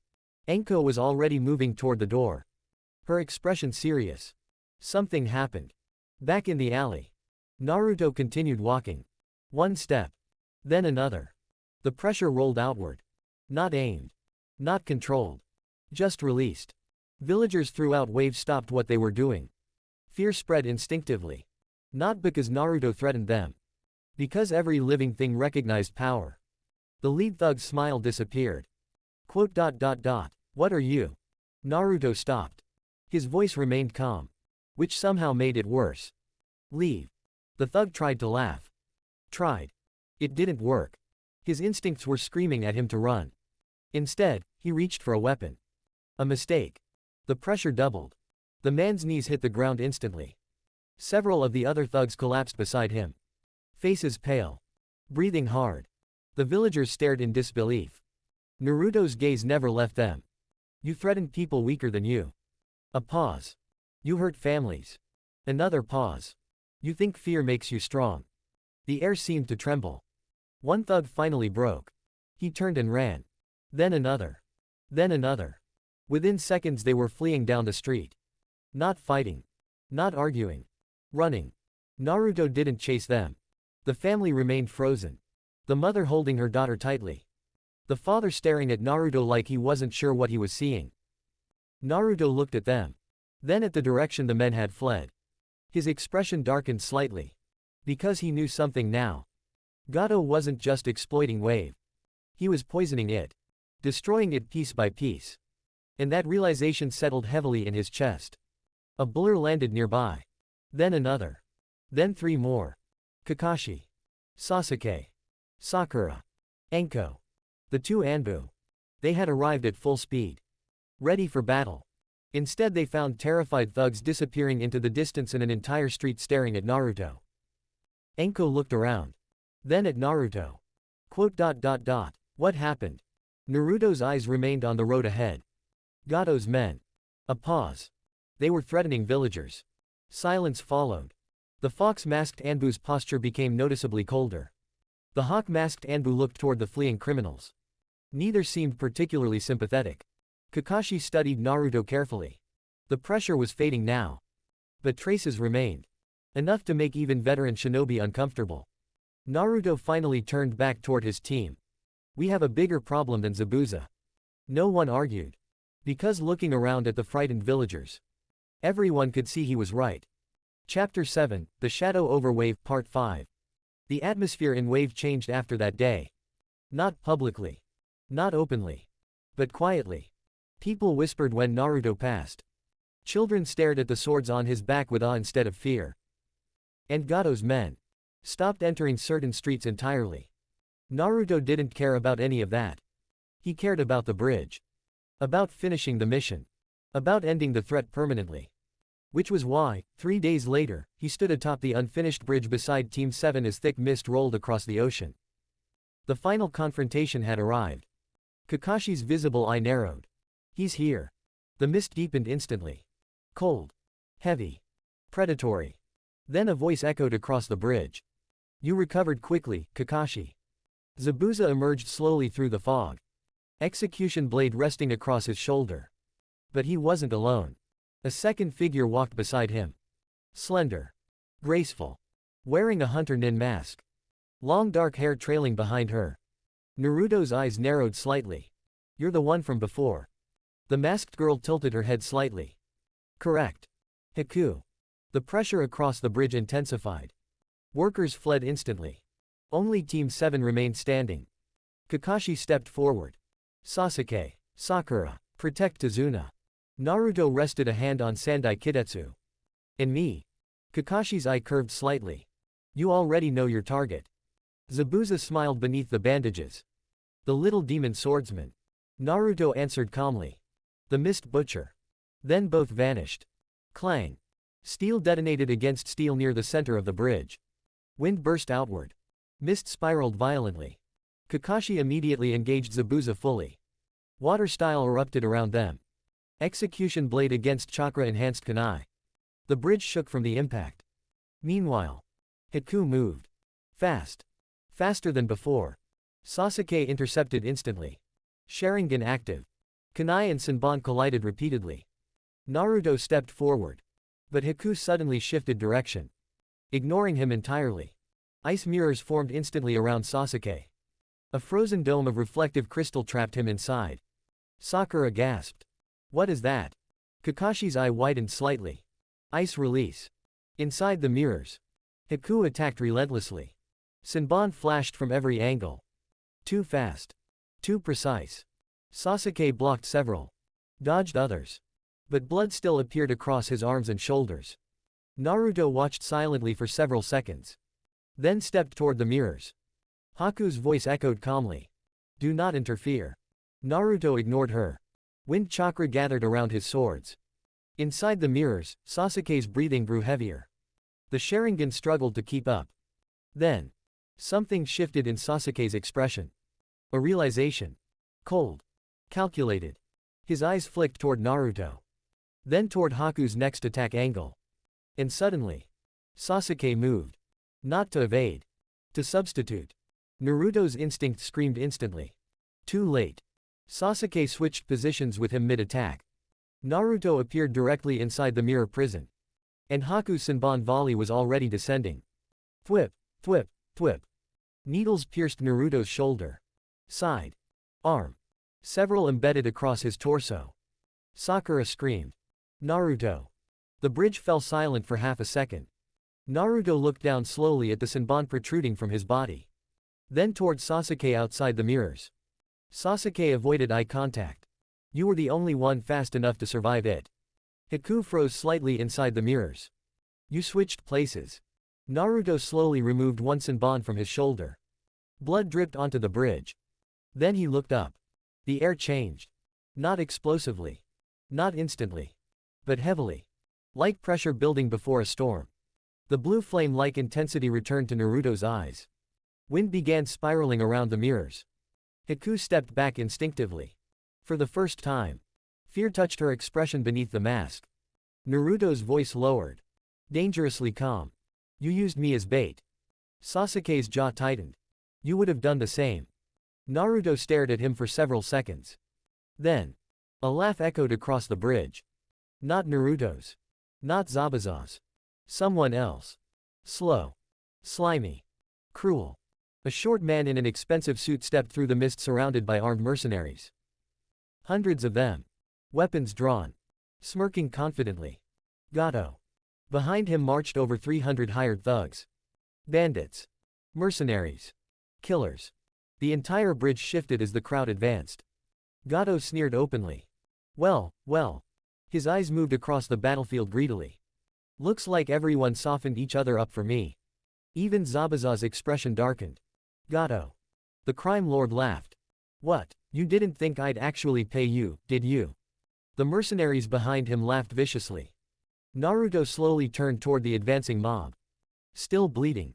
Still standing inside the ice mirrors. The pressure around him deepened. Kakashi noticed immediately.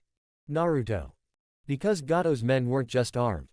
Several of them were dragging terrified villagers with them. Including women. Children. Hostages. And Naruto's expression went completely cold. The wind across the bridge stopped moving entirely. And everyone present suddenly realized. The most dangerous person on the bridge might not be Zabuza anymore. Chapter 7, The Shadow Over Wave, Part 6. The bridge fell silent after Gato spoke. Not because people accepted his words. Because for a brief moment. No one could process them. Gato sneered at the terrified villagers being held by his mercenaries. Kill the men. He pointed lazily toward the women and girls. Take the females back alive. They'll make plenty of money for my empire. Several mercenaries laughed. One grabbed a crying woman by the hair. Another dragged a teenage girl forward while her younger brother screamed. Something inside Naruto broke. Not emotionally. Not wildly. Completely. The pressure exploded outward. Boom. The entire bridge shook violently. Mist detonated away from Naruto in a massive shockwave. The ocean below churned. Several mercenaries collapsed instantly before they even understood what happened. Everyone froze. Naruto slowly lifted his head. And for the first time since arriving in Wave, the blue flame in his eyes burned openly. The pressure pouring from him no longer felt human. It felt ancient. Predatory. Absolute. Sakura couldn't breathe. Sasuke's Sharingan trembled. Even Kakashi's visible eye widened fully. Zabuza stared silently. Then muttered. What the hell? The villagers nearest Naruto suddenly felt something strange. Not fear directed at them. Protection. Like a beast standing between them and destruction. Naruto moved. Not toward Gato. Toward the hostages. He vanished so fast the bridge cracked beneath his starting point. Thud, thud, thud. 3 mercenaries were launched off the bridge before anyone reacted. Naruto reappeared beside the villagers instantly. One thug raised a sword toward a child. He never finished the motion. Sandai Kidetsu flashed once. The weapon shattered. The thug collapsed unconscious from pure pressure before Naruto even struck him directly. Naruto grabbed the terrified villagers and threw them backward toward safety. Run. The sheer force in his voice sent them moving instantly. More mercenaries charged. Dozens at once. Screaming. Swinging wildly. Naruto stepped forward. And the pressure intensified again. Several men collapsed vomiting. Others froze completely. A few tried to flee immediately. But Gato screamed from behind them. Get him. Naruto's expression finally changed. Wrath. Cold and absolute. Wind chakra exploded outward around all 3 swords. The bridge screamed under the pressure. Then Naruto leapt backward. Landing atop a massive support beam overlooking the battlefield. Wind spiraled around him violently now. The blue flames in his eyes burned brighter.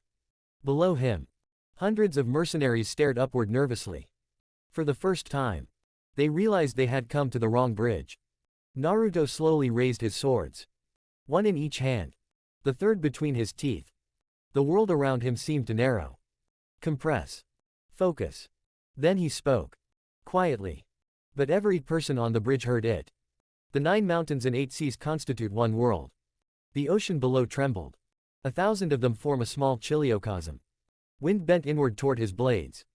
And when I gather and cube the chiliocosm. The bridge groaned. The air itself sharpened. There's nothing I can't cut. Even Zabuza felt cold hearing it now. Naruto's blue flame-like gaze locked onto the army below. Three-sword-style secret technique. The pressure peaked. Conquered the entire battlefield. Several mercenaries collapsed unconscious instantly. Billion-fold world trichiliocosm. Naruto moved. The bridge disappeared beneath a storm of wind and steel. No one could fully follow what happened next. Not Sakura. Not the mercenaries. Not even Sasuke's Sharingan. Only fragments remained visible. Blue flame-like eyes. Wind tearing through the mist. Sword arcs carving the battlefield apart. The mercenary formation shattered instantly. Entire lines of attackers were blown backward. Weapons broke apart. The bridge surface exploded into deep scars from compressed wind pressure. But Naruto's strikes avoided the fleeing villagers perfectly. Controlled destruction. Absolute precision. Gato's army broke almost immediately. Not because they were defeated. Because they realized they were facing something monstrous. Men threw down weapons and ran screaming. Others collapsed from the sheer pressure flooding the bridge.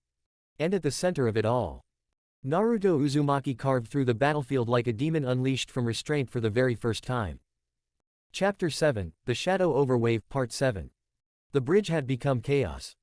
Broken weapons littered the ground. Mercenaries fled in every direction. Some crawled away trembling. Others lay unconscious from the sheer pressure Naruto released across the battlefield. The mist itself had been torn apart by wind and killing intent. At the center of the destruction, Naruto stopped moving. Slowly, the storm around him settled just enough for people to see clearly again. Three swords remained drawn. Blue flame-like intensity still burned faintly in his eyes. And all around him, men feared him. Gato certainly did. Even if he tried not to show it. The crime lord stumbled backward across the bridge, breathing hard. His expensive coat torn. Sweat running down his face. He had seen armies. Seen shinobi. Seen killers. But nothing like this. Then his hand shot out suddenly. A terrified young woman was dragged in front of him violently. A villager. Barely older than Sakura. Her clothing had already been partially torn away during the chaos. Bruises marked her arms where Gato's men had grabbed her. She struggled desperately. Let go of me. Gato wrapped an arm around her throat. Using her body as a shield. Stop. Naruto froze. The entire bridge seemed to hold its breath. Gato's voice cracked with panic. Move again and I slit her throat. The girl trembled violently. Tears running down her face. Naruto's swords lowered slightly. Not surrender. Calculation. The pressure around him shifted. Still immense. Still terrifying. But no longer wild. Focused. Controlled. Kakashi's eye narrowed. He's restraining himself. Anko watched silently. Barely. Gato noticed the hesitation and immediately latched onto it. A cruel grin spread across his face. There it is. He tightened his grip on the girl. You monsters always stop when someone weak gets involved. Naruto stared at him silently. The blue flame in his eyes flickering softly. The girl looked toward Naruto desperately. Afraid. Ashamed. Terrified of being seen like this. Naruto noticed immediately. And something in his expression changed. Not softer. But steadier. He slowly removed the sword from his mouth. Then spoke calmly. Close your eyes. The girl blinked shakily. What? Naruto's voice remained even. Close them. Gato laughed nervously. You think you can threaten me now? Naruto ignored him completely. His attention stayed on the girl. You're going home alive. The bridge fell silent again. Sasuke watched carefully. Naruto's stance had changed. Subtly. Weight shifted. Breathing slowed. Wind beginning to gather again around his feet. Kakashi noticed too. He found an opening. Gato didn't notice. Because fear made people stupid. He pressed the blade tighter against the girl's throat. You move and she dies.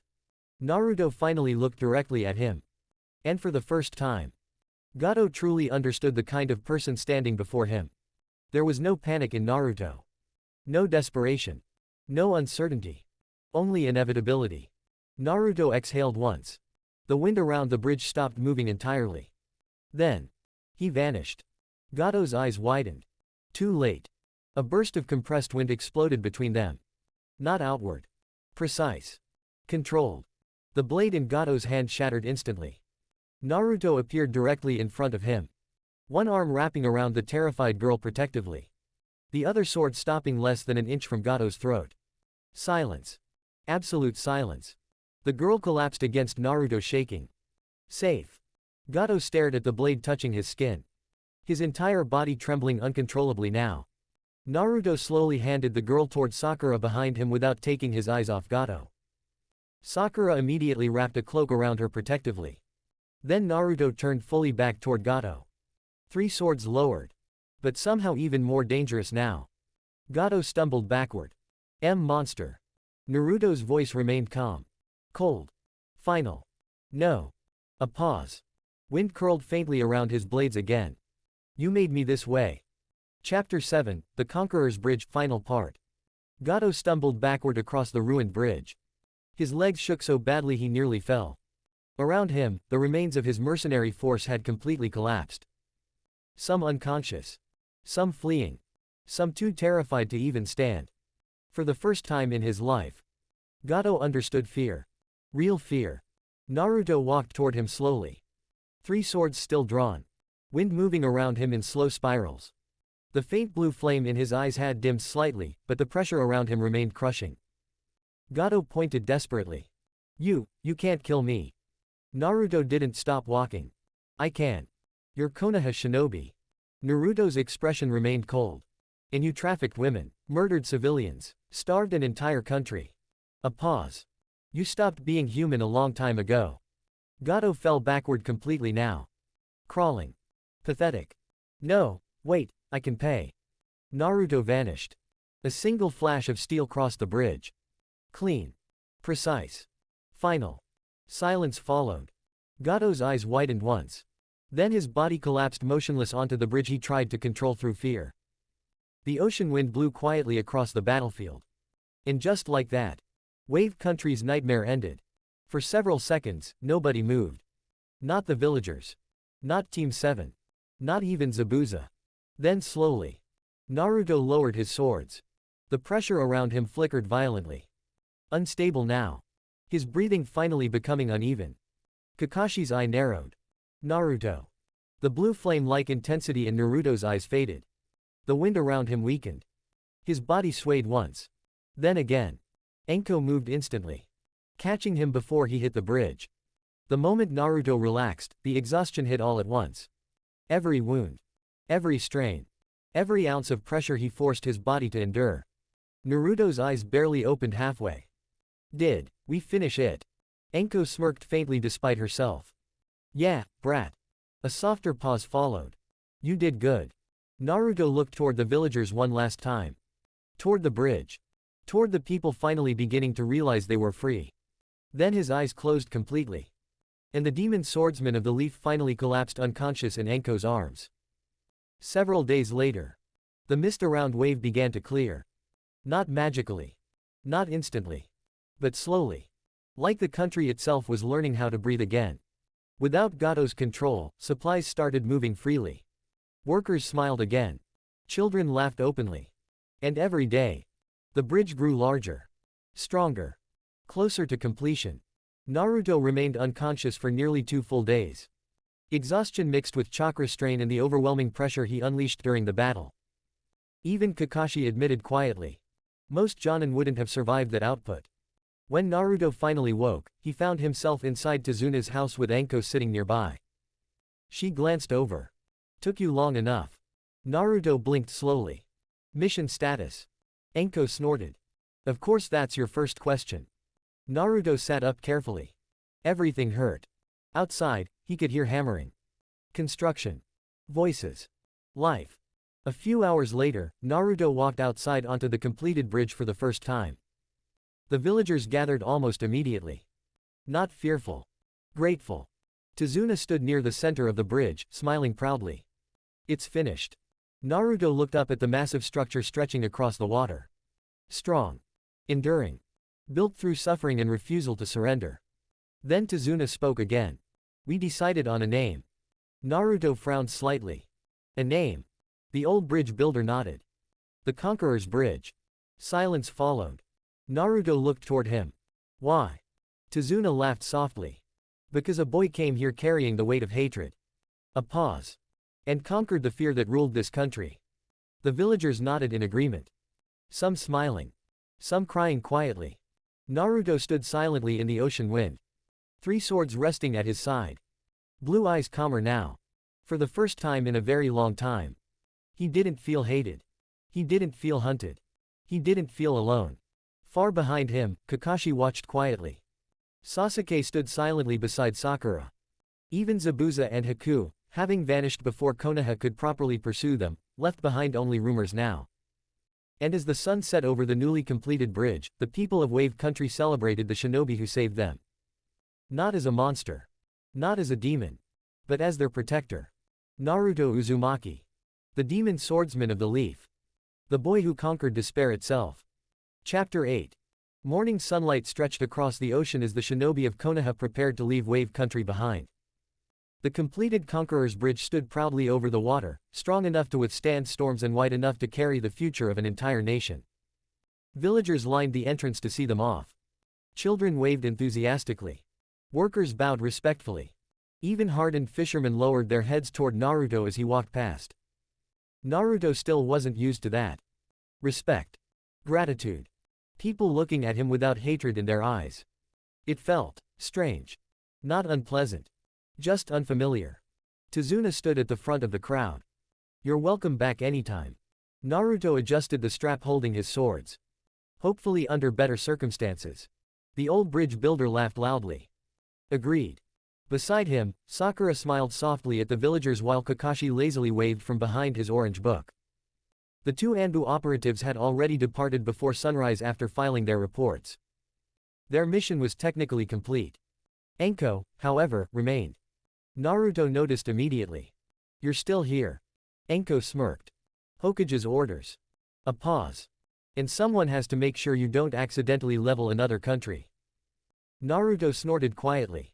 The group finally began the journey back toward the land of fire. Ocean mist faded behind them as the road turned toward dense forests once more. For a while, nobody spoke. Sasuke walked several steps ahead of the group. Silent. Brooding. His mind replayed the bridge battle over and over. Naruto's speed. The pressure. The way Zabuza had taken him seriously. The way entire armies collapsed before Naruto's presence alone. And worse.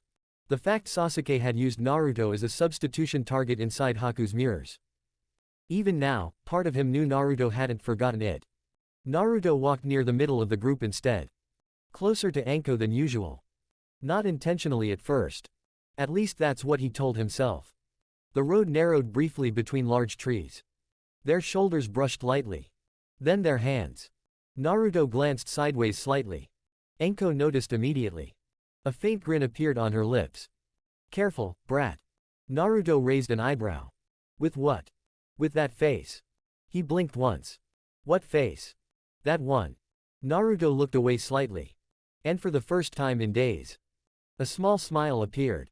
Not sharp. Not dangerous. Soft. Reserved only for her. Anko's teasing expression faltered for half a second. Because that smile looked painfully genuine. Sakura noticed immediately. Her eyes widened slightly. Oh. Kakashi looked up from his book briefly. Then very slowly lowered it again. I'm suddenly understanding several things. Anko coughed lightly. Naruto pretended not to notice. Their hands brushed again as they walked. Neither moved away this time. Ahead of them, Sasuke glanced back briefly. And immediately frowned. He didn't understand Naruto. Didn't understand how someone could carry so much hatred for the village and still fight to protect people. Didn't understand how someone who lived through isolation could still smile like that. Even if only around one person. The road stretched onward beneath the trees. Peaceful for now. But not truly calm. Because Konoha was waiting ahead. And after the mission to Wave. Nothing about Team 7 would remain the same anymore. Chapter 8, The Road Home, Part 2. The journey back to the land of fire was slower than the trip to Wave. Not because of injuries. Because everyone was thinking too much. Sakura occasionally glanced toward Naruto when she thought he wouldn't notice. He always noticed. She still wasn't entirely sure what to think about him anymore. At the academy, Naruto had been quiet, dangerous, distant. Now. He was still all those things. But after Wave she had seen something else. Someone who protected people without hesitation. Someone who stepped between danger and civilians instinctively. Someone villagers cried for when he collapsed. It unsettled her more than she expected. Kakashi noticed the silence growing heavier throughout the group and sighed dramatically. Well, this is cheerful. Nobody answered. Anko smirked slightly. You expected emotionally healthy genin. Fair point. Naruto walked quietly beside Anko near the rear of the formation. His swords shifted softly against his side with each step. The blue snake around his shoulders remained half asleep in the sunlight. Anko glanced sideways. You're thinking too hard again. Naruto shrugged slightly. Wave was different. How? He was quiet for several moments before answering. They looked at me like a person. That answer hit harder than Anko expected. Naruto kept his eyes forward. In Konoha, most people look at me like they're waiting for me to become a monster. A pause. In Wave. His expression softened slightly. They thanked me. Anko's smirk disappeared. For a moment she just walked beside him silently. Then. Her hand lightly bumped his again. Intentional this time. Naruto looked sideways. Anko shrugged casually. Get used to it. To what? People not hating you. Naruto snorted quietly. That'll take years. Ahead of them, Sasuke slowed slightly until he walked closer to Kakashi. Was Naruto always like this? Kakashi looked up from his book. Like what? Sasuke hesitated. That's strong. Kakashi's eye curved thoughtfully. No. A pause. But he was always dangerous. Sasuke frowned. I can't read him. That's because Naruto doesn't fight like a normal shinobi. Kakashi glanced ahead toward the blonde swordsman. He fights like someone who survived before he ever became a genin. That stayed in Sasuke's mind long after the conversation ended.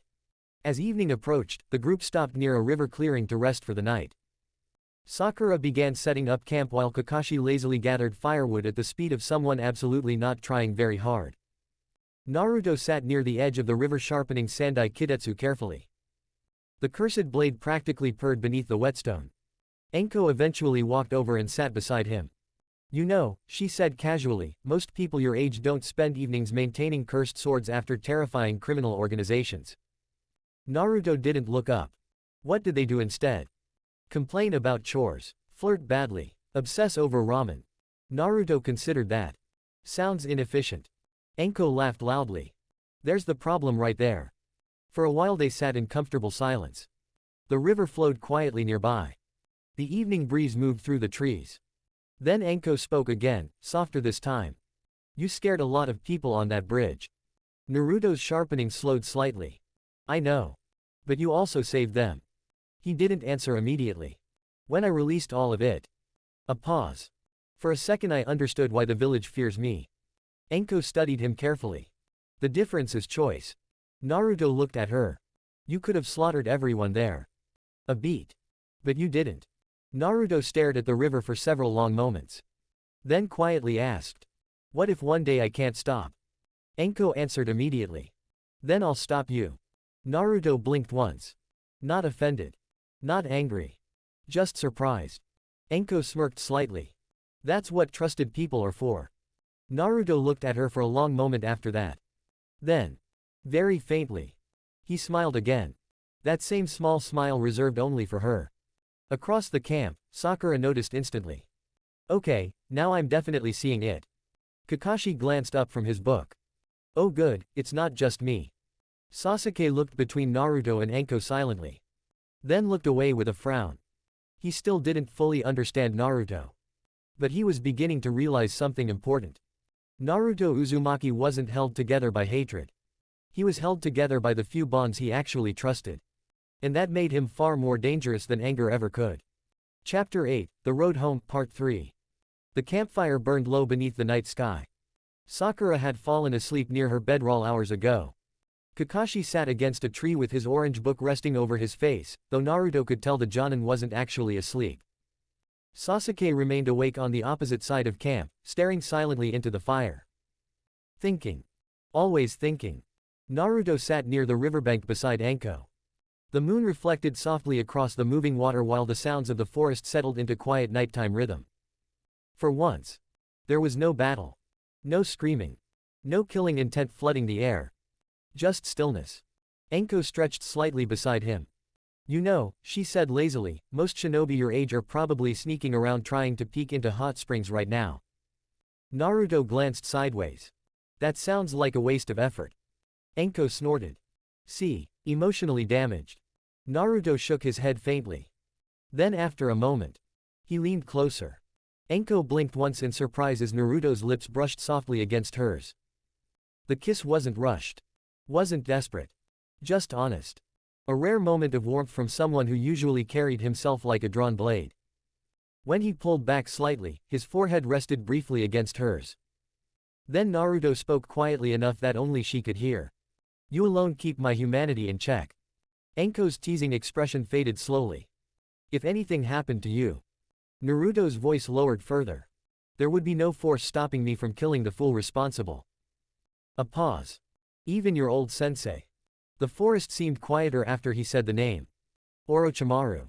Naruto's eyes narrowed slightly. And I promise. His fingers lightly brushed near the curse mark hidden beneath the edge of her clothing on the left side of her chest. I'll remove that curse mark one day. Anko froze completely for several seconds. Not because of fear. Because nobody had ever said something like that to her before.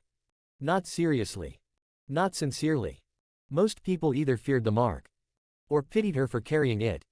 Naruto simply looked at it like an enemy he intended to cut down eventually. Anko laughed softly.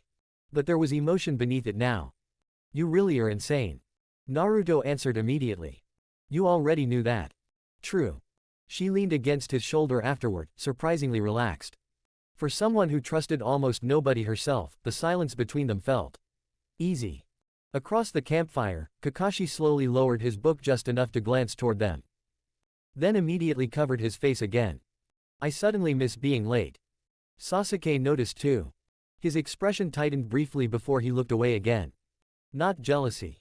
Confusion. Because Naruto looked different around Anko. Calmer. More human. And Sasuke realized something important. The terrifying monster that stood on the bridge in Wave Country only existed because someone had taught him how to remain a person first. The fire crackled softly into the night as Team 7 rested beneath the trees. Tomorrow they would continue toward Konoha. Toward missions. Toward enemies. Toward the future waiting for all of them. But for tonight, Naruto Uzumaki allowed himself one rare moment of peace beside the woman who kept the darkness inside him from swallowing everything else. Chapter 8, The Road Home, Part 4. The gates of Konoha came into view by midday. Tall. Familiar. Unchanged. Naruto stared at them silently as Team 7 approached the entrance alongside Anko. The warmth he felt in waves slowly faded with every step closer to the village. The guards noticed immediately. Not the change in his expression. The pressure. Even restrained, Naruto carried something heavier after the mission. Sharper. More dangerous. One Chunin guard swallowed slightly. Welcome back. Naruto gave a short nod and kept walking. Sakura looked relieved to finally be home.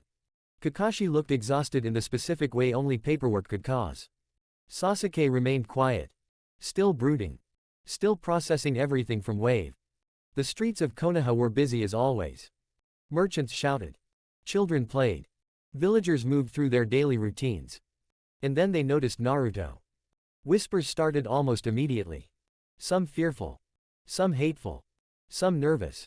Naruto's expression flattened. The brief sense of belonging he found in Wave disappeared like it had never existed. Anko noticed his hand tighten slightly near his swords. Without a word, her fingers brushed against his briefly as they walked. A reminder. A grounding point. Naruto relaxed slightly. Only slightly. Kakashi glanced back once and quietly sighed. This village really doesn't make things easy. Hokage Tower. The debriefing room was unusually full.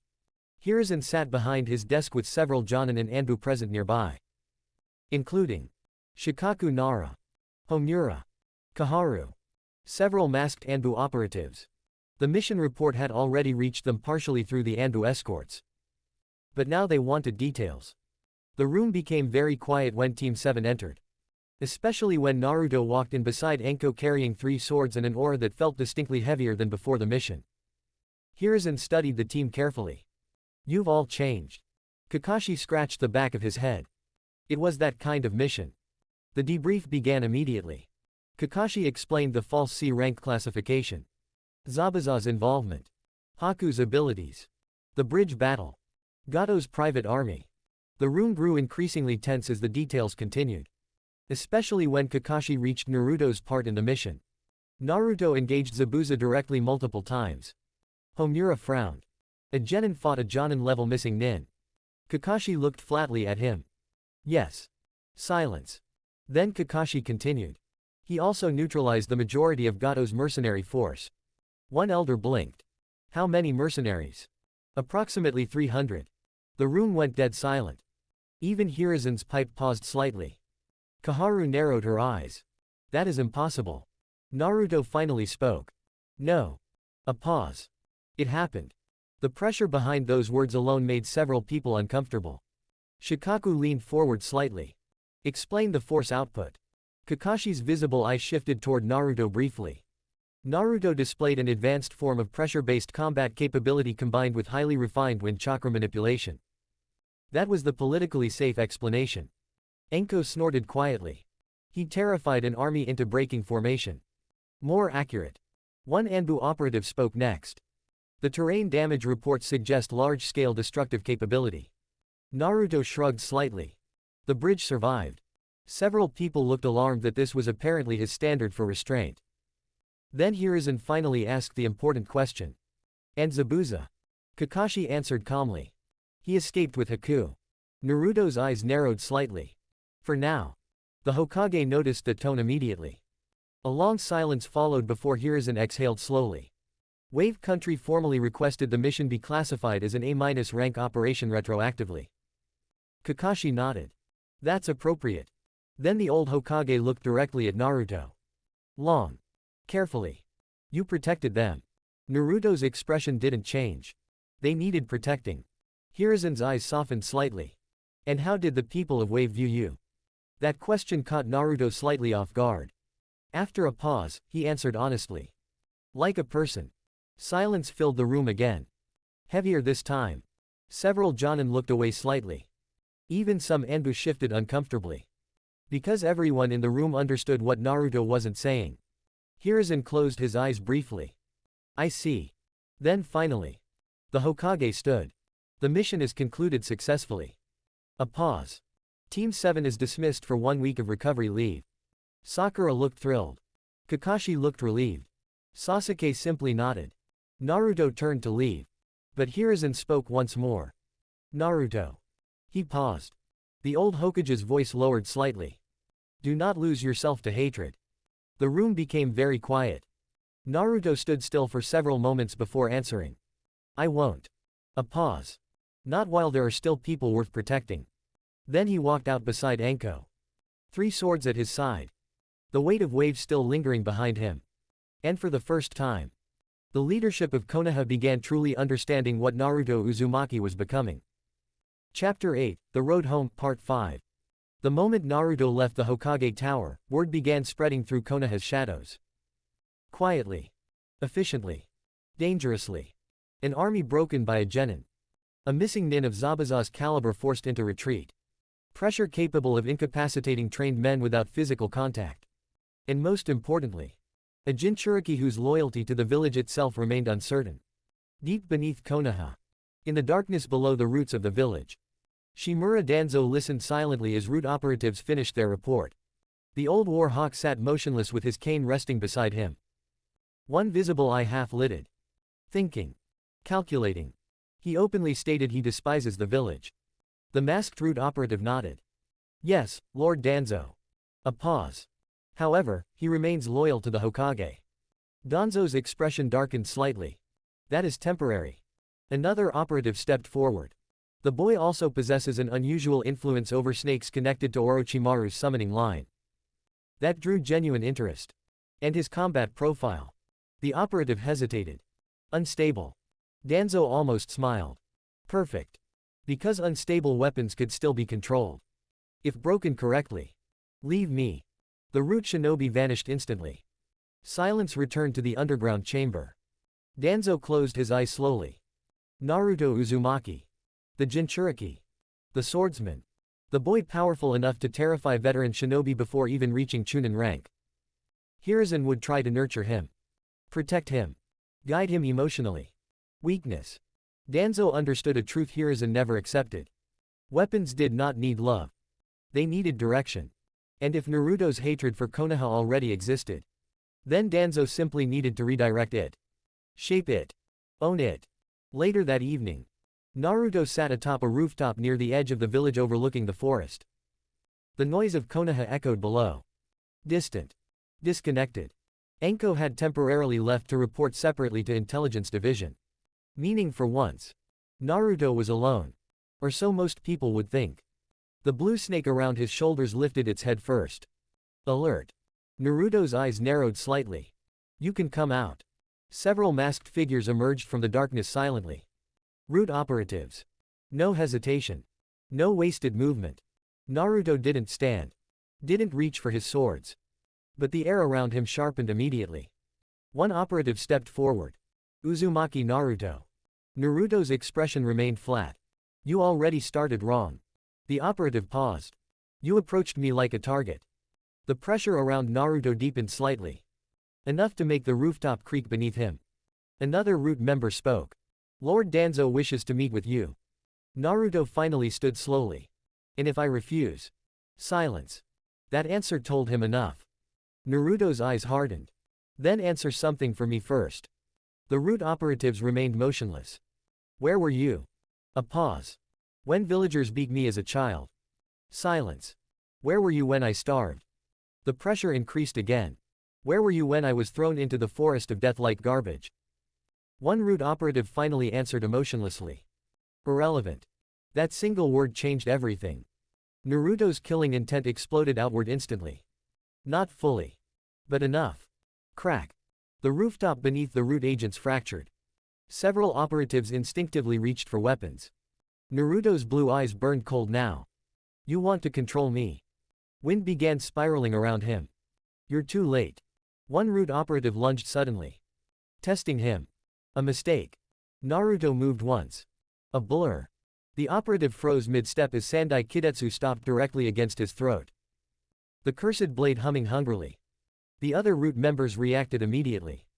Only to stop as Naruto's pressure slammed into them like a physical wall. For the first time in years, several root operatives felt fear. Naruto leaned slightly toward the operative beneath his blade. Voice calm. Deadly. Tell Danzo something for me. A pause. I belong to nobody. Wind exploded outward. The root operatives vanished instantly. Retreating. Not victorious. Not successful. Escaping. Naruto slowly lowered his sword. Eyes narrowed toward the darkness beneath Konoha. Because now he understood something important. Wave had changed more than his team. More than the village. It had drawn attention. From enemies. From shadows. From the parts of Konoha far uglier than open hatred. And somewhere deep underground. Danzo Shimura smiled faintly. Not angry. Interested. Because Naruto's refusal only confirmed one thing. The boy truly had the potential to become something terrifying. Which meant Danzo would not stop trying to claim him. Chapter 8, The Road Home, Part 6. The rooftop fell silent after the root agents vanished. Not peaceful silent. Controlled silent. Like the world had just exhaled without fully relaxing. Naruto stood where they had been moments ago, wine slowly fading from his shoulders. The blue snake settled again, sensing the shift in his mood. But his eyes didn't soften immediately. They stayed fixed on the direction the root had retreated. So that's how it is, he muttered. A test. Or an invitation. Or a leash waiting to be attached. A soft landing sound broke the moment. Anko appeared beside him on the rooftop railing, crouching casually like she'd always been there. You always pick the scenic rooftops for existential threats. Naruto didn't look away. They find me. Anko snorted. Sure they do. Then she noticed it. The tension still coiled in his shoulders. Not the battle kind. The quieter kind. The kind that came after people tried to own you. Her expression shifted slightly. Less teasing. More grounded. Without saying anything, she reached over and lightly tapped his wrist. Just once. A grounding touch. Naruto's hand relaxed a fraction. You're still here, he said.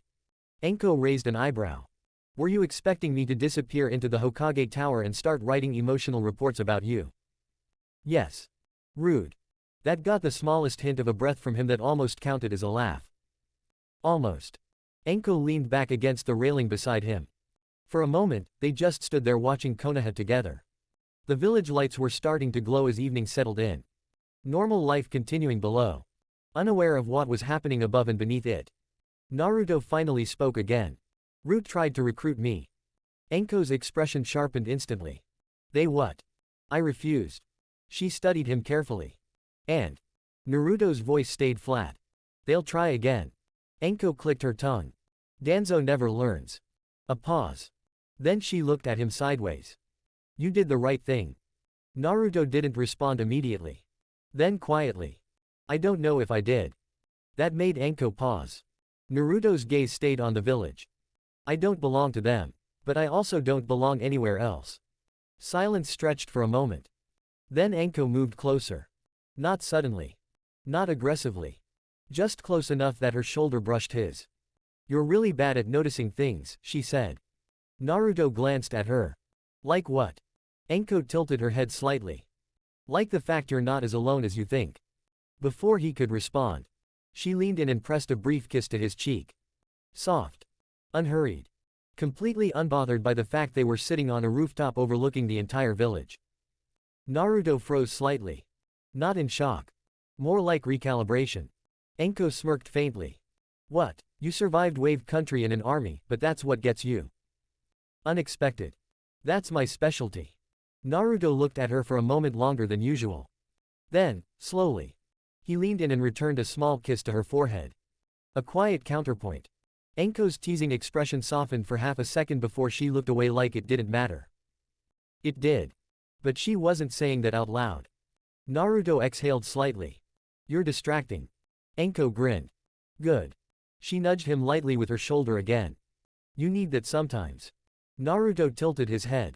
From you specifically. Obviously. A pause. Then Naruto spoke more quietly. If Root comes again. Anko cut him off immediately. They'll regret it. A beat. And if Danzo personally shows up. Naruto's eyes narrowed slightly. Then I'll handle it. Anko leaned in just a little closer. No. A pause. I will too.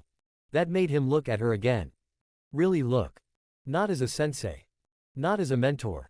Not as someone tied to Orochimaru's shadow. But as a person choosing to stand beside him anyway. Naruto's expression softened slightly. You're persistent. Anko shrugged. I get bored easily. Then, quieter. And you're not boring. The wind shifted across the rooftop. Konoha below continued to glow softly. For the first time since Wave, Naruto didn't feel like the only dangerous thing in the village was himself. And for the first time, he didn't feel like he had to stand alone on watch. Not completely. Anko rested her head lightly against his shoulder. Don't make this weird, she muttered. Naruto responded after a pause. You started it. Anko smirked. Exactly. And for a while, they stayed like that. Above the village that feared him.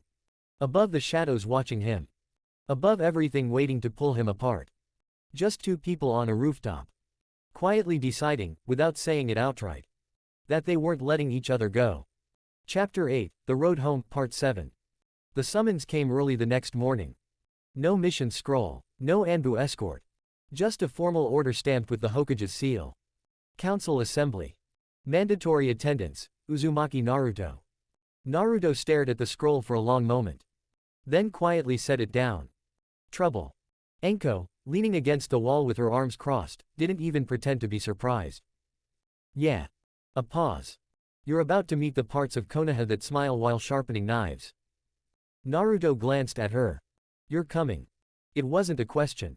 Anko smirked faintly. Obviously. Then she pushed off the wall. I'm not letting you walk into a circus alone. Hokage Tower, Council Chamber. The room was already divided before Naruto arrived. On one side, the civilian council, wealthy merchants, influential families, political voices. On the other, the shinobi council, jonin, advisors, Anbu observers. And at the head, Hiruzen Sarutobi, tired but watching carefully. The moment Naruto stepped in, the atmosphere changed. Not dramatically. Subtly. Like air pressure dropping before a storm. Whispers started immediately. Some fearful. Some curious. Some openly hostile. He's the one from Wave. That's the Jinchuriki. They let him back in the village after that. Naruto didn't react. But the temperature in the room seemed to dip slightly. Anko walked beside him, hands in her pockets, expression unreadable. But her presence alone made several council members straighten nervously. She was not someone they liked challenging. Hiruzen spoke calmly. "Thank you for coming." Naruto nodded once. Then one of the civilian council members stood. A man in expensive robes. Voice sharp. "This is unacceptable." Silence followed immediately. The man pointed directly at Naruto. "We are expected to sit here with the Nine-Tails container who admits he despises this village." A murmur spread through the civilian side. Another voice joined. "He destroyed part of Wave Country's battlefield. And uses cursed weapons. He associates with Orochimaru's apprentice." Anko's eyebrow twitched slightly. Naruto noticed. But he still didn't move. "Not yet." A shinobi council member spoke next. His actions in Wave were classified as successful.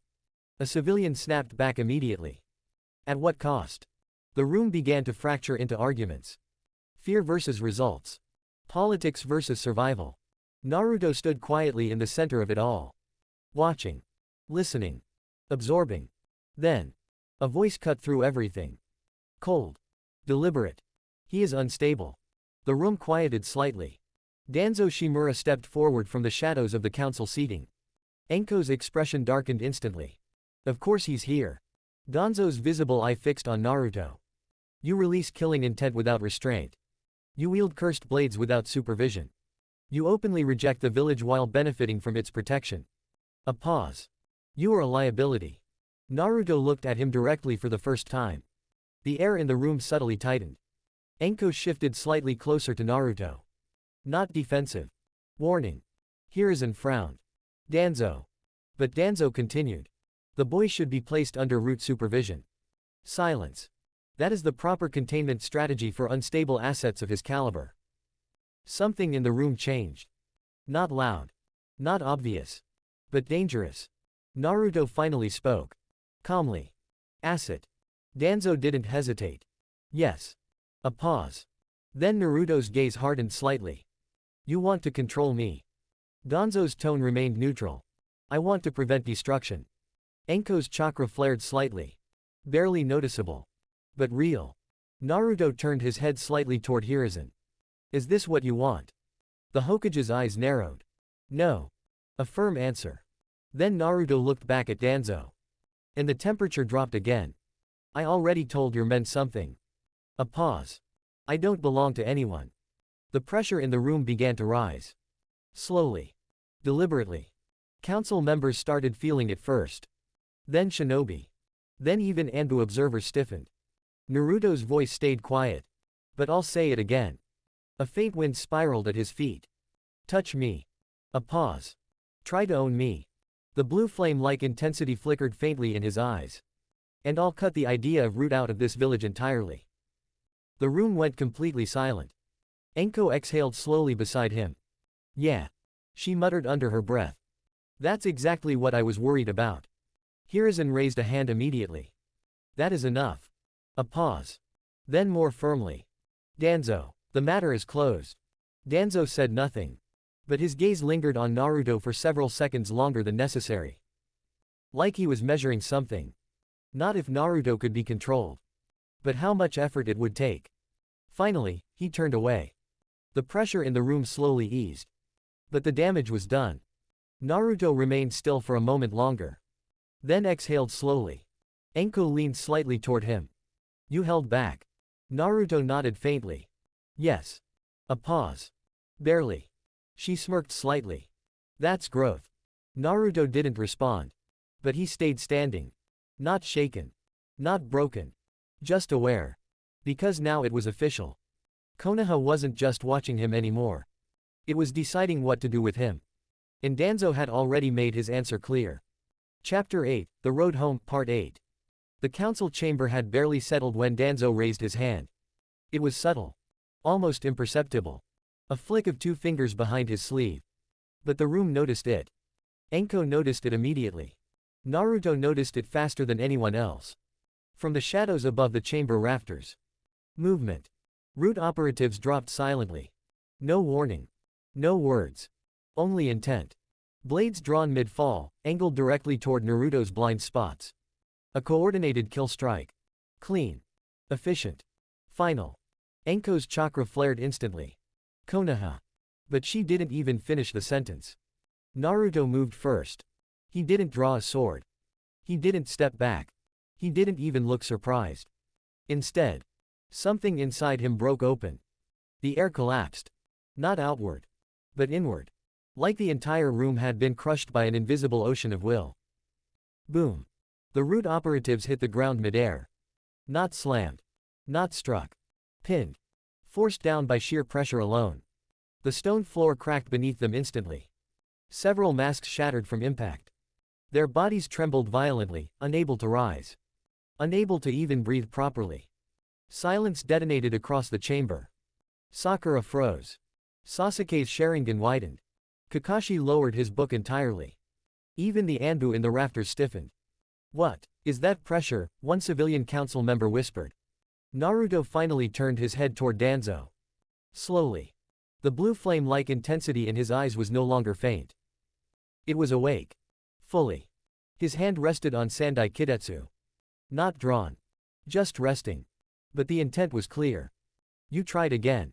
His voice was low. Controlled. Dangerous. Danzo didn't move. Didn't flinch. Root was acting in defense of the village. Naruto took one step forward. The floor cracked beneath his foot. No. Another step. You were acting in fear. Anko's eyes widened slightly. Naruto. The pressure increased again. The root agents still pinned to the floor groaned under it. Some unconscious. Some barely conscious. Naruto continued walking toward Danzo. Slow. Unstoppable. I told you once. A pause. I don't belong to you. His hand tightened on the sword hilt. And I don't forgive attempts on my life. Danzo finally shifted slightly. Not fear. Calculation. Uzumaki Naruto, he said calmly, you are endangering the village's stability. Naruto stopped. For a moment. Everything went still. Then. The Hokage's chakra erupted. Hold it. Hiruzen Sarutobi stepped forward. His presence expanded instantly. Old. Heavy. Commanding. A surge of chakra pressure rolled through the chamber. Attempting to counter Naruto's overwhelming will. To suppress it. To stabilize it. But it didn't work. Naruto's pressure didn't break. It didn't shrink. It resisted. The two forces collided in the air, shaking the chamber itself. Cracks formed along the walls. Paper scrolls fluttered violently. Hiruzen's eyes narrowed slightly. So this is what he's become. Naruto's gaze didn't leave Danzo. I'm not your weapon. The room trembled under the clash of wills. And then. Anko moved. She stepped directly behind Naruto. Wrapped both arms around his torso from behind. Firm. Grounding. Unyielding. Enough. Her voice was low. Close to his ear. Not a command. A tether. Naruto froze slightly. Not from weakness. From recognition. The pressure in the room wavered. Not gone. But destabilized. Anko tightened her grip slightly. Don't give them what they want. A pause. Not like this. Naruto's breathing slowed just slightly. The killing intent flickered. Still present. But no longer expanding. Behind them, Kakashi exhaled slowly. Good save. Sakura looked like she had forgotten how to breathe. Sasuke didn't look away from Naruto. Not once. Hiruzen stepped forward again, voice firm. This ends now. A pause. No root action is authorized within this chamber. His eyes locked onto Danzo. And no further attempts on a Konoha shinobi under my protection. Silence. Heavy. Uncomfortable. Danzo stared at Naruto for a long moment. Then slowly turned away. Not defeated. Not satisfied. But, noted. Filed. Stored. The root operatives on the floor slowly began to retreat, dragging themselves back into the shadows. The pressure in the room finally eased. Naruto remained still for a moment longer. Anko's arms still around him. Her presence steady against the chaos he had almost unleashed. Finally, Naruto exhaled. I'm fine. Anko smirked faintly. Yeah, I noticed. But she didn't let go immediately. And neither did he ask her to. Because everyone in that room understood something clearly now. Danzo hadn't just tried to test Naruto Uzumaki. He had tried to claim a monster. And confirmed it was capable of choosing where to point its rage. And that made him more dangerous than ever. Chapter 9. Konoha didn't feel the same after the council chamber incident. Not outwardly. The streets were still busy. Merchants still shouted. Children still ran through alleys laughing. But something underneath it had shifted. Like a crack running through a foundation no one wanted to acknowledge. Naruto noticed it immediately. People didn't just look at him anymore. They watched him. Measured distance. Measured risk. Measured consequences. He walked beside Anko through the village streets, 3 swords resting at his side as always, but the usual background noise of whispers felt heavier now. Not hatred. Not quite. Caution. Anko glanced sideways at him. "They're being subtle about it," she said casually.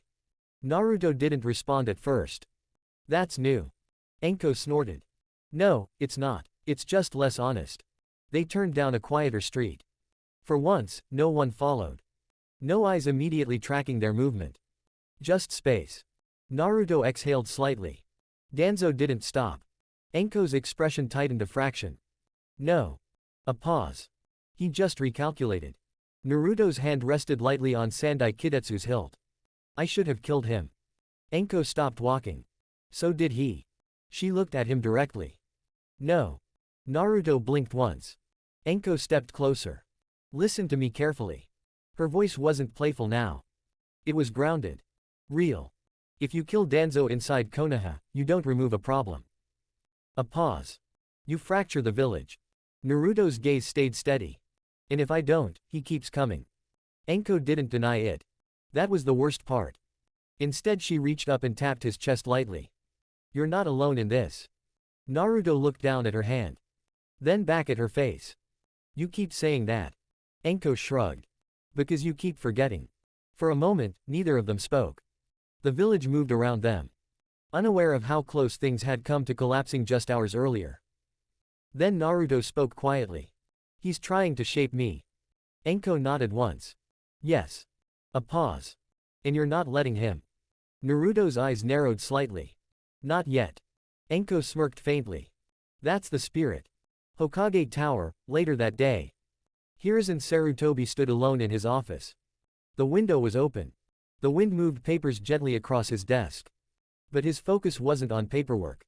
It was on Root's report. Or what little of it had been submitted. Danzo's influence was persistent. Even after being directly denied. Even after Naruto's reaction in the council chamber. The Hokage exhaled slowly. "Naruto Uzumaki." A long pause. "You are becoming something this village is not prepared for." He set the report down. And looked out toward the village below. Somewhere out there. Naruto was walking its streets. A weapon. A child. A protector. A contradiction the village had never successfully contained before. And now. Something else was stirring too. Training grounds, evening. Naruto stood alone in an open field outside the village. Swords sheathed. Wind still. Eyes focused. Anko had brought him here without explanation. Which already meant she expected trouble. She stood a few meters away with her arms crossed. "Danzo's not going to back off," she said. Naruto nodded. "I know." Anko tilted her head. "So what are you going to do?" Naruto didn't answer immediately. Instead, he slowly placed a hand on the ground. A faint pulse of chakra spread outward. Controlled. Measuring. Understanding the terrain. Then he spoke. "Get stronger." Anko smirked. Obvious answer. Naruto stood again. "No." A pause. A necessary one.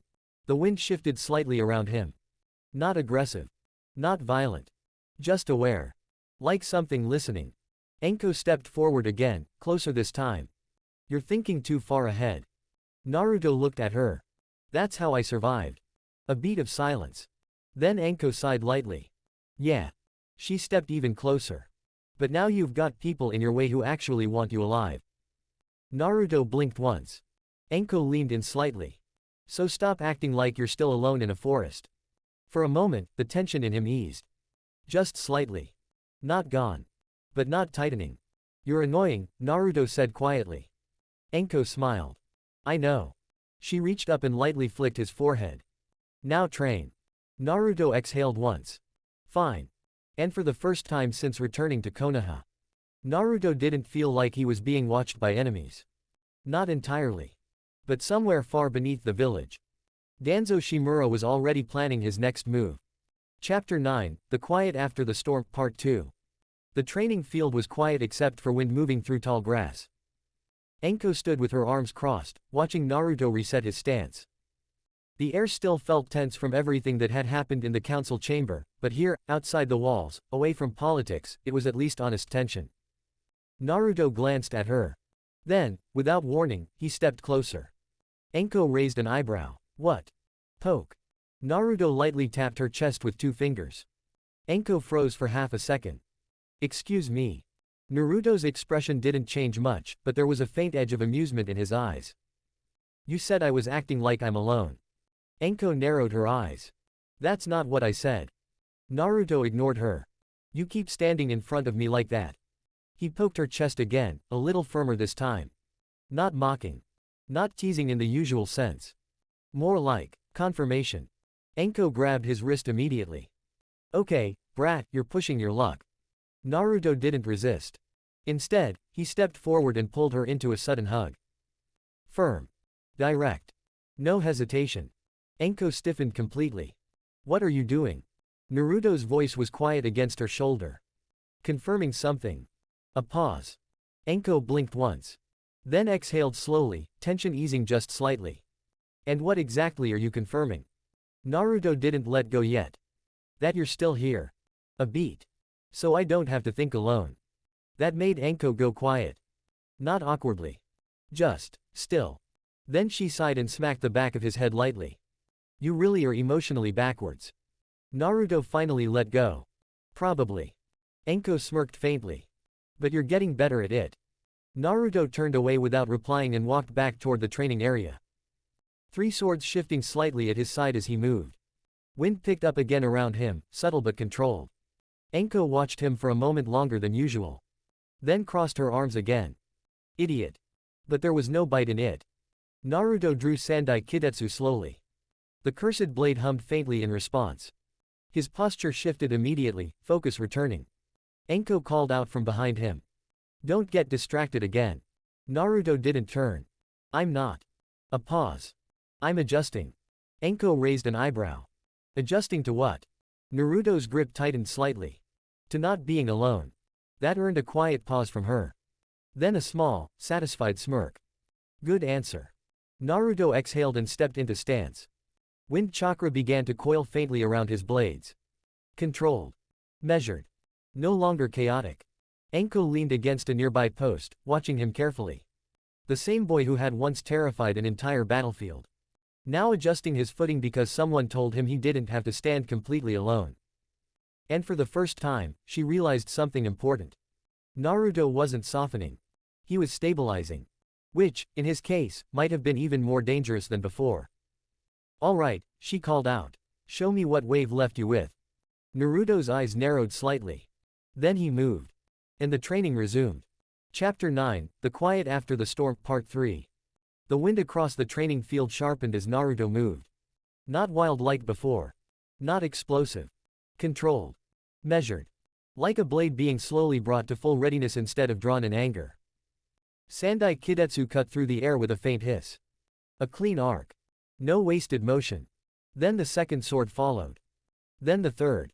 Anko's eyes narrowed slightly as she watched. That's different. Naruto didn't stop moving. It is.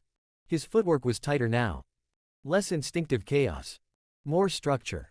Wave hadn't just given him power, it had forced refinement onto it. Anko pushed off the post. Show me your pressure control again. Naruto exhaled once. The air around him shifted. Not exploding outward like before, but compressing inward. The grass around his feet bent toward him slightly instead of away. Even the wind seemed to hesitate. Anko raised an eyebrow. Better. Naruto gave a small nod. I noticed the difference. A pause. When I lose control, it spreads. He tightened his grip. When I focus it obeys. Anko smirked slightly. Look at you, learning self-awareness. Naruto ignored the jab. He stepped forward suddenly. One blade slashing downward. The wind followed the cut, not as destruction, but as extension. A controlled pressure wave split the training dummy cleanly in half. No explosion. No scattering debris. Just a precise cut line. Anko let out a low whistle. Okay. A pause. That's new. Naruto lowered his blade. I don't want collateral anymore. That made Anko pause. Not because it was surprising. Because of how simply he said it. Like it was a decision already locked in place. She walked closer. Since when? Naruto looked at the broken dummy. Since wave. A pause. They stopped being enemies. Another pause. They became people. Anko studied him carefully. Engato. Naruto's expression darkened slightly. Wasn't a person. That answer was simple. Final. Unargued. Anko nodded slowly. Fair. A moment passed in silence. Then Naruto suddenly shifted stance again. Anko raised an eyebrow. Round 2 already. Naruto nodded once. I need repetition. A pause. To make it permanent. Anko crossed her arms again. You're going to burn yourself out if you keep training like that. Naruto glanced at her briefly. Then stop me. That got a faint smirk from her. Oh, I intend to. She stepped closer into the training field again. Try combining your wind pressure with your sword flow. Not just force, direction. Naruto nodded. Then moved again. This time, the wind didn't just follow his blade. It anticipated it. Shifting before the strike. Carving invisible paths into the air. Anko's eyes sharpened. There it is. Naruto paused mid-motion. There what is? Anko pointed lightly at him. That thing you did on the bridge. A pause. But controlled. Naruto slowly lowered his blade. I don't want to rely on losing myself to reach that level. Anko's expression softened slightly. Good. A beat. Because that version of you doesn't listen. Naruto exhaled quietly. I noticed. For a moment, the training field was calm again. Wind returning to normal. The weight of combat fading slightly from the air. Anko walked up beside him and lightly tapped his shoulder. Break. Naruto blinked once. Already. You're human, not a scroll. Naruto sheathed his sword slowly. I'll remember that. Anko smirked. Try not to forget it in the next 5 minutes. They began walking back toward the village together as the sun started to lower. The road ahead was quieter than before. But neither of them was fooled. Because somewhere in Konoha, shadows were still moving. And Naruto Uzumaki was no longer someone they could quietly ignore. Chapter 9, The Quiet After the Storm, Part 4. The sun was beginning to set by the time Naruto and Anko returned toward the village. Orange light stretched across Konoha's rooftops while shadows slowly deepened between the streets. For most people, it was peaceful. For shinobi, dusk was when dangerous things usually started moving. Naruto walked beside Anko quietly, his swords resting comfortably at his side. Not tense. Not relaxed. Balanced. Anko noticed immediately. You're quieter than usual. Naruto glanced sideways. I usually don't talk much. True, she admitted, but this is different. Naruto thought about denying it. Didn't. Wave changed things. Anko's expression softened slightly. Yeah. A pause. It changed all of you. Ahead of them, the village slowly came alive with evening activity. Restaurants opening. Lanterns lighting. Families gathering. The kind of normal life Naruto once believed existed only for other people. As they passed a small food stall, the owner froze upon seeing Naruto. Fear flickered across his face automatically. Old habits. Old prejudice. Naruto's expression flattened slightly. But before the silence could settle awkwardly, Anko reached over and casually hooked 2 fingers into the edge of his sleeve. A tiny gesture. Barely noticeable. Grounding. Naruto glanced down briefly. Then forward again. The tension faded before it fully formed. Anko smirked without looking at him. See, progress. Naruto exhaled quietly through his nose. You interfere a lot. That's my job now. I never assigned you one. You don't have to. That got the faintest hint of a smile from him again. Small. Real. They continued through the village until they reached a quieter section near the training grounds. The noise of Konoha faded behind them. Then Naruto stopped walking. Anko noticed instantly. What is it? Naruto's eyes narrowed slightly toward the rooftops. We're being watched. Silence. Then, a flicker of movement. 3 masked figures stood atop nearby buildings. Not Root this time. Regular Anbu. One dropped down into the street carefully. Masked. Neutral posture. Hokage-sama requests Uzumaki Naruto's presence tomorrow morning. Naruto's expression remained unreadable. 4. The Anbu hesitated briefly. Regarding the upcoming Chunin exams. Anko raised an eyebrow immediately. That soon. The Anbu nodded once. Several foreign villages have already begun arriving. Naruto's gaze sharpened slightly. Foreign shinobi. Unknown fighters. Potential threats. Interesting. The Anbu vanished after delivering the message. Leaving the street quiet again. Anko looked sideways at Naruto. You thinking what I'm thinking? Naruto nodded once. The exams will become a battlefield. Anko smirked slightly. Probably. A pause. Then her expression shifted into something more thoughtful. You planning to enter? Naruto looked toward the darkening sky. If I do, people will target me immediately. Anko shrugged. They already do. Fair. She stepped closer again. Question is whether you're entering as a genin. A small grin spread across her lips. Or as a natural disaster. Naruto actually let out a quiet breath that almost counted as a laugh. Almost. Then his expression steadied again. There will be people stronger than Wave. Anko nodded. Definitely. A pause.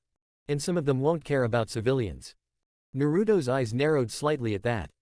The wind around him shifted faintly. Not violent. Resolute. Anko noticed. And smiled just a little. Because she already knew what that expression meant. Naruto had made his decision long before speaking it aloud. Then I'll enter.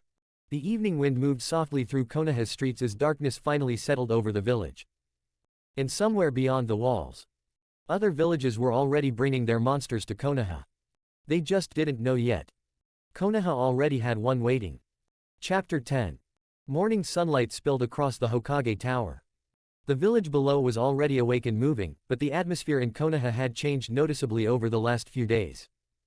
Foreign shinobi walked the streets openly now. Hidden sand. Hidden rain. Hidden sound.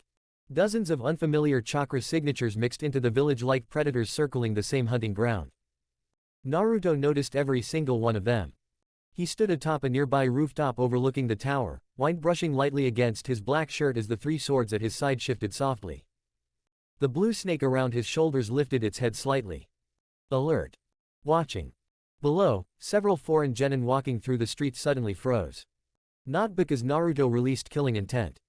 Because instinct warned them something dangerous was nearby. Naruto's eyes narrowed slightly. Weak. A voice behind him answered immediately. Careful, your standards are broken. Naruto glanced back as Anko landed beside him casually. Long coat swaying lightly in the wind. You're late, Naruto said. Anko snorted. It's 8 in the morning. Be grateful I'm conscious. Naruto turned back toward the village. Too many hostile signatures. Anko's teasing faded slightly. Yeah. A pause. The Chunin exams always attract problems. Naruto looked toward the tower entrance below where teams from other villages entered under Anbu supervision. And opportunities. Anko raised an eyebrow. That sounded dangerous. Naruto's hand rested lightly on Wado Ikimonji. It probably is. Anko sighed dramatically. Wonderful. I'm mentoring a future war crime. Naruto glanced sideways. You're still here. Anko smirked slightly. Told you already. She stepped closer. I'm not leaving. Naruto studied her quietly for a moment. Then leaned down slightly and pressed a brief kiss against her forehead. Small. Unhurried. Natural now. Anko blinked once. You're getting bold. Naruto's expression remained calm. You complain less when I do it first. That is objectively false. But the faint red tint near her ears betrayed her immediately. Before Naruto could respond, an Anbu operative appeared nearby. Hokage-sama is waiting. Naruto nodded once. Hokage's office. The atmosphere inside the office was far heavier than usual. Hiruzen stood near the window instead of behind his desk. Kakashi was already present. As was Jiraiya. Naruto's eyes narrowed slightly upon entering. The white-haired Sannin leaned against the wall casually, watching him carefully. Not mockingly this time. Seriously. Jiraiya spoke first. So you're the kid causing all the panic lately. Naruto answered flatly. And you're the traitor who abandoned the village. The room went silent instantly.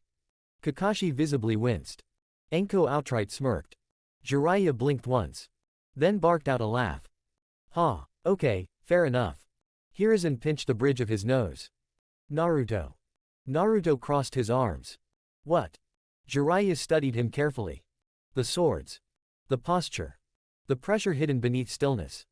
And especially the eyes. You're nothing like Minato. Naruto's expression didn't change. Good. That answer made Jiraiya pause longer than expected.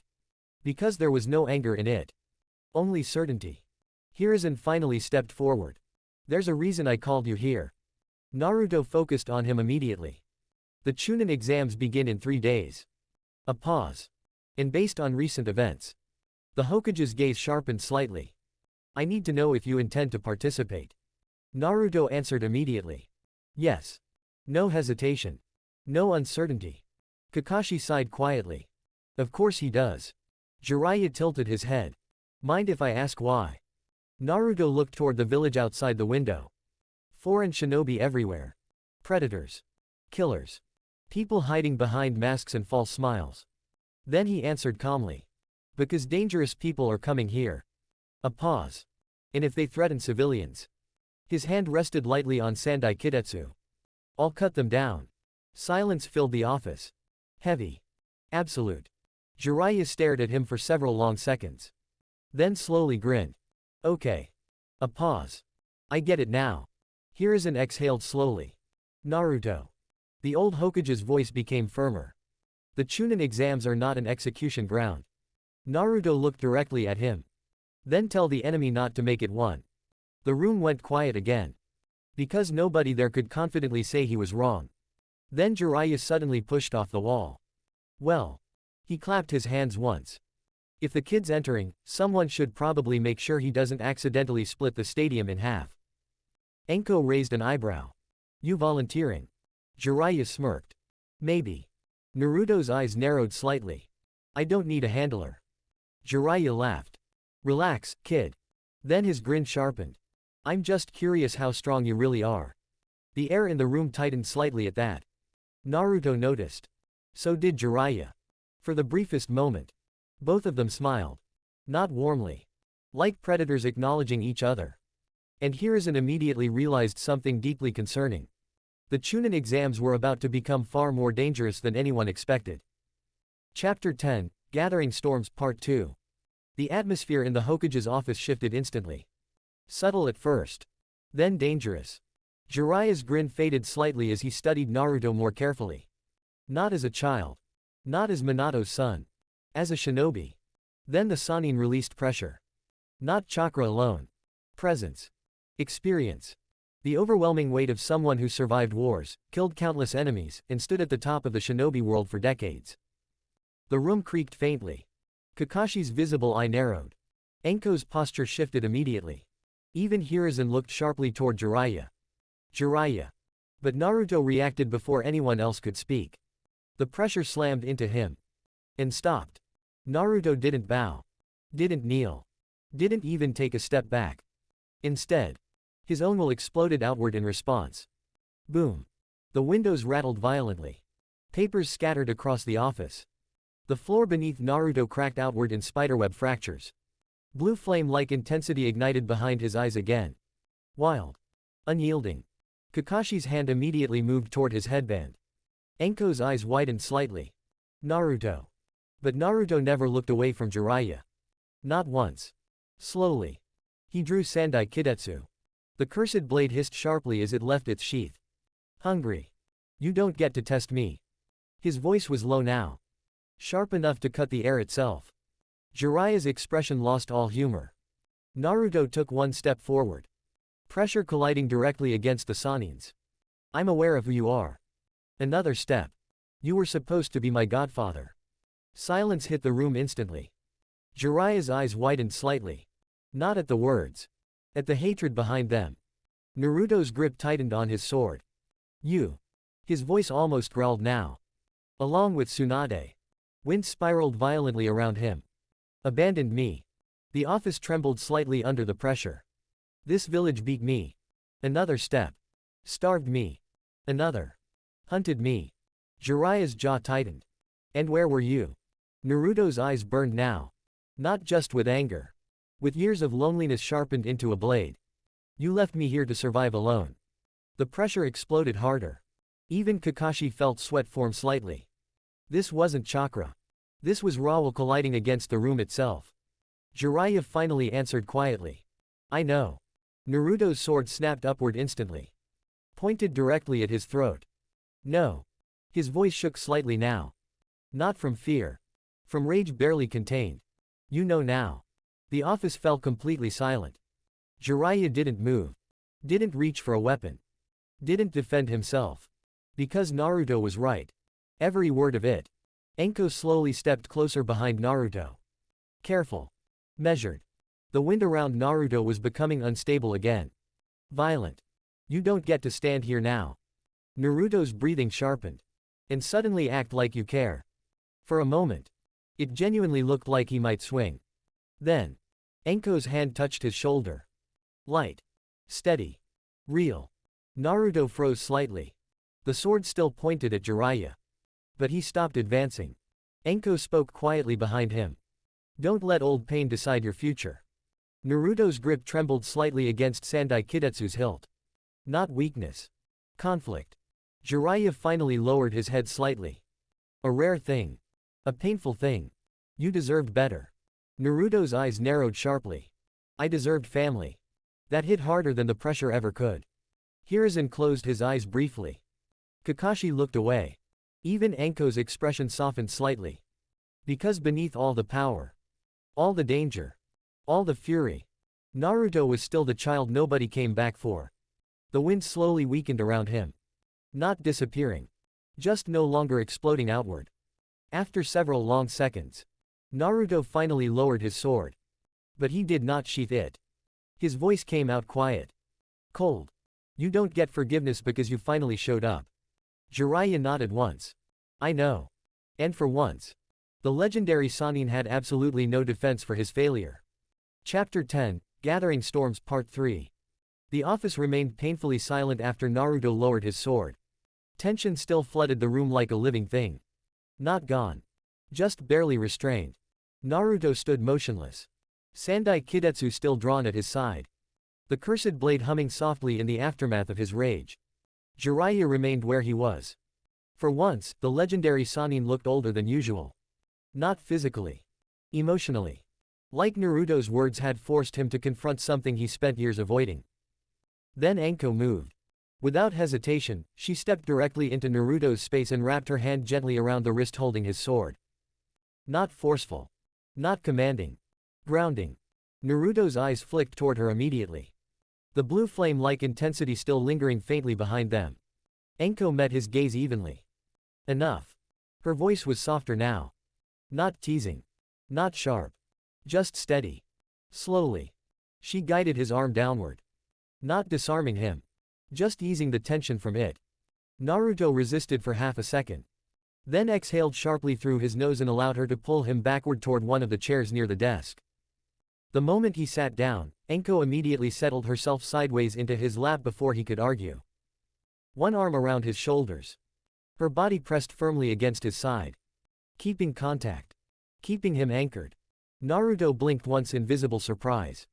Anko. Shut up. She adjusted slightly, intentionally pressing closer against him while one hand moved into his hair. Slow strokes.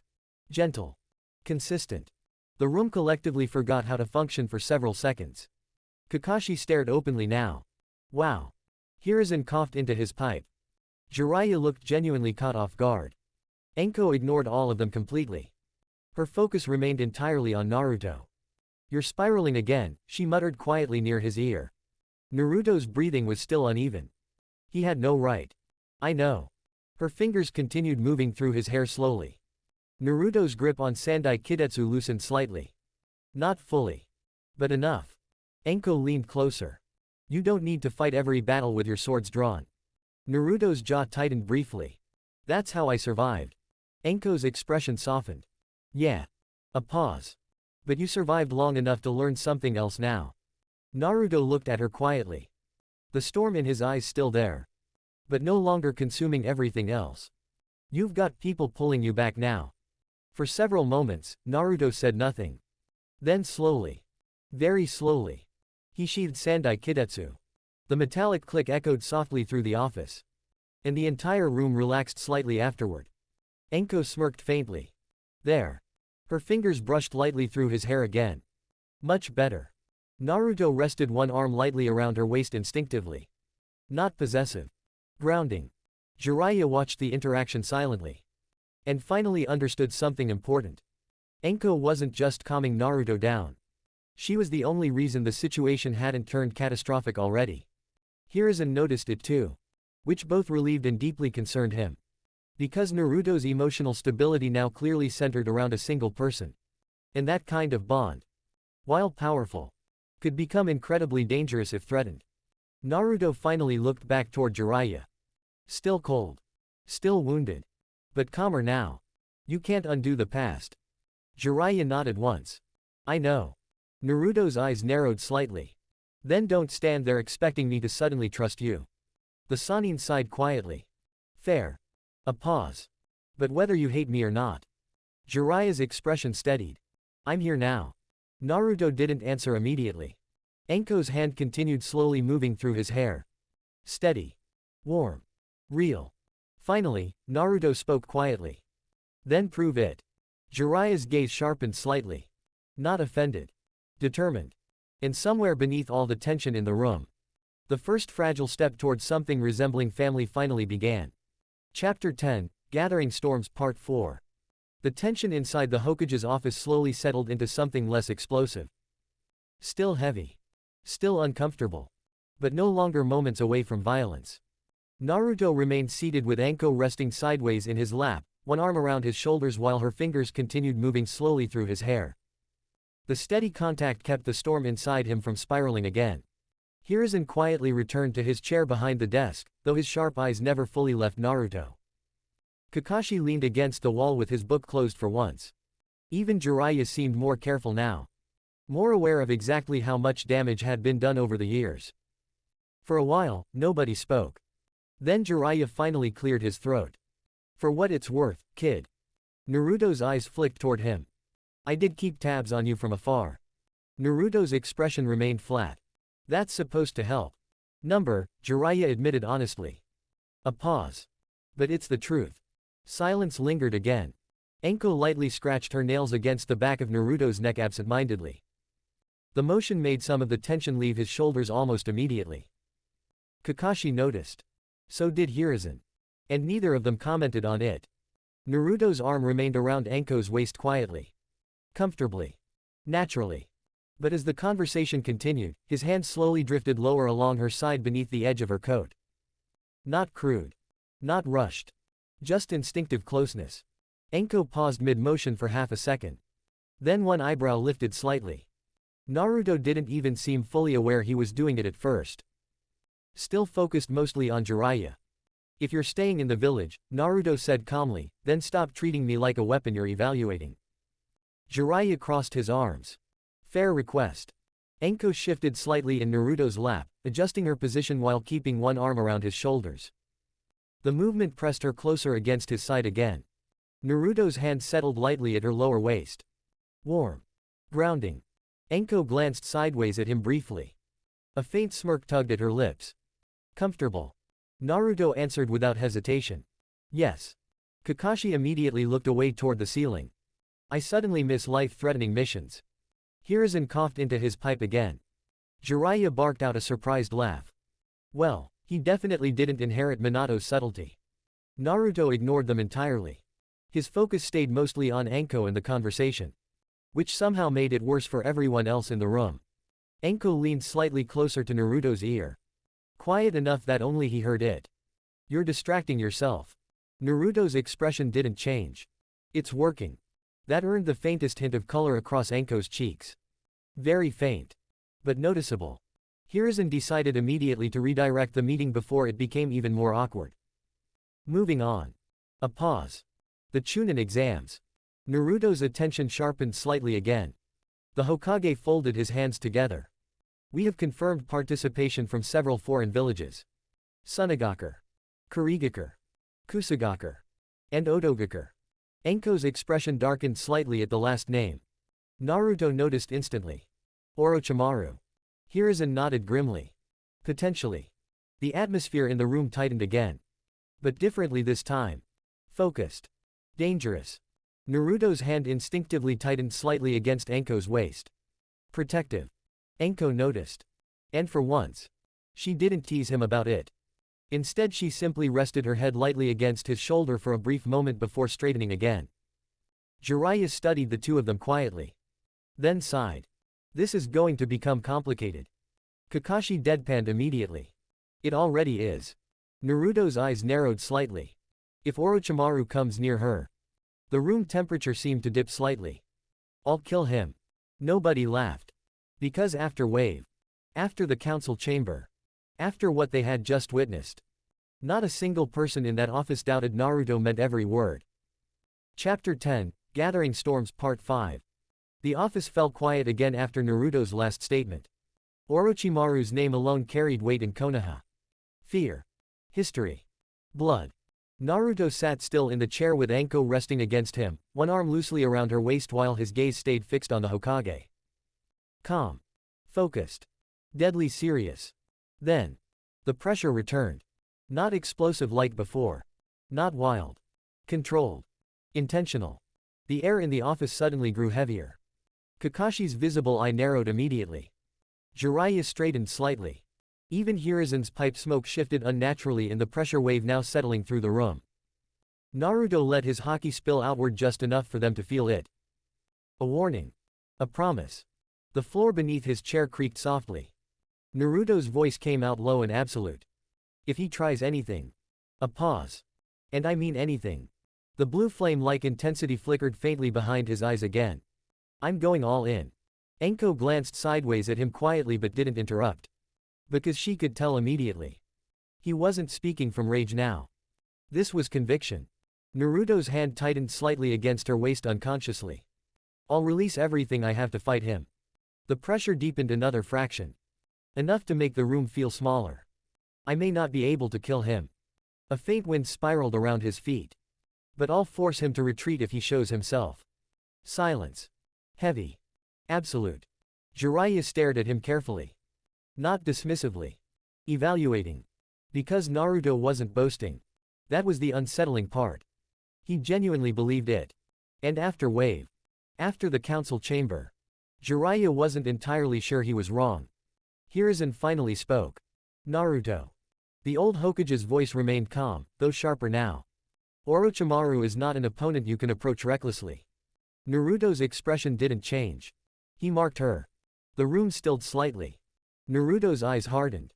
He experimented on children. A pause. He turns people into tools. Another pause. I won't tolerate him touching what's mine. Anko blinked once at that wording. Then slowly smirked. Possessive. Naruto answered instantly. Yes. Kakashi rubbed his forehead. Somehow that's not even the most concerning thing said today. Jiraiya folded his arms. You're talking about one of the legendary Sannin, kid. Naruto's gaze shifted toward him. And. That single word carried enough confidence to make the room tense again. Jiraiya actually grinned slightly after a moment. Yeah, there's the problem. Hiruzen exhaled slowly through his nose. Your determination is noted. A pause. But you are still a genin. Naruto's pressure flickered once more. Titles don't decide strength. That answer made even Kakashi stay quiet. Because honestly, Naruto had already surpassed what most people considered normal for genin long ago. Anko rested one hand lightly against Naruto's chest. Not stopping him. Centering him. The pressure slowly eased afterward. Not gone. Just controlled again. Jiraiya looked between Naruto and Anko thoughtfully. Then finally spoke. You know, if Orochimaru really is moving through the exams. His grin sharpened slightly. Then maybe it's not the worst thing in the world having a monster of our own. Naruto's eyes narrowed faintly. I'm not Konoha's monster. The room quieted instantly again. Then Naruto finished calmly. I protect people because I choose to. And somehow. That statement was far more frightening than if he'd simply obeyed orders. Chapter 10, Gathering Storms Part 6. The meeting finally began to wind down after Naruto's declaration. No one in the room truly looked relaxed anymore. Not Hiruzen. Not Kakashi. Not even Jiraiya. Because everyone present understood something now that had only been rumor before. Naruto Uzumaki was no longer merely talented. He was becoming a force powerful enough to alter the balance of the village itself. Anko seemed to recognize the tension reaching its limit before anyone else did. With a soft sigh, she slipped off Naruto's lap and stood smoothly beside him. Then, without hesitation, she took his hand. Naruto blinked once in mild surprise as her fingers intertwined with his. Anko ignored the looks around the office completely. Instead, she leaned down slightly and pressed a soft kiss against the back of his hand. Gentle. Unhurried. Intentionally calming. The pressure lingering in the room eased almost immediately afterward. Kakashi stared openly again. That actually worked. Jiraiya scratched the side of his face awkwardly. Huh. Even Hiruzen looked faintly relieved. Naruto looked up at Anko quietly. The storm behind his eyes had softened again. Not vanished. Just steadied. Anko smirked faintly. Come on. She tugged lightly on his hand. You've threatened enough legendary shinobi for one morning. Naruto stood without resistance this time. Sandai Kidetsu resting quietly at his side once more. As they turned toward the office door, Jiraiya suddenly spoke again. Naruto. He paused but looked back. The Sannin's expression had lost most of its earlier humor. Don't throw your life away trying to carry everything alone. Naruto studied him for a moment. Then glanced briefly toward Anko still holding his hand. Working on that. It wasn't forgiveness. Not even close. But it was the first answer Jiraiya had received that wasn't sharpened entirely by anger. The Sannin smiled faintly. Good. Anko led Naruto from the office and out into the village streets. The sunlight outside felt warmer after the suffocating pressure of the meeting. For a while, neither of them spoke. They simply walked together through Konoha. Hand in hand. Naruto noticed villagers staring again. But somehow, with Anko beside him, it mattered less than before. Eventually Anko glanced sideways at him. You hungry? Naruto answered honestly. Yes. Good. You're buying ramen. Naruto raised an eyebrow. You dragged me out of the meeting. And that feels manipulative. Anko grinned. It is. That earned the faintest shake of Naruto's head. After eating, Anko led him away from the crowded district toward the quieter residential section of the village. Toward her apartment. Naruto glanced at her once they reached the building. You're serious? Anko unlocked the door casually. You think I'm letting you sit alone brooding on rooftops for 2 days before the Chunin exams? Maybe. Terrible answer. She pulled him inside before he could argue further. The apartment was smaller than Naruto expected. Messy in places. Comfortable. Lived in. For a moment, Naruto simply stood there silently. Taking it in. Anko noticed immediately. What? Naruto looked around slowly. It feels warm. The teasing expression on her face softened. Well yeah, she said quietly. It's a home. That single word hit harder than most battles ever had. Naruto slowly set his swords down near the wall carefully. Not like weapons. Like belongings. Anko walked over and lightly tapped his chest. You're staying here until the exams. Naruto blinked once. You already decided that. Correct. Then, before he could overthink anything else, she reached up and kissed him softly again. Brief. Comforting. Real. Naruto rested his forehead lightly against hers afterward. The tension inside him slowly unwinding for the first time all day. Outside, Konoha prepared for the Chunin exams. Foreign shinobi gathered. Enemies moved in secret. Orochimaru's shadow crept closer. But inside Anko's apartment, for one rare moment, Naruto Uzumaki finally allowed himself to feel something dangerously unfamiliar. Peace. Chapter 11. Soft morning light filtered through the curtains of Anko's apartment. For once, Naruto woke without immediately reaching for a weapon. No alarms. No killing intent. No nightmares dragging him awake. Just warmth. Naruto blinked slowly as awareness returned. Then immediately realized why he felt unusually comfortable. Anko was curled against his side beneath the blankets. Barely clothed beneath one of his loose black shirts she had apparently stolen sometime during the night. One leg tangled lightly with his. Arms wrapped around him possessively like she had no intention of letting him escape. Naruto stared at the ceiling quietly for several seconds. Processing. The apartment itself was silent except for soft breathing and distant village noise outside. Konoha was already waking for the Chunin exams.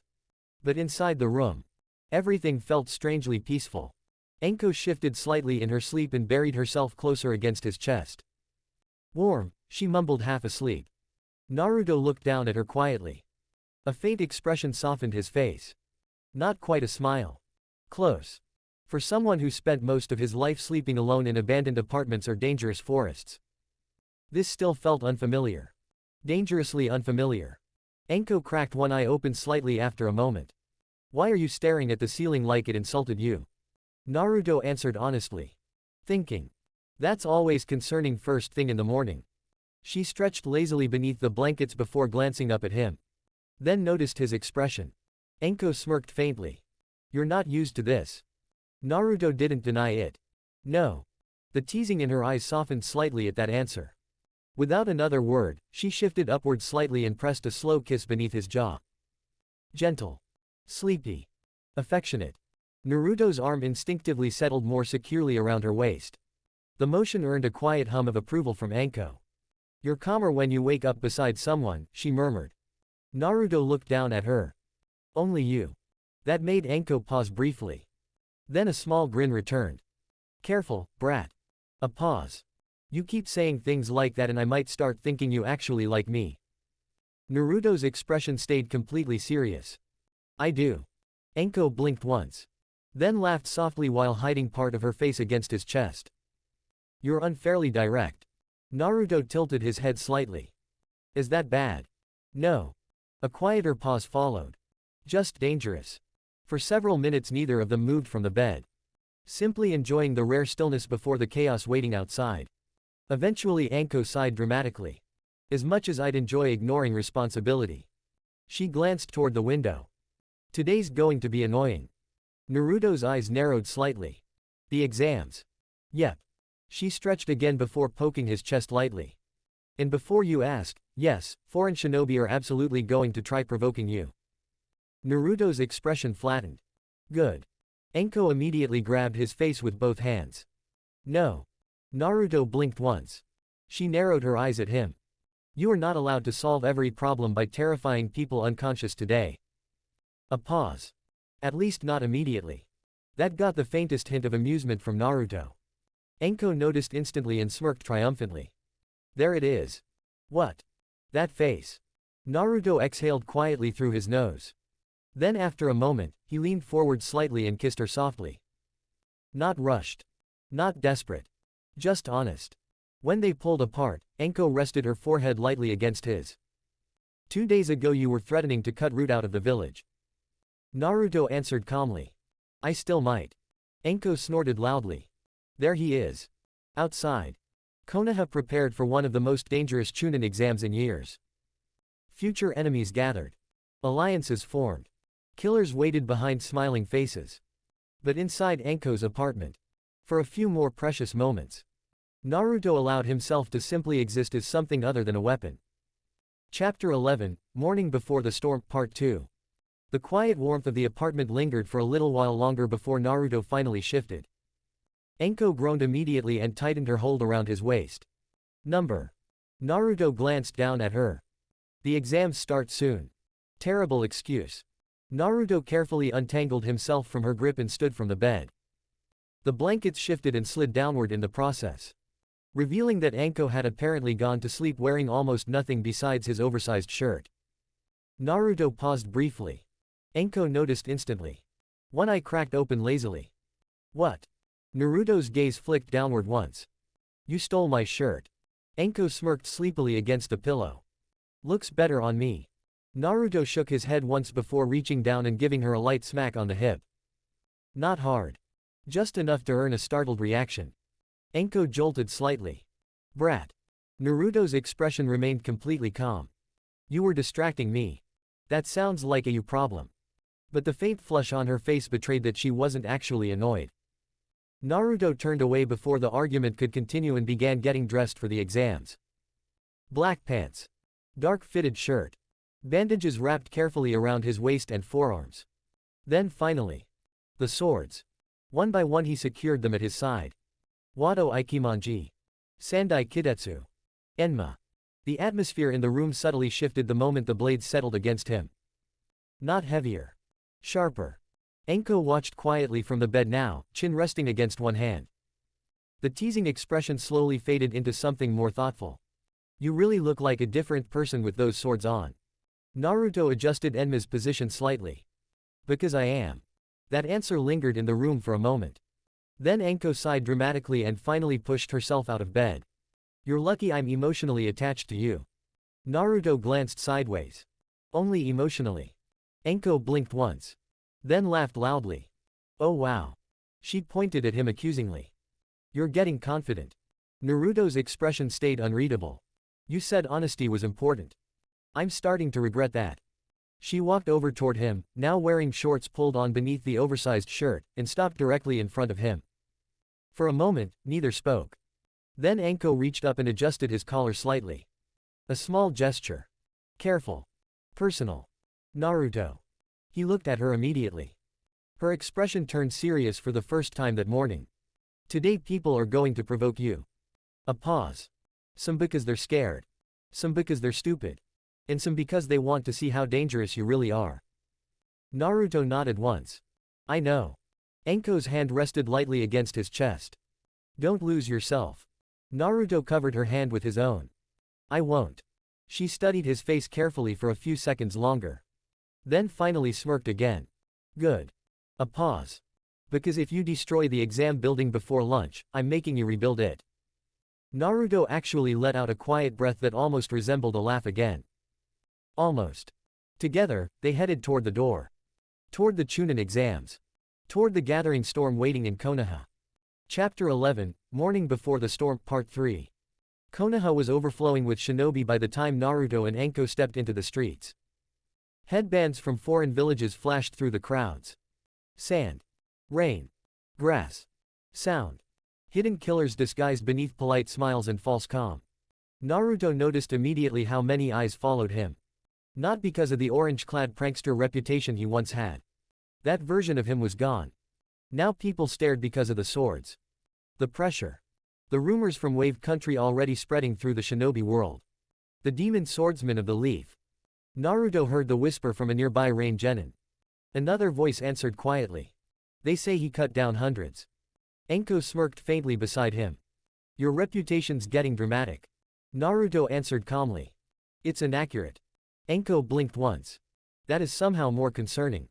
As they approached the academy building, Team 7 was already waiting near the entrance. Sakura immediately noticed the change in atmosphere around Naruto and Anko. More specifically, the way close proximity between them now seemed completely natural. Sakura blinked twice. Wait. Kakashi, standing nearby with his book, visibly decided not to involve himself. Not my business. Sasuke's eyes narrowed slightly toward Naruto. Not jealousy. Assessment. Ever since Wave, Sasuke had stopped seeing Naruto as merely annoying competition. Now he looked at him like something dangerous he needed to surpass. Naruto noticed the stare immediately. What? Sasuke crossed his arms. You're attracting attention. Naruto glanced around at the foreign shinobi watching them openly. Good. Anko immediately elbowed him lightly. Wrong answer. Before Naruto could reply, a sharp killing intent suddenly cut through the crowded hallway. Focused directly on him. Naruto stopped walking instantly. So did Sasuke. Kakashi's visible eye narrowed. 3 foreign shinobi stepped into view near the stairwell. Hidden Rain. Older than most genin present. Scarred. Experienced. One of them sneered openly. So the rumors are true.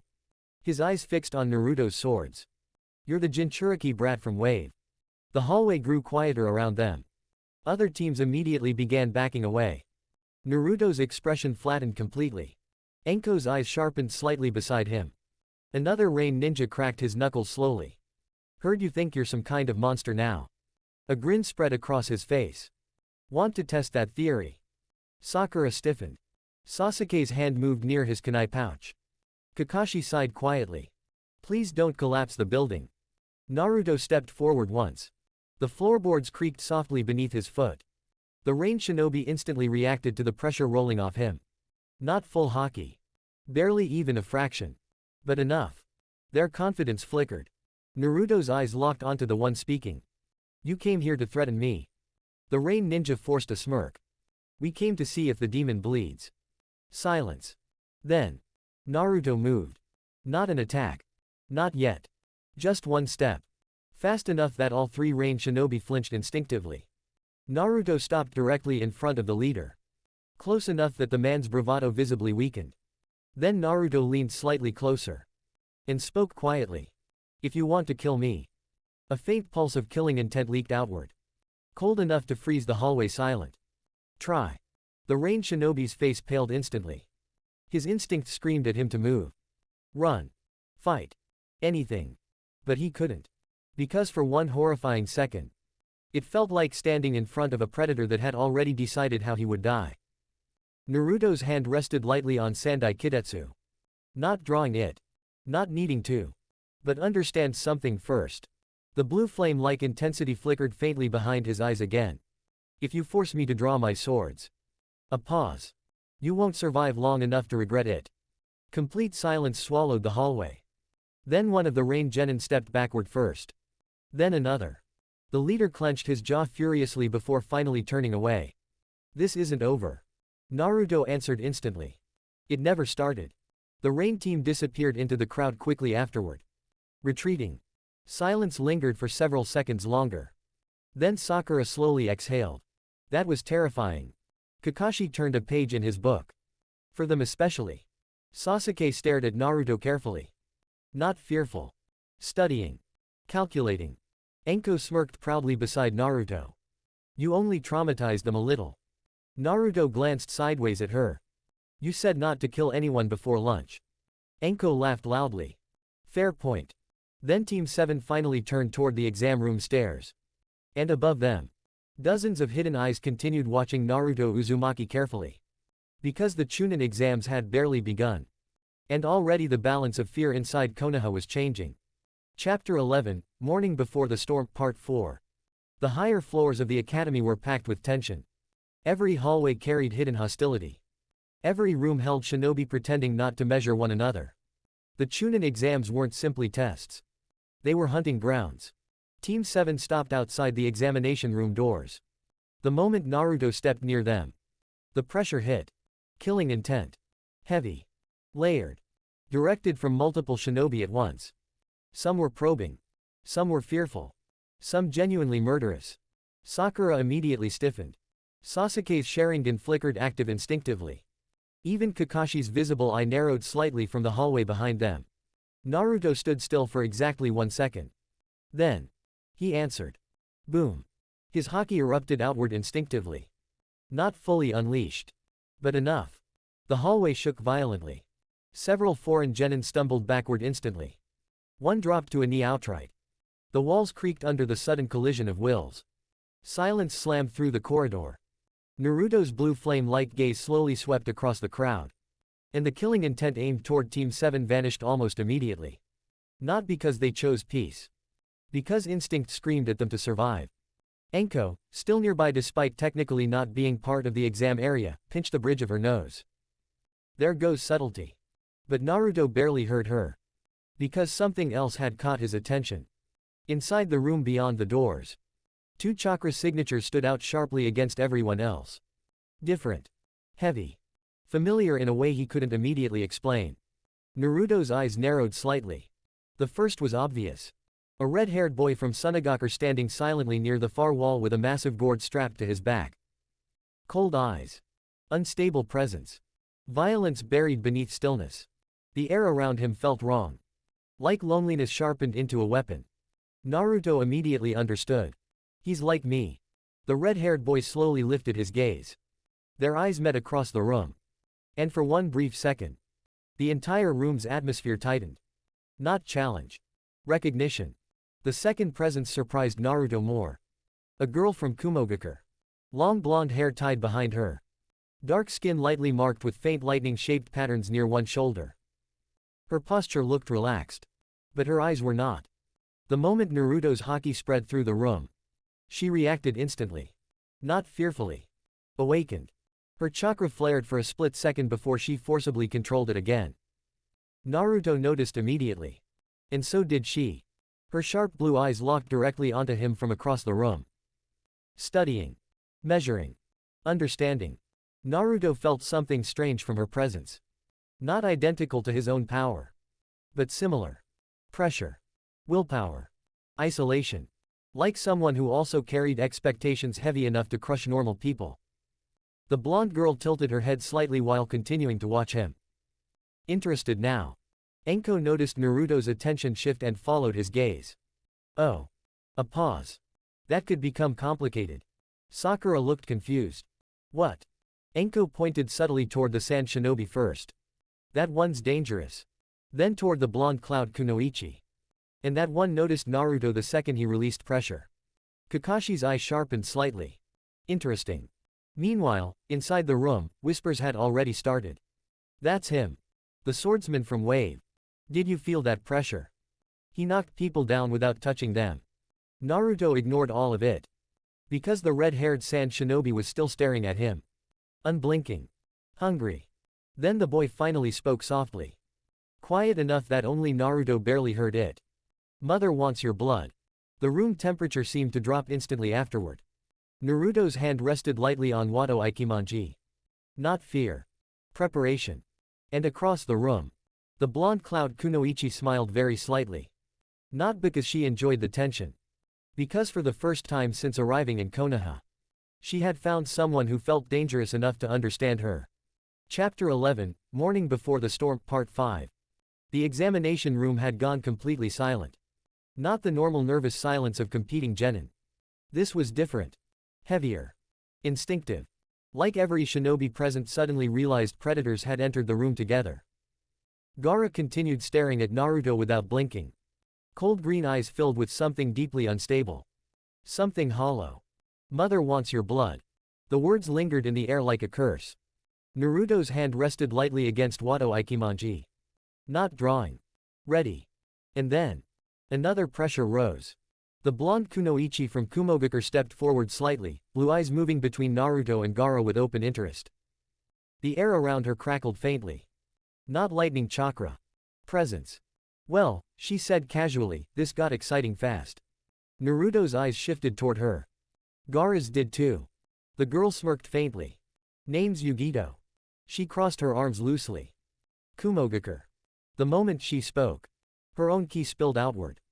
The room trembled slightly. Several nearby genin stiffened immediately. Not as crushing as Naruto's. Not as twisted as Gaara's. But powerful. Controlled.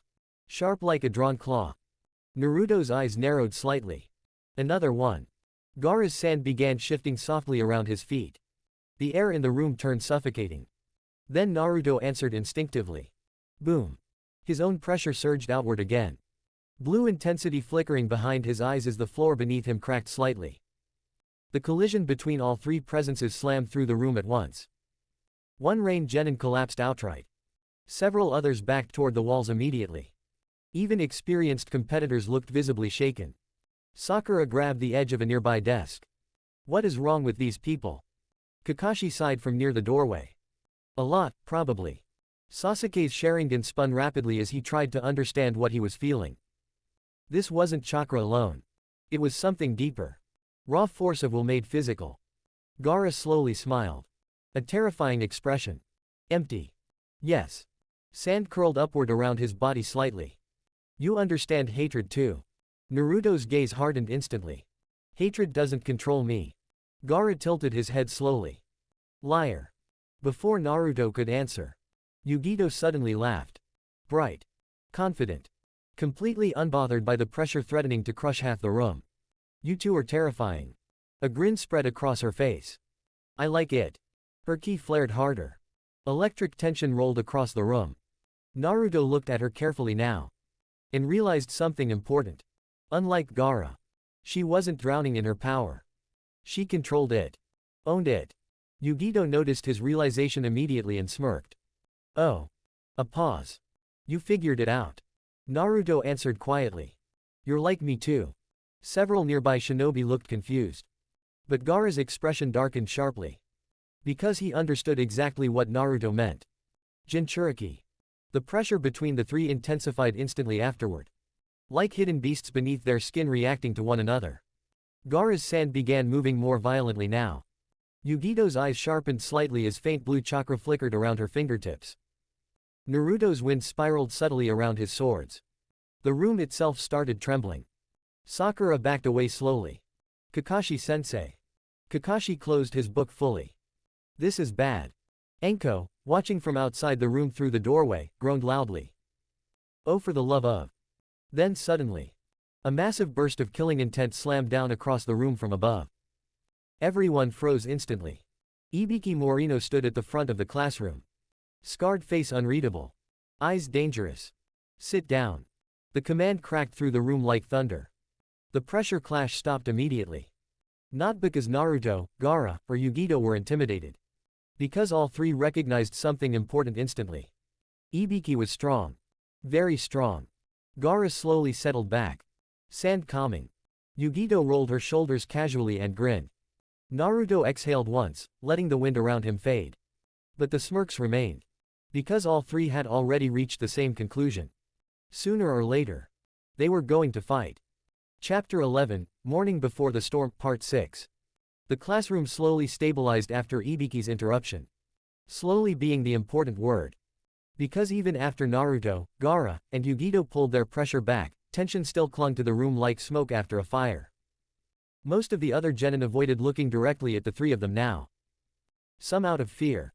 Some out of instinct. Some because they genuinely weren't sure what would happen if eye contact lasted too long. Ibiki stood at the front of the room with his arms crossed. Scarred face unreadable. Take your seats. No one argued. Naruto moved toward an empty row near the middle of the room. Sasuke followed immediately. Sakura hurried after them while still occasionally glancing toward Gaara nervously. Yugito deliberately chose a seat across from Naruto instead of near the other cloud shinobi. Gaara remained near the back corner of the room, sand shifting softly around his feet like something alive. Ibiki waited until everyone settled before speaking again. Welcome to the first stage of the Chunin exams. His gaze swept slowly across the room. And before anyone gets stupid. His killing intent sharpened slightly. Understand this. A pause. You are not children in this room. Silence answered him immediately. These exams exist to evaluate whether you're fit to lead shinobi into life and death situations. Ibiki's eyes narrowed. Some of you will fail. Some of you will break. And some of you. His gaze briefly paused on Naruto. Then Gaara. Then Yugito. Will become problems far larger than your villages intended. Naruto noticed the look. So did Yugito. Gaara simply stared blankly ahead. Ibiki continued. Your first exam is simple. Stacks of papers appeared across the desks instantly as proctors moved through the room. A written intelligence test. Immediate groans filled the room. Naruto stared at the paper placed in front of him. Then blinked once. Sakura glanced sideways. Naruto. Naruto's expression remained completely flat. I hate paperwork. Yugito overheard from across the aisle and laughed softly. That might be the most relatable thing you've said all morning. Sasuke rubbed his forehead slightly. This is embarrassing. Naruto looked at him calmly. I can cut people. That's not relevant. It should be. Even Ibiki looked mildly exhausted already. Then Naruto glanced down at the questions again. Advanced codes. Cryptography. Tactical analysis. His eyes narrowed slightly. This isn't an intelligence test. Sasuke looked over. Naruto continued quietly. It's an information gathering test. Across the room, Yugito smirked faintly. Fast learner. Ibiki's scarred face shifted almost imperceptibly. Naruto noticed that too. The exam wasn't about answering questions normally. It was about cheating without getting caught. Gathering intelligence under pressure. Naruto leaned back slightly in his chair. Thinking. Normally, shinobi would use hidden jutsu. Mirror techniques. Bug summons. Eye techniques. Subtle tricks. Naruto didn't use ninjutsu like normal shinobi. Which meant. He needed another method. Then slowly. His eyes shifted across the room. Noticing breathing. Micro movements. Tension. Fear. Confidence. The journals from the shrine surfaced in his memory. Observation. Intent. Reading an opponent before they moved. Naruto closed his eyes briefly. Then let a tiny fraction of his awareness spread outward. Not enough to crush anyone. Just enough to feel. Heartbeats. Shifting eyes. Tiny muscle reactions. And suddenly, the room became clear. Naruto opened his eyes again. Calm. Focused. Sakura noticed immediately. You figured something out. Naruto picked up his pencil. Yes. Across the room, Yugito watched him carefully now. Interested again. Because she could feel it. Naruto wasn't using chakra. He was using instinct sharpened into something almost supernatural. Gaara noticed too. And for the first time, his expression shifted from detached curiosity to genuine interest. Because unlike most shinobi in the room, Naruto wasn't relying on tricks. He was adapting. Like a predator learning the shape of a battlefield in real time. Chapter 11, Morning Before the Storm, Part 7. The classroom settled into tense silence as the written portion of the exam continued. Pencils scratched across paper. Sweat formed on nervous foreheads. Hidden cheating methods activated across the room. A mist shinobi used reflected light from a kunai. A sand kunoichi manipulated grains of sand beneath desks. Several leaf genin relied on subtle hand signals. Naruto simply watched. And listened. Tiny muscle twitches. Breathing changes. Eye movement. The rhythm of uncertainty. His awareness spread through the room like a silent blade. Not invasive. Not overwhelming. Precise. One by one, the answers became obvious. Sakura noticed Naruto steadily writing beside her and nearly choked. You actually understand this? Naruto answered without looking up. Not the questions. She blinked. Then how are you? People reveal information when pressured. Across the aisle, Yugito overheard and grinned. That's terrifying. Naruto continued writing calmly. Yes. Ibiki watched the room carefully from the front. But every few minutes, his gaze returned to Naruto. Observing. Measuring. Because unlike most competitors, Naruto wasn't behaving like a genin struggling through an exam. He looked like a hunter studying prey patterns. Meanwhile, Gaara hadn't even touched his pencil for several minutes. Yet answers slowly appeared on his paper regardless as his sand carried information back to him unnoticed. Eventually Yugito leaned sideways in her chair slightly. You know, she called quietly toward Naruto, most people cheat more subtly. Naruto glanced toward her briefly. Most people don't carry swords into classrooms. A few nearby genin immediately pretended not to listen. Yugito laughed softly. Fair point. The tension between the three Jinchuriki still lingered beneath the surface. Not openly hostile now. But aware. Like wild animals sharing territory temporarily. Then. Ibiki stood. Instant silence filled the room immediately. You have one final question. Several genin stiffened nervously. Ibiki's voice deepened slightly. If you choose to answer the final question and fail. A pause. You will be permanently barred from taking the Chunin exams again. Shock spread instantly through the room. Murmurs exploded. What? That's insane. You can't do that. Ibiki ignored the protests. You may leave now if you wish. Several teams immediately panicked. Fear spreading through the room rapidly. Naruto remained completely still. So did Gaara. So did Yugito. Sakura looked nervous now. Naruto. Naruto didn't move. It's fake. Sasuke glanced sideways sharply. What? Naruto's eyes stayed on Ibiki. It's another test. Yugito smirked from across the aisle again. Exactly. Ibiki's eyes sharpened slightly. Naruto continued quietly. He's testing fear. A pause. Leadership under pressure. One team stood and left anyway. Then another. And another. The room slowly emptied. Tension growing heavier with each departure. Sakura clenched her fists nervously. What if you're wrong? Naruto finally looked at her. Completely calm. If a shinobi gives up because they're afraid to fail. A pause. They were never ready to lead. Sakura froze slightly. Because for all Naruto's brutality. That answer sounded more mature than most adults she knew. Ibiki stared at Naruto for several long seconds afterward. Then slowly smirked. Interesting. Eventually the remaining team settled. No one else moved. Ibiki crossed his arms. Then listened carefully. A pause.